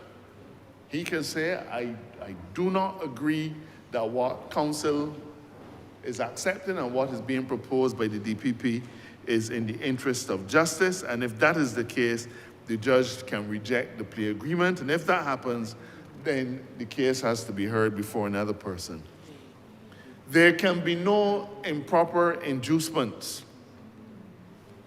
So any effort, if there's any improper inducement at all on either side, either on the part of the accused, an inducement made to the prosecutor, or somehow or another going the other way around to accept a lesser charge or a lesser sentence, whatever it is, any improper inducement will vitiate the plea agreement, and the plea agreement will in those circumstances be rejected. If the plea agreement is rejected by the judge, either party, either the DPP or the accused, can appeal to the Court of Appeal. Again, when the parties have acted honestly and in good faith, then there's an expectation that the judge, while he or she has to exercise their discretion, that they will not act capriciously, and therefore it is open to either side to appeal to the Court of Appeal to have the plea agreement accepted. Given, Mr. Speaker, that the plea agreement, if it is accepted, will obviate the need for a trial, we have to ask ourselves what happens to the victim. What happens to the victim? The victim, the injured person, is more than likely awaiting their day in court. They want to come to court. They want to say, this is what this person has done to me, and I demand justice. It is true that there's no guarantee of a conviction, but often what is important is for the voice of the victim to be heard. And a plea agreement would at first blush seem to go around the interests of the victim, because the victim there's no trial. So the victim doesn't get to come to court and say, this is what happened to me, I was raped, I was assaulted, I was battered, robbed, whatever it is. And therefore, in order to protect the interests of the victim, there must be a victim impact statement, and more importantly, the DPP has to inform the victim in advance that a plea agreement is being negotiated. The victim can object, but it is only fair to inform the victim this matter is being dealt with by way of a plea agreement. Before the plea agreement is concluded, the victim has the opportunity to make written representations to the DPP. And those representations can cover anything. Reasons why they don't feel you should do the plea agreement, that they want to have the day in court, all of those kinds of things. But it doesn't end there. The DPP must also inform the victim of when the matter is going to court, and the victim must have an opportunity to come and have their say. Procedurally, Mr. Speaker, when time comes for court, this happens in the absence of a jury. It has to happen in the absence of a jury, because if the jury hears that John Brown or Mr. Jones has entered into a plea agreement to take a smaller plea, a lower sentence, a lower jail term, whatever it is, lower punishment, it will be fixed in their mind that the person is guilty. And therefore, you have to conduct any hearing about the acceptability of the plea agreement in the absence of the jury, in case the judge says, I'm not accepting this, and it has to go to trial. So it is important that these arrangements are done and discussed in the absence of a jury, but they're done in open court. So the jury is just not present. Where the judge rejects the plea agreement, or where the accused person withdraws from the plea agreement, the matter shall go before another judge. So bear this in mind. A party can withdraw from the plea agreement up to the time the trial starts. So an accused lawyer may say, man, I don't think you got to worry. I don't think we should do this plea agreement. And even though it is signed, the accused can still come and say before the trial starts, I am withdrawing this, I'm withdrawing from this plea agreement, in which event the matter would have to go to trial to a different judge. Mr. Speaker, we are satisfied that this can make a difference. But there's another element in which this can make a difference. These arrangements, and we follow the Jamaica model, and Jamaica is very proud of the model they have. I've discussed it at length with their judicial officers and their prosecutors. Their model says that at any time after, so think of a situation where a person is already convicted and is serving a sentence, and comes and says, look, I have some information on a crime that took place 2 years ago, but I want to get a reduction in my sentence. You can enter into a variation, into a plea bargain agreement in those circumstances. So, Mr. Speaker, you can enter into a plea bargain agreement before, but you can also enter a plea bargain agreement after. So a convicted person who is already serving a sentence, but who wishes to assist a prosecutor in another criminal matter, that prosecutor can go and say, I will enter into a plea bargain agreement with you. In return for your assisting us with this other criminal matter, we are going to agree to cut the time of your sentence or any other benefit. Now, if that offer of assistance turns out to be illusory, then the plea bargain agreement is rejected. But this, Mr. Speaker, has worked very well in Jamaica, because there are individuals who have information but who don't want to come forward. They're already in prison. But this gives them an opportunity in a transparent and wholesome way to say, I can assist the court in another investigation, and if that assistance proves to be worthy, then they too can benefit from a plea bargain agreement. As we said with many other things, Mr. Speaker, this item alone, this legislative intervention alone, is not going to be a panacea. But when we add it to the judge-alone trials, when we add it to new criminal justice rules, when we add it to the variety of different things that we are doing, we are beginning to see a criminal justice system that can move with alacrity and get things through. And Mr. Speaker, there are other things that we're coming. Several other pieces of legislation and rules are currently before the draftspeople. They've been approved by Cabinet. These things do take a little time, but I'm confident that before the year is up, we're also going to have some other seminal pieces brought before this chamber to help us to transform our criminal justice system.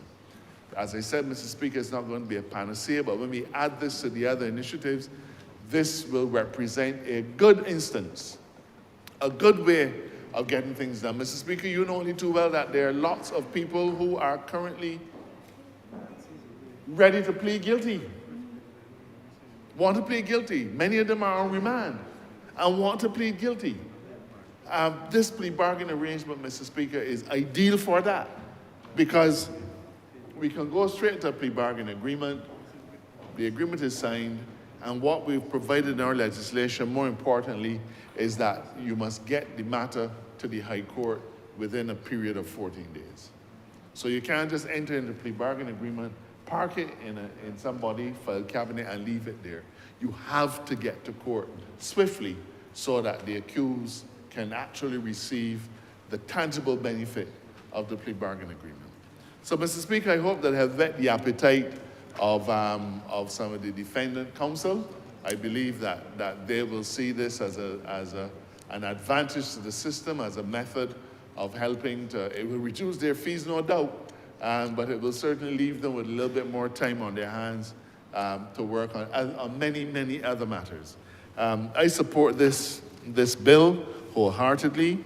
I've drawn significantly on the experience of other jurisdictions like Jamaica. Let me say too, sir, we are passing a lot of legislation, but unless all parties understand how the legislation works, we're going to get nowhere. Often, Mr. Speaker, we pass a law on this, we pass a law on that, but then when once it leaves Parliament, nobody does anything. I have therefore issued an invitation on behalf of the Office of the Attorney General for the DPP and one of her deputies to come to Barbados during September. I anticipate, hopefully, that this bill will have become law by then. And the Office of the Attorney General will hold a symposium with all the stakeholders again. The prosecutors, the people from the Office of the DPP, the Defense Counsel, so the bar is going to be there. The police department is going to be there. Everybody who has an interest in this is going to be there so that we can actually role play. We can talk through what the law requires, what the experience of Jamaica is. Because even though the DPP may be chomping at the bit to do this, if we don't get the buy-in from the criminal bar, we will get nowhere. So we have to let the criminal bar understand that this is an advantage to them. But equally so, we also have to get the judges on board. The judges need to be able sometimes to say, why you all don't do a plea agreement with this?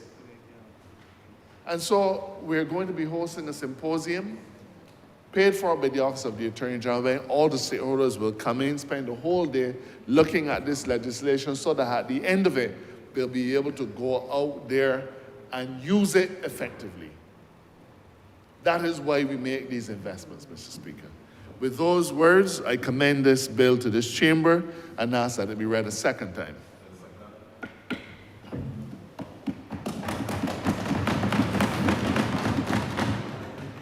The question is that this bill be read a second time. All those honourable members in favor, please say aye. Those against, please say no. Me think the ayes have it. Mr. Speaker, I beg to move that you do not leave the chair and that this House resolve itself into committee for further consideration of this bill. The question is that the Speaker do not leave the chair and the House resolve itself into committee for further consideration of this bill. All those honourable members in favor, please say aye. Those against, please say no. Me think the ayes have it.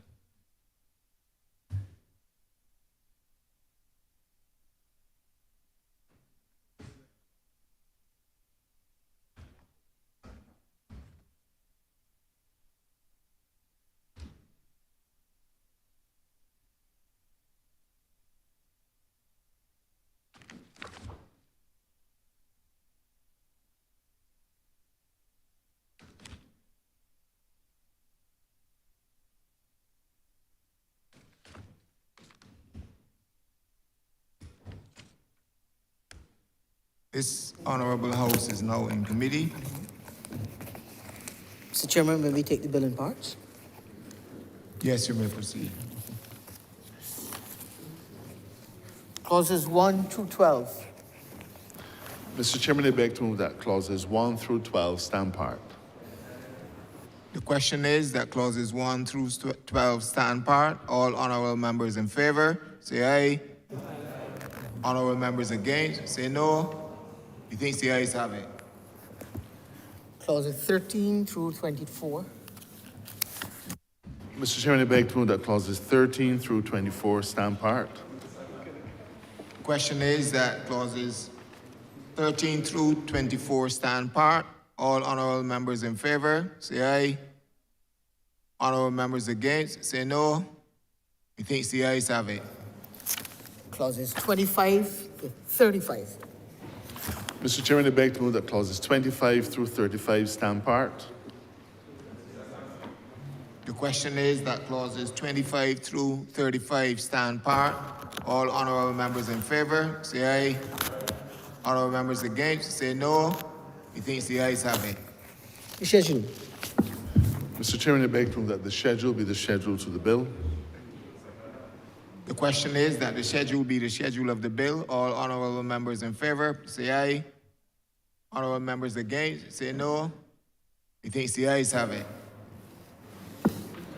Mr. Chairman, I beg to move that you do not report to His Honor the Speaker the passing of one bill in committee.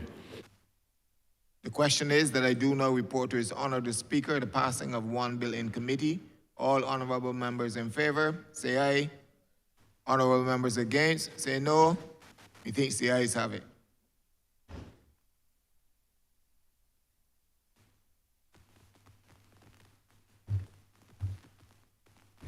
Chairman of committees is reporting the passing of one bill in committee. Speaker, I beg to move that this bill be read a third time. Question is that this bill be read a third time. All those honorable members in favor, please say aye. Those against, please say no. We think the ayes have it. Mr. Speaker, I beg to move that this bill do now pass and be cited as the Criminal Justice Plea Negotiations and Agreements Act 2024. Question is that this bill be passed and so cited. All those honorable members in favor, please say aye. Those against, please say no. Me think the ayes have it. This bill stands. This bill is passed and so cited. I will freeze for a bit.